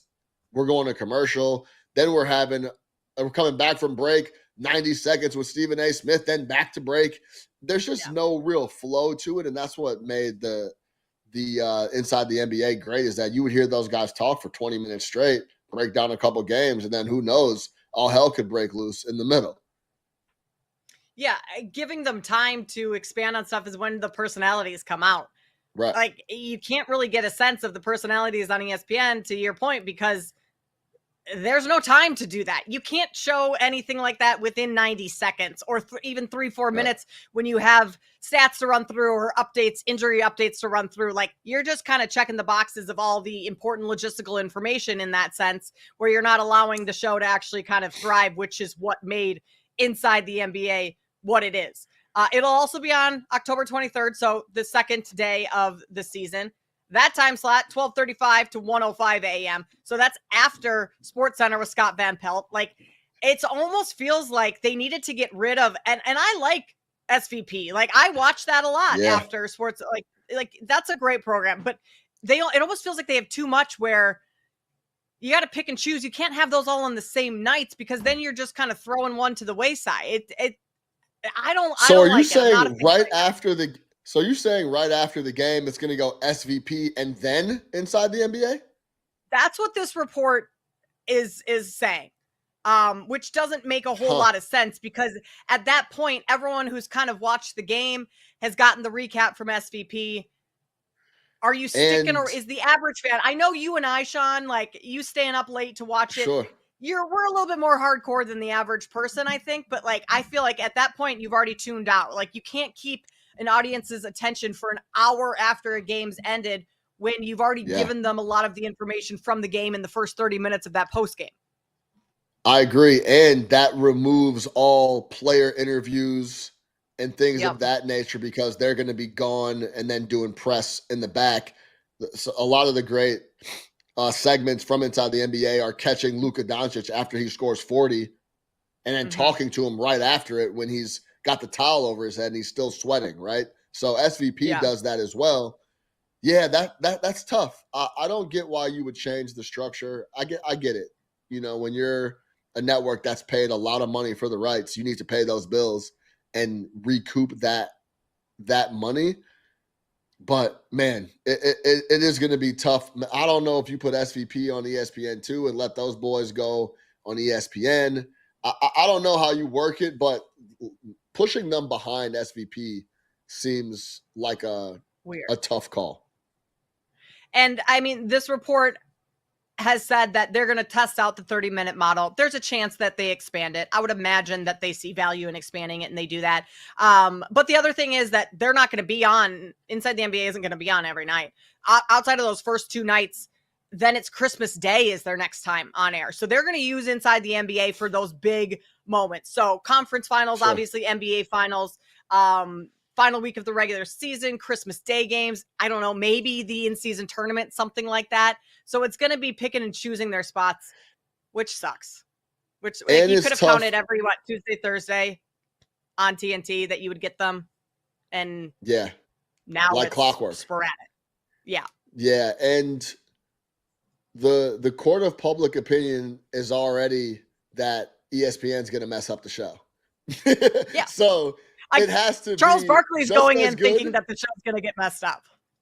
Right. It has to be just as good or better for public opinion to be like, oh, this actually is the same show and it's pretty good. So they're already behind the 8 ball, moving it just like ESPN's behind the 8 ball with Red Zone. If that doesn't feel the same, people are going to say, what are you guys doing? You guys ruined Red Zone. You guys ruined the Inside the NBA. ESPN is a shell of itself. So you got to bring it. And I don't see why, if you're going to, and this salute to Ernie Johnson and the crew and Chuck and Shaq and Kenny, their main thing from being a little closer to that situation was, yeah, we'll do it. You have to keep the same graphics guy, same producers, everybody in Atlanta. So they are capable of doing the exact same show they've been doing. Let them do it. That seems like a no-brainer, but there's a lot of things at play when it comes to dollars that we don't know about. But they're in a tough spot, because if it's any iota worse, it's going to be ESPN ruined it rather than, oh, that wasn't that bad. Right. Do you remember, speaking of Red Zone moving over to ESPN2, one game last season, they ran an ad and everyone freaked out. It was one ad, one commercial. I don't recall what it was, but everyone just lost their mind on Twitter because it's supposed to be 7 hours ad commercial free football. That's not going to happen over at ESPN. And everyone's Right. going to lose their mind. Like, I think that, thank you, Gertch, in the chat. It was a picture-in-a-picture ad. Like, on the screen, you could still see the game, and everyone still kind of lost their mind. Yeah. If ESPN ruins one of these two, I think it's Red Zone even more so than it is inside the NBA. Because there's going to be ads everywhere. Yeah, and we're talking about cult followings here. This is not Right. like just another show. This is religion to a lot of people. There are countless, I would say millions of people in the country that have been watching Red Zone every week for years. And it's religion to them. That's what I do on Sunday with the buddies, with the family. So yeah, you got to figure out a way to keep it as is for as long as possible, or it's just going to be backlash across the board. Also, Kate, I was just having a conversation with a couple homies of mine the other day. It's crazy how much leverage some of these faceless Twitter accounts have, like, on things. Yeah. The aggregators with tons of, like, we don't even know who these people are, and they'll come out and say, man, that Red Zone used to be so much better.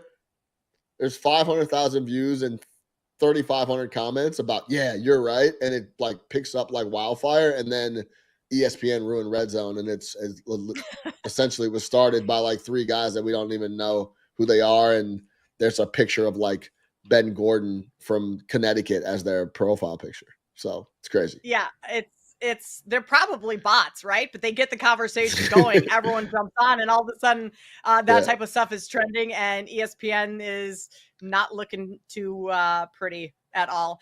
Speaking of other shows, The Kingdom Chiefs is coming out later this afternoon, a documentary on that. Obviously, we had the Travis Kelce, Taylor Swift episode of New Heights drop yesterday. I listened to that. We might have to touch on that a little later in the show, Sean. And then the Cowboys also have a documentary coming out. So a lot of stuff to be watching these days if it fails for Inside the NBA, which I hope it doesn't. But plenty of stuff going on. Stuff going on our show next. We talk a little bit more Broncos. That's coming up with Zach Bye on the other side. This is Bet Sweats on the BetMGM Network. You're listening to Bet Sweats on the BetMGM Network.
action.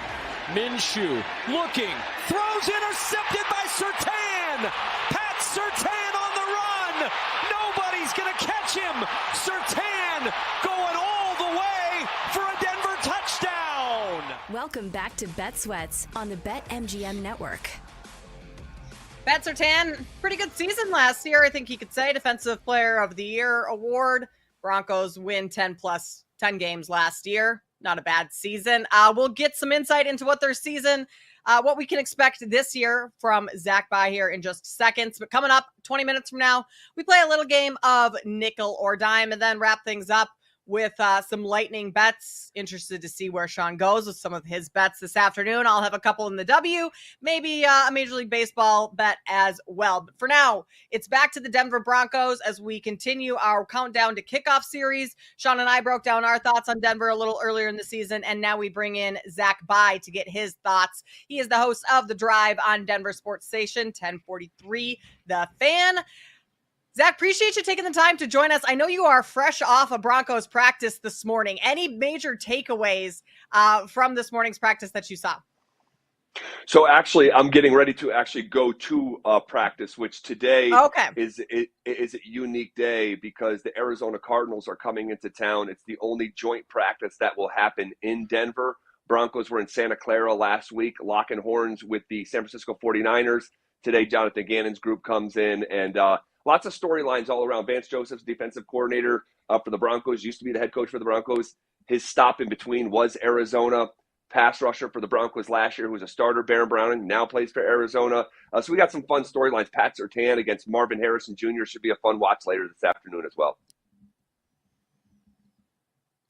Mr. By, is the Denver Broncos Kool-Aid a little too sweet? I haven't heard too many negative things coming out of Denver across the country, Kate Constable included.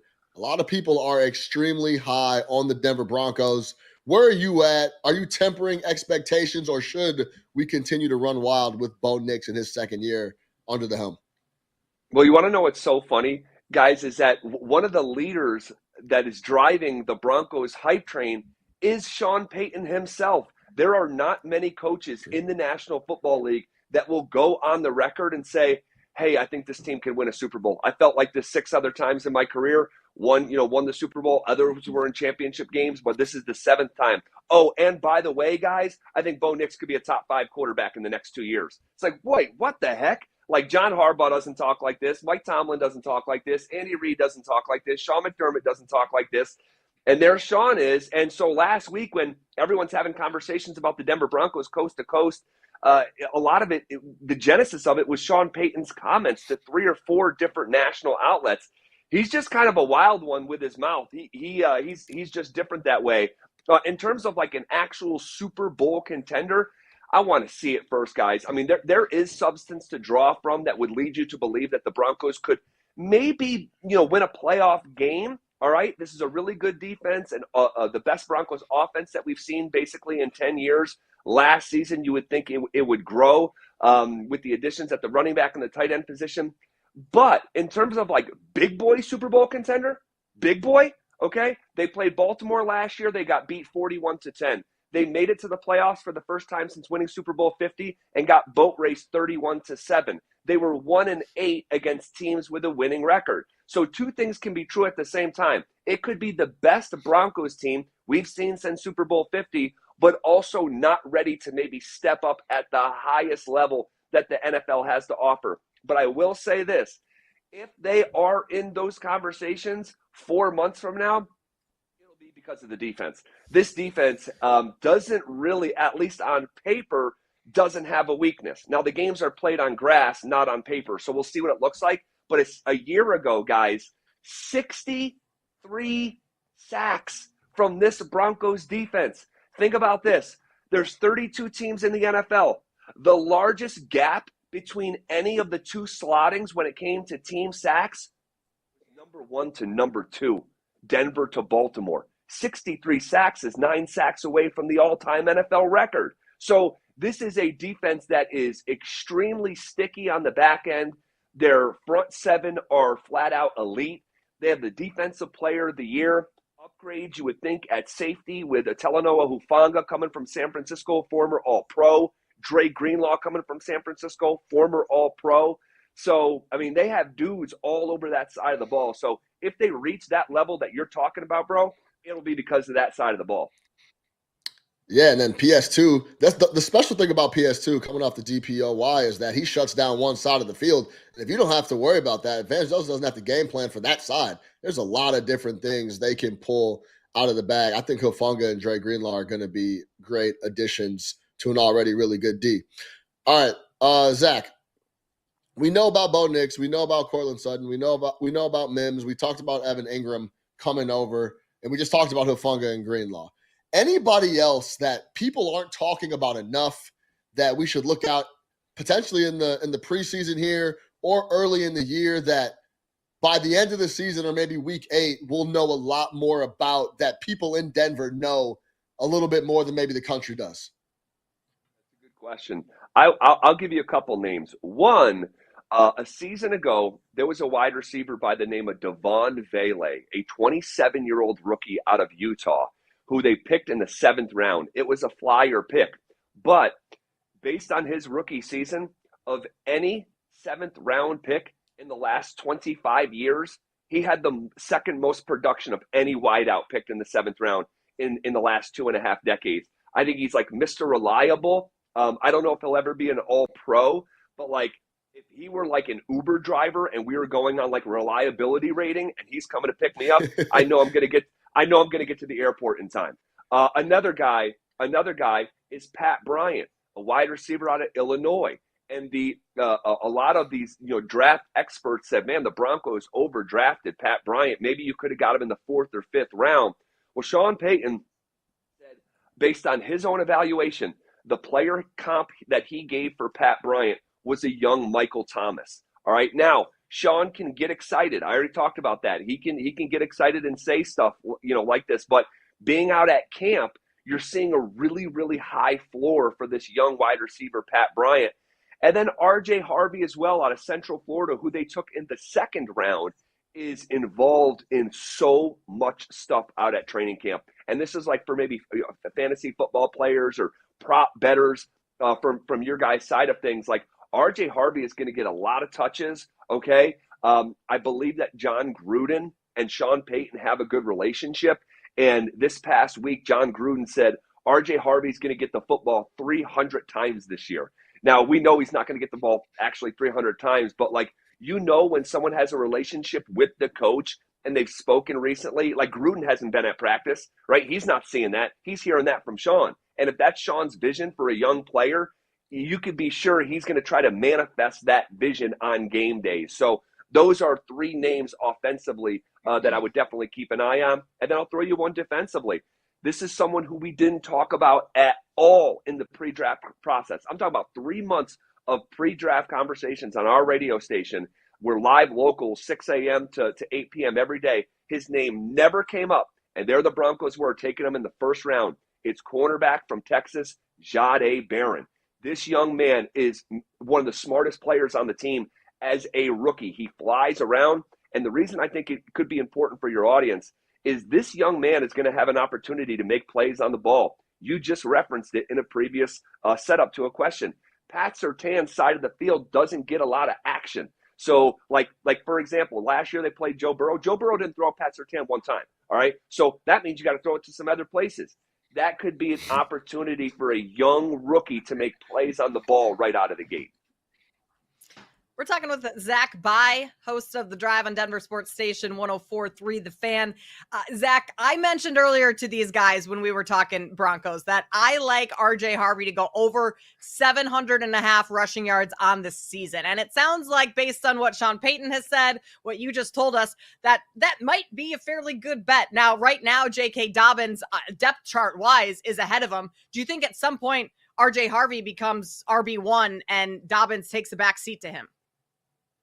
Yeah, and I don't even think it has to be like, hey, Dobbins, he's playing better than you. He's now the starter. It's like, oh, Dobbins is once again hurt. Dobbins has never finished a season. Dobbins has never played a full season ever in his career. So based off that, unless you're banking on something that has literally never happened, the chances are RJ Harvey is going to get a ton of action, even with a healthy Dobbins. But eventually, if his bones prove to be peanut brittle the way that they have for the last half decade, Harvey's going to be your guy.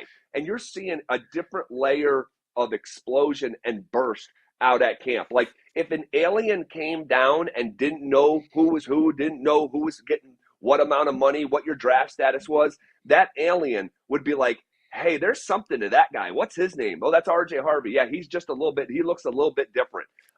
We saw him in the first preseason game, try to, run it up the middle. There's nothing there. He bounces it to the outside for an 11-yard gain. It's stuff like that that's like, man, there's something to this kid. So 700.5 on the season total, I'd be going screaming over for RJ Harvey based on the starter in front of him and his historical inability to stay on the field and the vision for the young man taking him in the second round.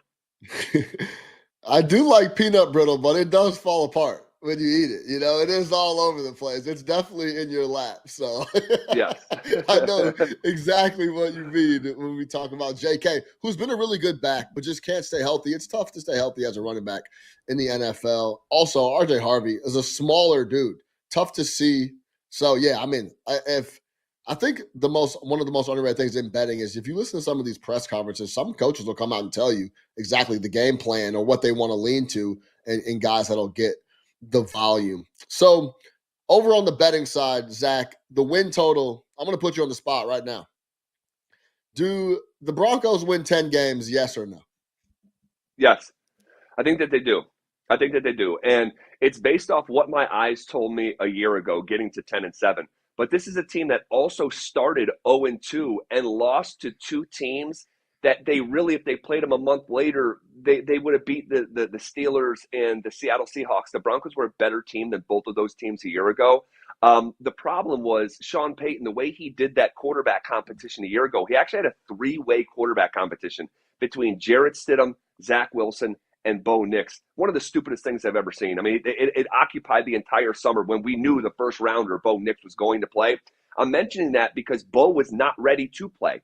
He was in the silly competition, and in fact, he was the last named starter in the entire NFL. So he was not getting the lion's share of reps coming into the first month of the season. And what did the first month of the season look like? He was the worst quarterback in the entire NFL. He had 1/4 of his interception total thrown in the first 4 games of the year. He did not throw a single touchdown in the first 3 games of the year. Now you fast forward to the wintertime, and he's in the Rookie of the Year conversation with Jaden Daniels. He threw Bo Nix last year threw more touchdown passes than John Elway ever did in any season. Let that sink in. Bo Nix threw the second most touchdown passes for any rookie quarterback in NFL history, second to only Justin Herbert. So I'm mentioning that because he started so slow. But when you fast forward, he was one of the best quarterbacks in the NFL 2 months later. Now you're here this season. He's getting every rep with the first team. He should be much better out of the gate. You probably win those 2 games that you lost to the Steelers and Seattle a year ago. Don't forget, they had Kansas City beat in Arrowhead. Bo Nix converts on a third down. They're setting up a game-winning chip shot field goal, and it gets blocked with no time left, and Mahomes is running around like Jimmy Valvano winning the national championship. So there was plenty of games that you look back upon and say, wow, I can't believe the Broncos lost that game.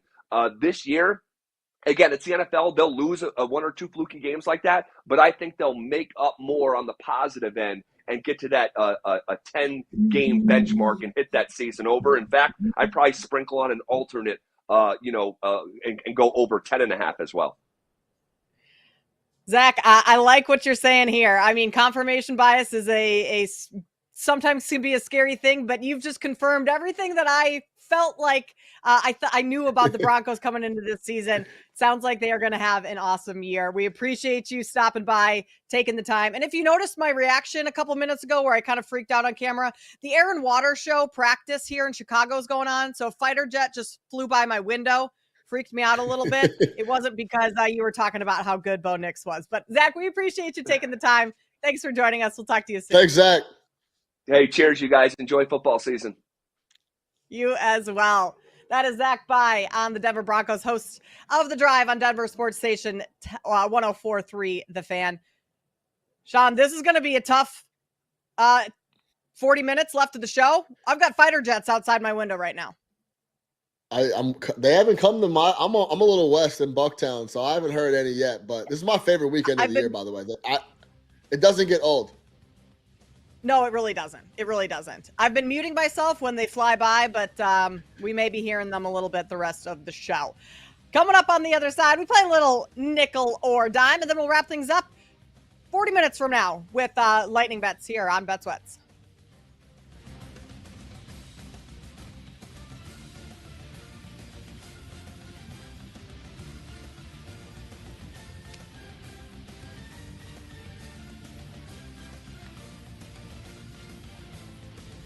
You're listening to Bet Sweats on the BetMGM Network.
Because, Sean, it's basically Top Gun outside my window right now in Chicago here, a staple every summer, the Air and Water Show.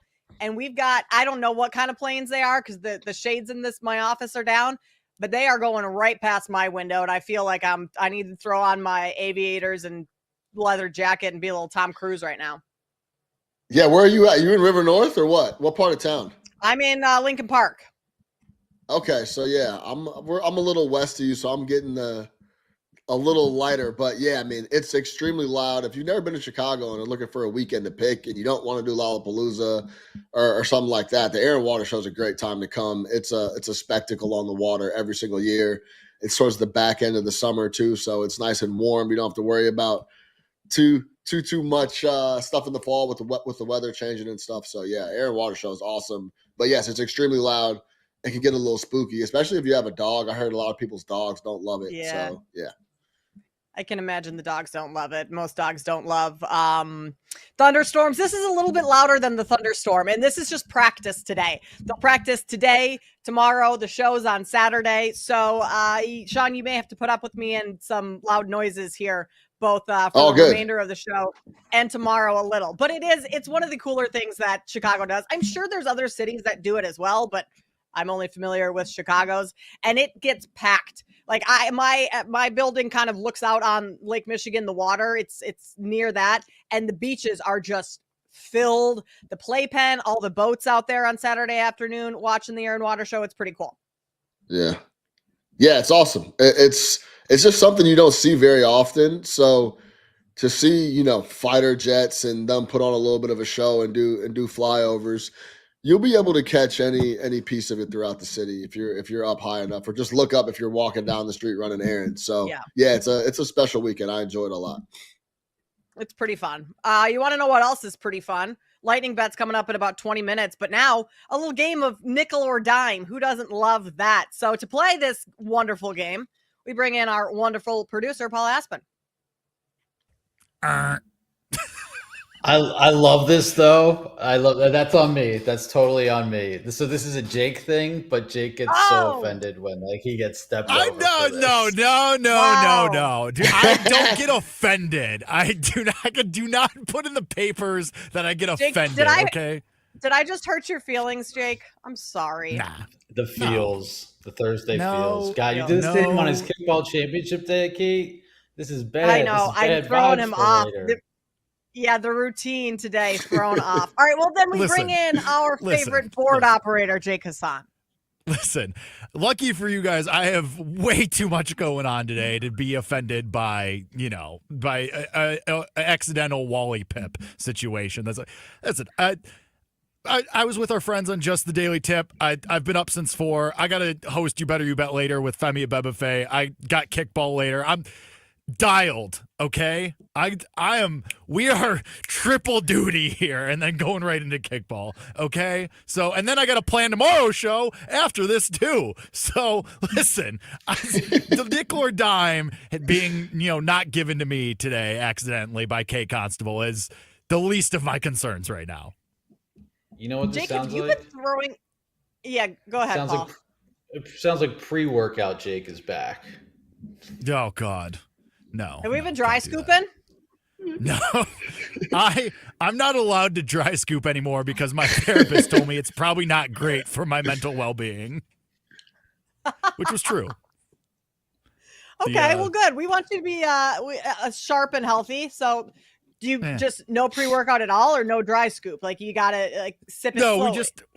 we just crush a Celsius throughout the day instead. It was just the post pre-workout dry scoop crash was to not get worth it, and it just started to make my heart feel a little too sticky too. So we decided to go away from that. All right, what it is. Be what it be. Good to know. So no pre-workout before the game tonight. Other substances likely used for the ankle. But listen, I would never say that. Just saying. You literally at the top of the show said, "I've got a bunch of PEDs sitting right next to me." I didn't here. say. Listen, I didn't say. Listen, it's ambiguous. Balco Jake. Ambiguous. Balco Jake. It's hard to say. It's all. All right, let's do a little nickel or dime, shall we? Sure, why not? Everybody's favorite game show that everybody looks forward to, whether it's hosted by me or Paul Aspen. Again, it's hard to say. But we've talked about the Broncos a lot today, so we will start there. Let's go. Would you rather spend the nickel, $500, theoretically, of course, on the Broncos to have exactly 3 wins in their first 5 games? That's plus 195. Or the dime, $1,000, again, hypothetical, monopoly money, nothing's real, on the Broncos over 9.5, minus 110. Kate, we'll start with you. I mean, listening to Zach Bye talk about the Broncos in that last segment got me even more fired up. Like, pour another pitcher of Kool-Aid. I'm all in on the Broncos. So, that being said, he also talked about Bo Nix having a slower start to the season last year. And yes, that was his rookie season. So, you would expect that. I'm going to go a dime on the Broncos over 9.5 wins. I know it's minus 110 versus the value plus 195, but I think this is a team that, based on the personnel, everything Zach Bye just laid out, he even said, maybe look at some alt win totals. I will put the dime on over 9.5 wins for the Broncos at minus 110, Sean. I'm going to go with the nickel on 3 wins in the first 5 weeks. Jay, what was it? Plus what? 195. That was plus 195. Yeah, that seems mispriced to me. I love the week 1 matchup versus Cam Ward and a rookie quarterback getting his first start. At Indianapolis, that defense against whoever ends up playing quarterback for the Colts, if that's Anthony Richardson, I love that matchup. They're 2-0, and they have to win one more game between at LA Chargers, at home against the Bengals, and then at Philly. At LA and at Philly is tough. We just heard Zach Bye say Burrow didn't throw at PS2, Patrick Surtain, once in that matchup. I'm going to take that defense against Burrow in a situation where the Broncos know Burrow's going to have to throw it damn near every down. I think plus 195 is mispriced on that. I think they pick up 3 wins. If we're as high on the Broncos about them getting to 10, 11 wins potentially, they have to win 3 games in that first 5 window to get off and rolling. So I like that at plus 195. I turn my 500 into a dime, essentially. Well, then we'll roll that over into the second question. Also, PS2 being Patrick Surtain's nickname, as somebody that grew up playing a PlayStation 2, is just a wild curveball that it's scrambling my brain, which probably says more about me as a person. We don't have to get into that. Next question. Would you rather go the nickel, $500 on the Padres to reach the National League Championship Series? Brain's working really good. That's 2-1. Or would you rather go the nick? Okay. Baseball question. Would you rather go the nickel, $500 on the Padres to make the NLCS 2-1, or the dime, $1,000 on the Brewers to make it to the NLCS plus 120? Sean, if you were able to follow any of that, we'll start with you. Do we need to bring Paul in? Jake, that was okay? I don't know what just happened to my brain. That was really, for me, I'm sure it was hard to watch. For me to experience like that was embarrassing.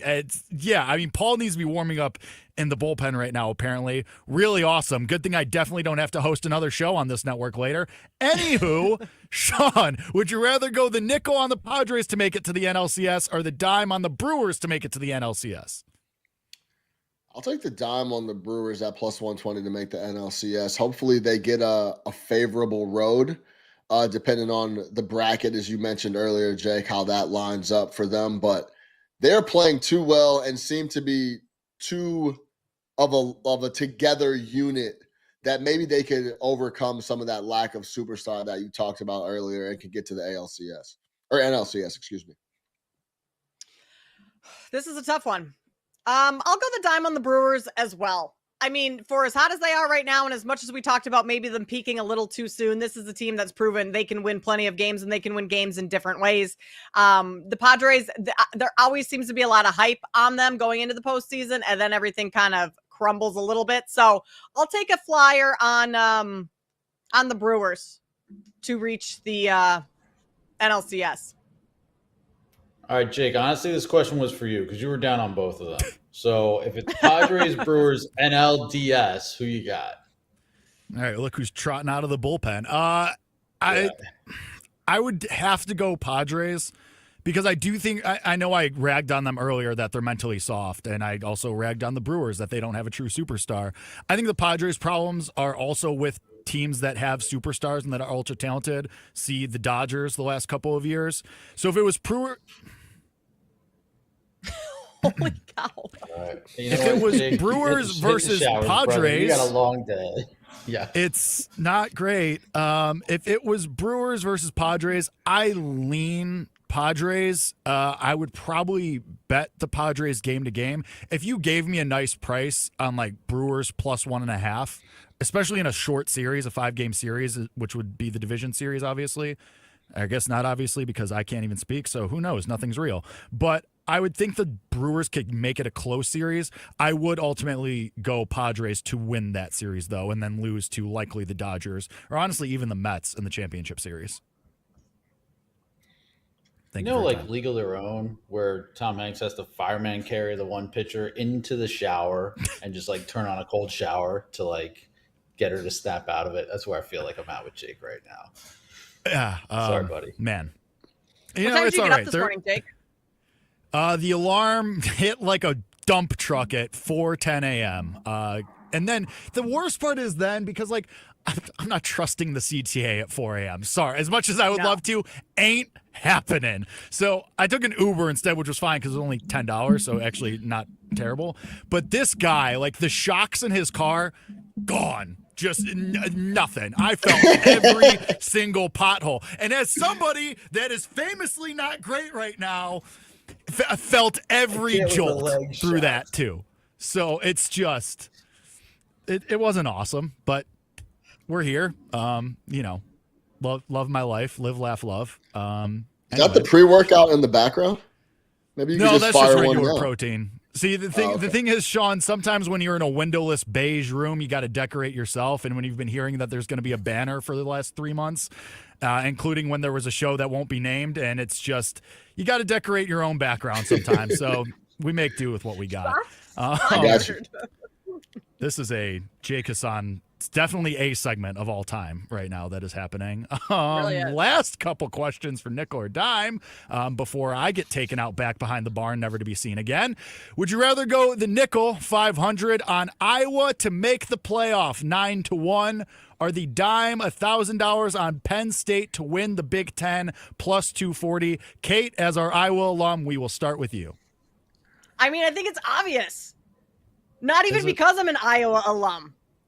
Penn State can't win the big game. It's not that obvious. Penn State could easily make the win the Big Ten, but I'm going Iowa. I honestly think this is a team that could that could potentially maybe make the playoffs. I like I was going to say Mizorowski, but that's the Brewers. Gronowski, the new quarterback, coming over from South Dakota State. He's won 2 FCS titles. Like, if the offense can be any sort of offense whatsoever, this Iowa defense can win them enough games. You have your tough opponents in Kinnick, night game. We've already talked about the tailgate scene at Iowa. The parking lots are phenomenal. This is a team that's ready to go to the playoffs. Give me a nickel on 9-1 Iowa to make the playoffs. And yes, this is a bias. I graduated from Iowa. I will back them every time I can get and fade Penn State, Sean. Yeah, I get it. But the play is the dime on Penn State because they don't play. They play one road game versus a ranked opponent. That's Ohio State, and that's week 8. So they'll have some time to be oiled up and ready to go. Drew Aller has been very good since being the highly touted recruit coming in. But now it's year 3. He should be about as pro ready as you can get. They get Oregon at home. That's week 4, but they get them at home in their building in a night game. That should be in their favor. James Franklin, as much as I don't like him personally, he does set the culture there. It's very, very clear, and it's a strong culture. I think it has to be the dime on Penn State to finally get it done. You beat Ohio State in their building. You have 8 weeks to prep for it and start getting that rolling. You should win the Big Ten. So I'm going to go with Penn State. Oiled up was an insane choice of words there. I loved that too. Drew Eller's Oiled getting up and oiled ready up to for go, season. baby. We're Convenient oiled up 7 and p.m. ready to Central. go for lightning bets. Coming up on the other side. You like that one, Jake? We'll tell you where we're putting our money in about 3 minutes. Coming up, Bet Sweats on the BetMGM Network.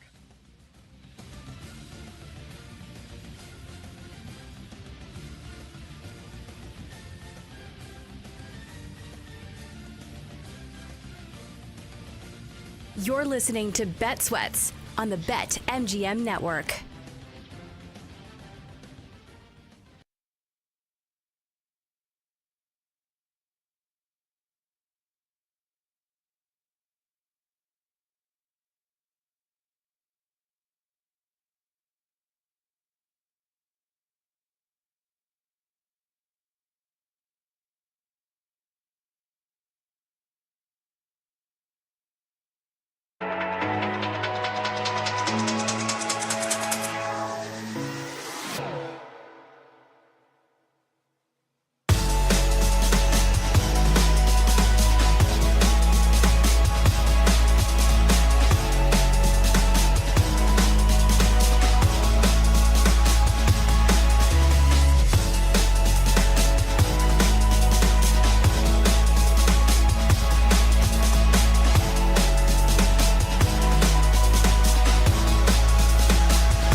Welcome back to Bet Sweats on the BetMGM Network. Wrapping things up here on Bet Sweats. Kate Constable, Sean Little in today and tomorrow for Joe and Sam. We're off for this week. We will give you our lighting bets here in just moments, tell you where we're putting our money. Sean, before we do that, I mean, we started off the show leading with Shedeur Sanders. I think we have to finish the show talking about Taylor Swift. She was on the New Heights podcast last night. Did you listen? What does Shedeur Sanders have to do with Taylor Swift, by the way? Or were you just talking about the? That's a great question. I didn't really flush out that thought in my mind. Yeah, it's that we could have led the show with either Taylor or Shedeur, both topics that shouldn't be the lead of a sports betting network show, but like are so in the news right now that they kind of have to be mentioned at some point. So we started the show with one of those topics, and we're going to cap the show with the other. Now do you see where I'm going? You know what? That's my mistake. Starting with Shedeur and ending with Taylor Swift is not something we thought we should probably be doing, but here we are. Right. Here we are. I actually watched the whole episode last night. I don't know why. Like, I'm not a New Heights. I listened to New Heights when it first came out, a couple episodes. I'm not a Swiftie. I don't not like Taylor Swift. I just don't really care. Like, I'll listen to her music, but I'm not following her every move.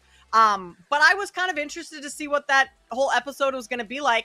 And it was just a Taylor Swift episode. Like, they talked about her the entire time. But they also mentioned, like, she talked about how she's learned to love football. She didn't know anything about it. Sean, she thought that football was, she said, she thought that like Josh Allen and Jared Goff, if those two teams were playing each other, they both are out there at the same time. They're both on offense. So she was like, I literally had no idea how football worked, but now she's getting into it more and she's learning coverages. That's kind of impressive. Yeah, that's a lie. I don't believe that. I don't believe that whatsoever. She's lucky that her boyfriend plays a position where you just have to watch him and hope he gets the ball. I think if that's a good place to learning coverages. Please stop.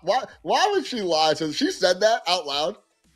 Yeah, she said now we're talking about cover 2, cover 3. You know, we're getting more into the nitty gritty of all of that. When Xavier Worthy got drafted by the Chiefs, she broke the news to Travis. She went screaming through the house. We just drafted Xavier Worthy.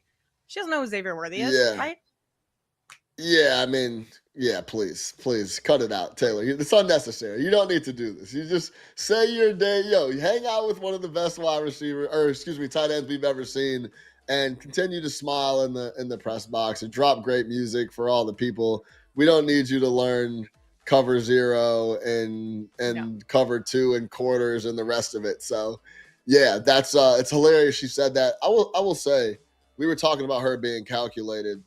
We mentioned that the Kingdom comes out. It's no surprise she shows up on Kelsey's podcast right before that drops. Gives it a little extra buzz. And that's what you do when you're a power couple, Kate, you know. You just support each other's endeavors, multiply it on your platform, and try to get as many people to tune in as possible. I will say this. I would fade Travis Kelce at every turn. I think the days we know Travis Kelce are completely over. I think Noah Gray gets a lot of looks, and I expect him to have, if not a better year, just as good as year as Travis Kelce. I think a guy that is accomplished as much as him, that is into the limelight and into the extracurriculars like he is, I just can't trust him if I'm looking to back a player when it comes to props, fantasy, and the rest of it.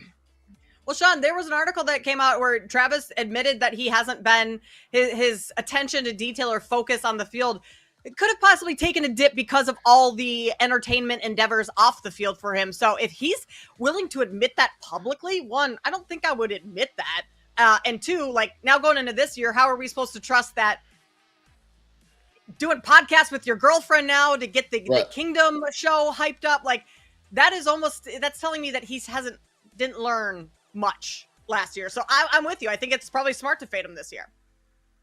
You can't admit it when you're as solidified as him.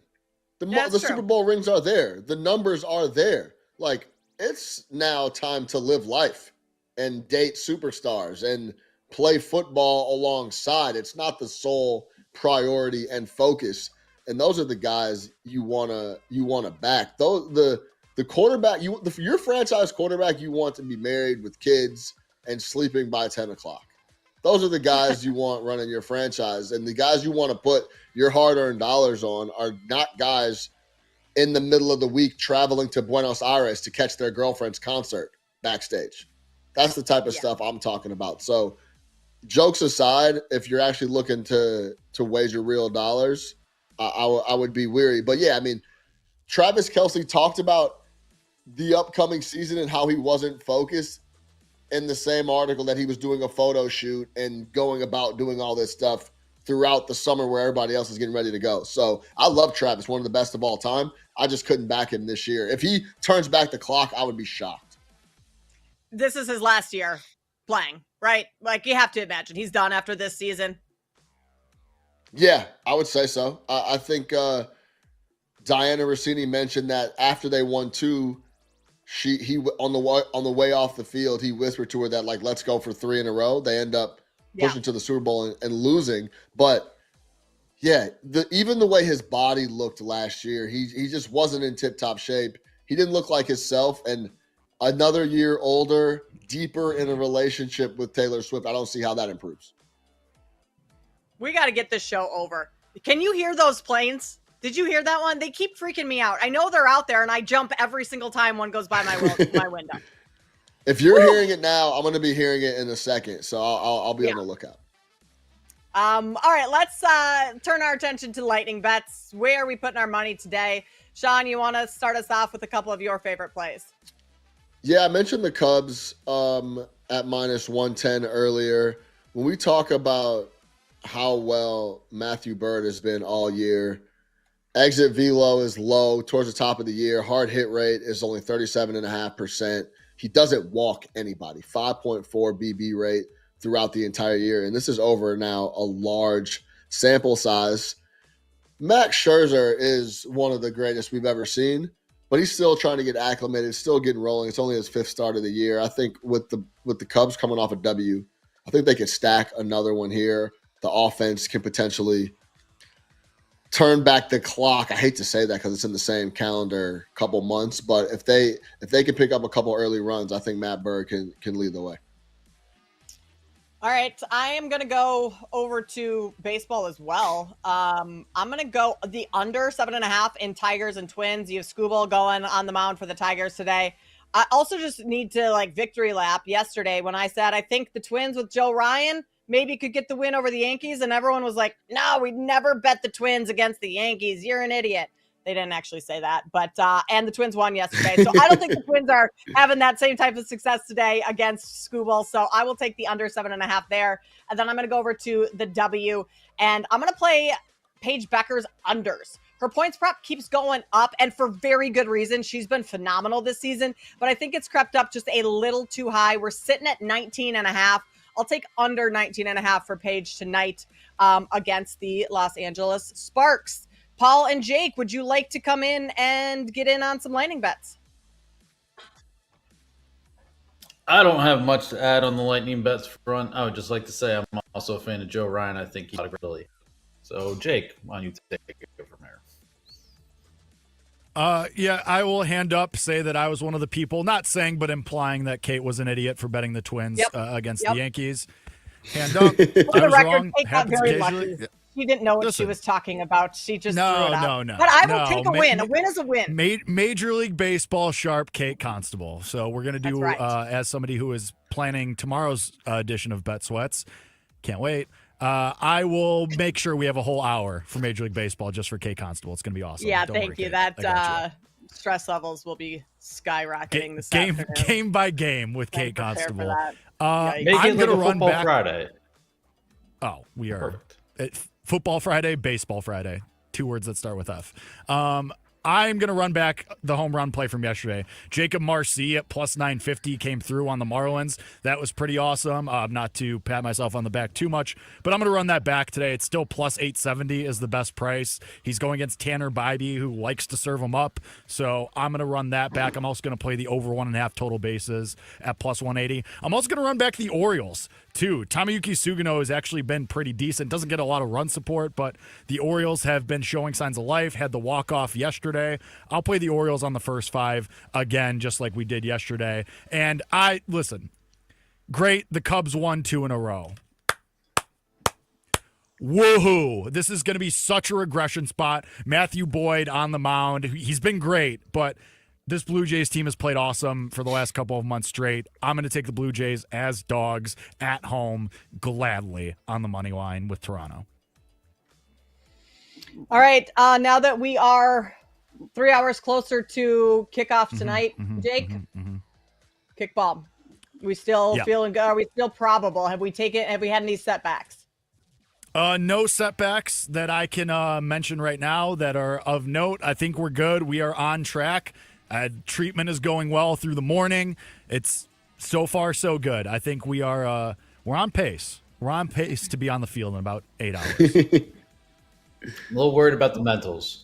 I got to be honest. I think this is like Jake is going to run off the field with like 2 outs. Yeah, we'll see. It's fine. It's fine. Everything's fine. You'll be just ready to get out all of your energy. You don't have to use the mentals a whole lot once you hit the field after 3 straight shows today. I have faith in you, Jake, but I will be what could possibly extremely go wrong? Disappointed if you come back tomorrow and don't have a championship trophy in hand. Oh, good. So no pressure. Cool. Awesome. Where is this? What park is this going to? Can I come watch? I might slide. Why with does the everyone sunglasses? keep trying to get me to dox myself on these airwaves? Sean, we'll talk. You can come if you want. We'll talk. But I'm not putting it out there for the people who listen to this network. Done. Deal. All Jake's fans show up. You got people in the bleachers. Gotta love it. Best of luck tonight, Jake. Best of luck on all of our lightning bets today. Thank you to Zach By for stopping by and talking Denver Broncos. Sean and I will be back with you same time tomorrow. Have a great afternoon. This has been Bet Sweats on the BetMGM Network. Thanks for listening to Bet Sweats. If you missed anything on today's show, make sure to listen back on the Odyssey app or wherever you get your podcasts.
This is the Daily Tip on the BetMGM Network, sponsored by BetMGM.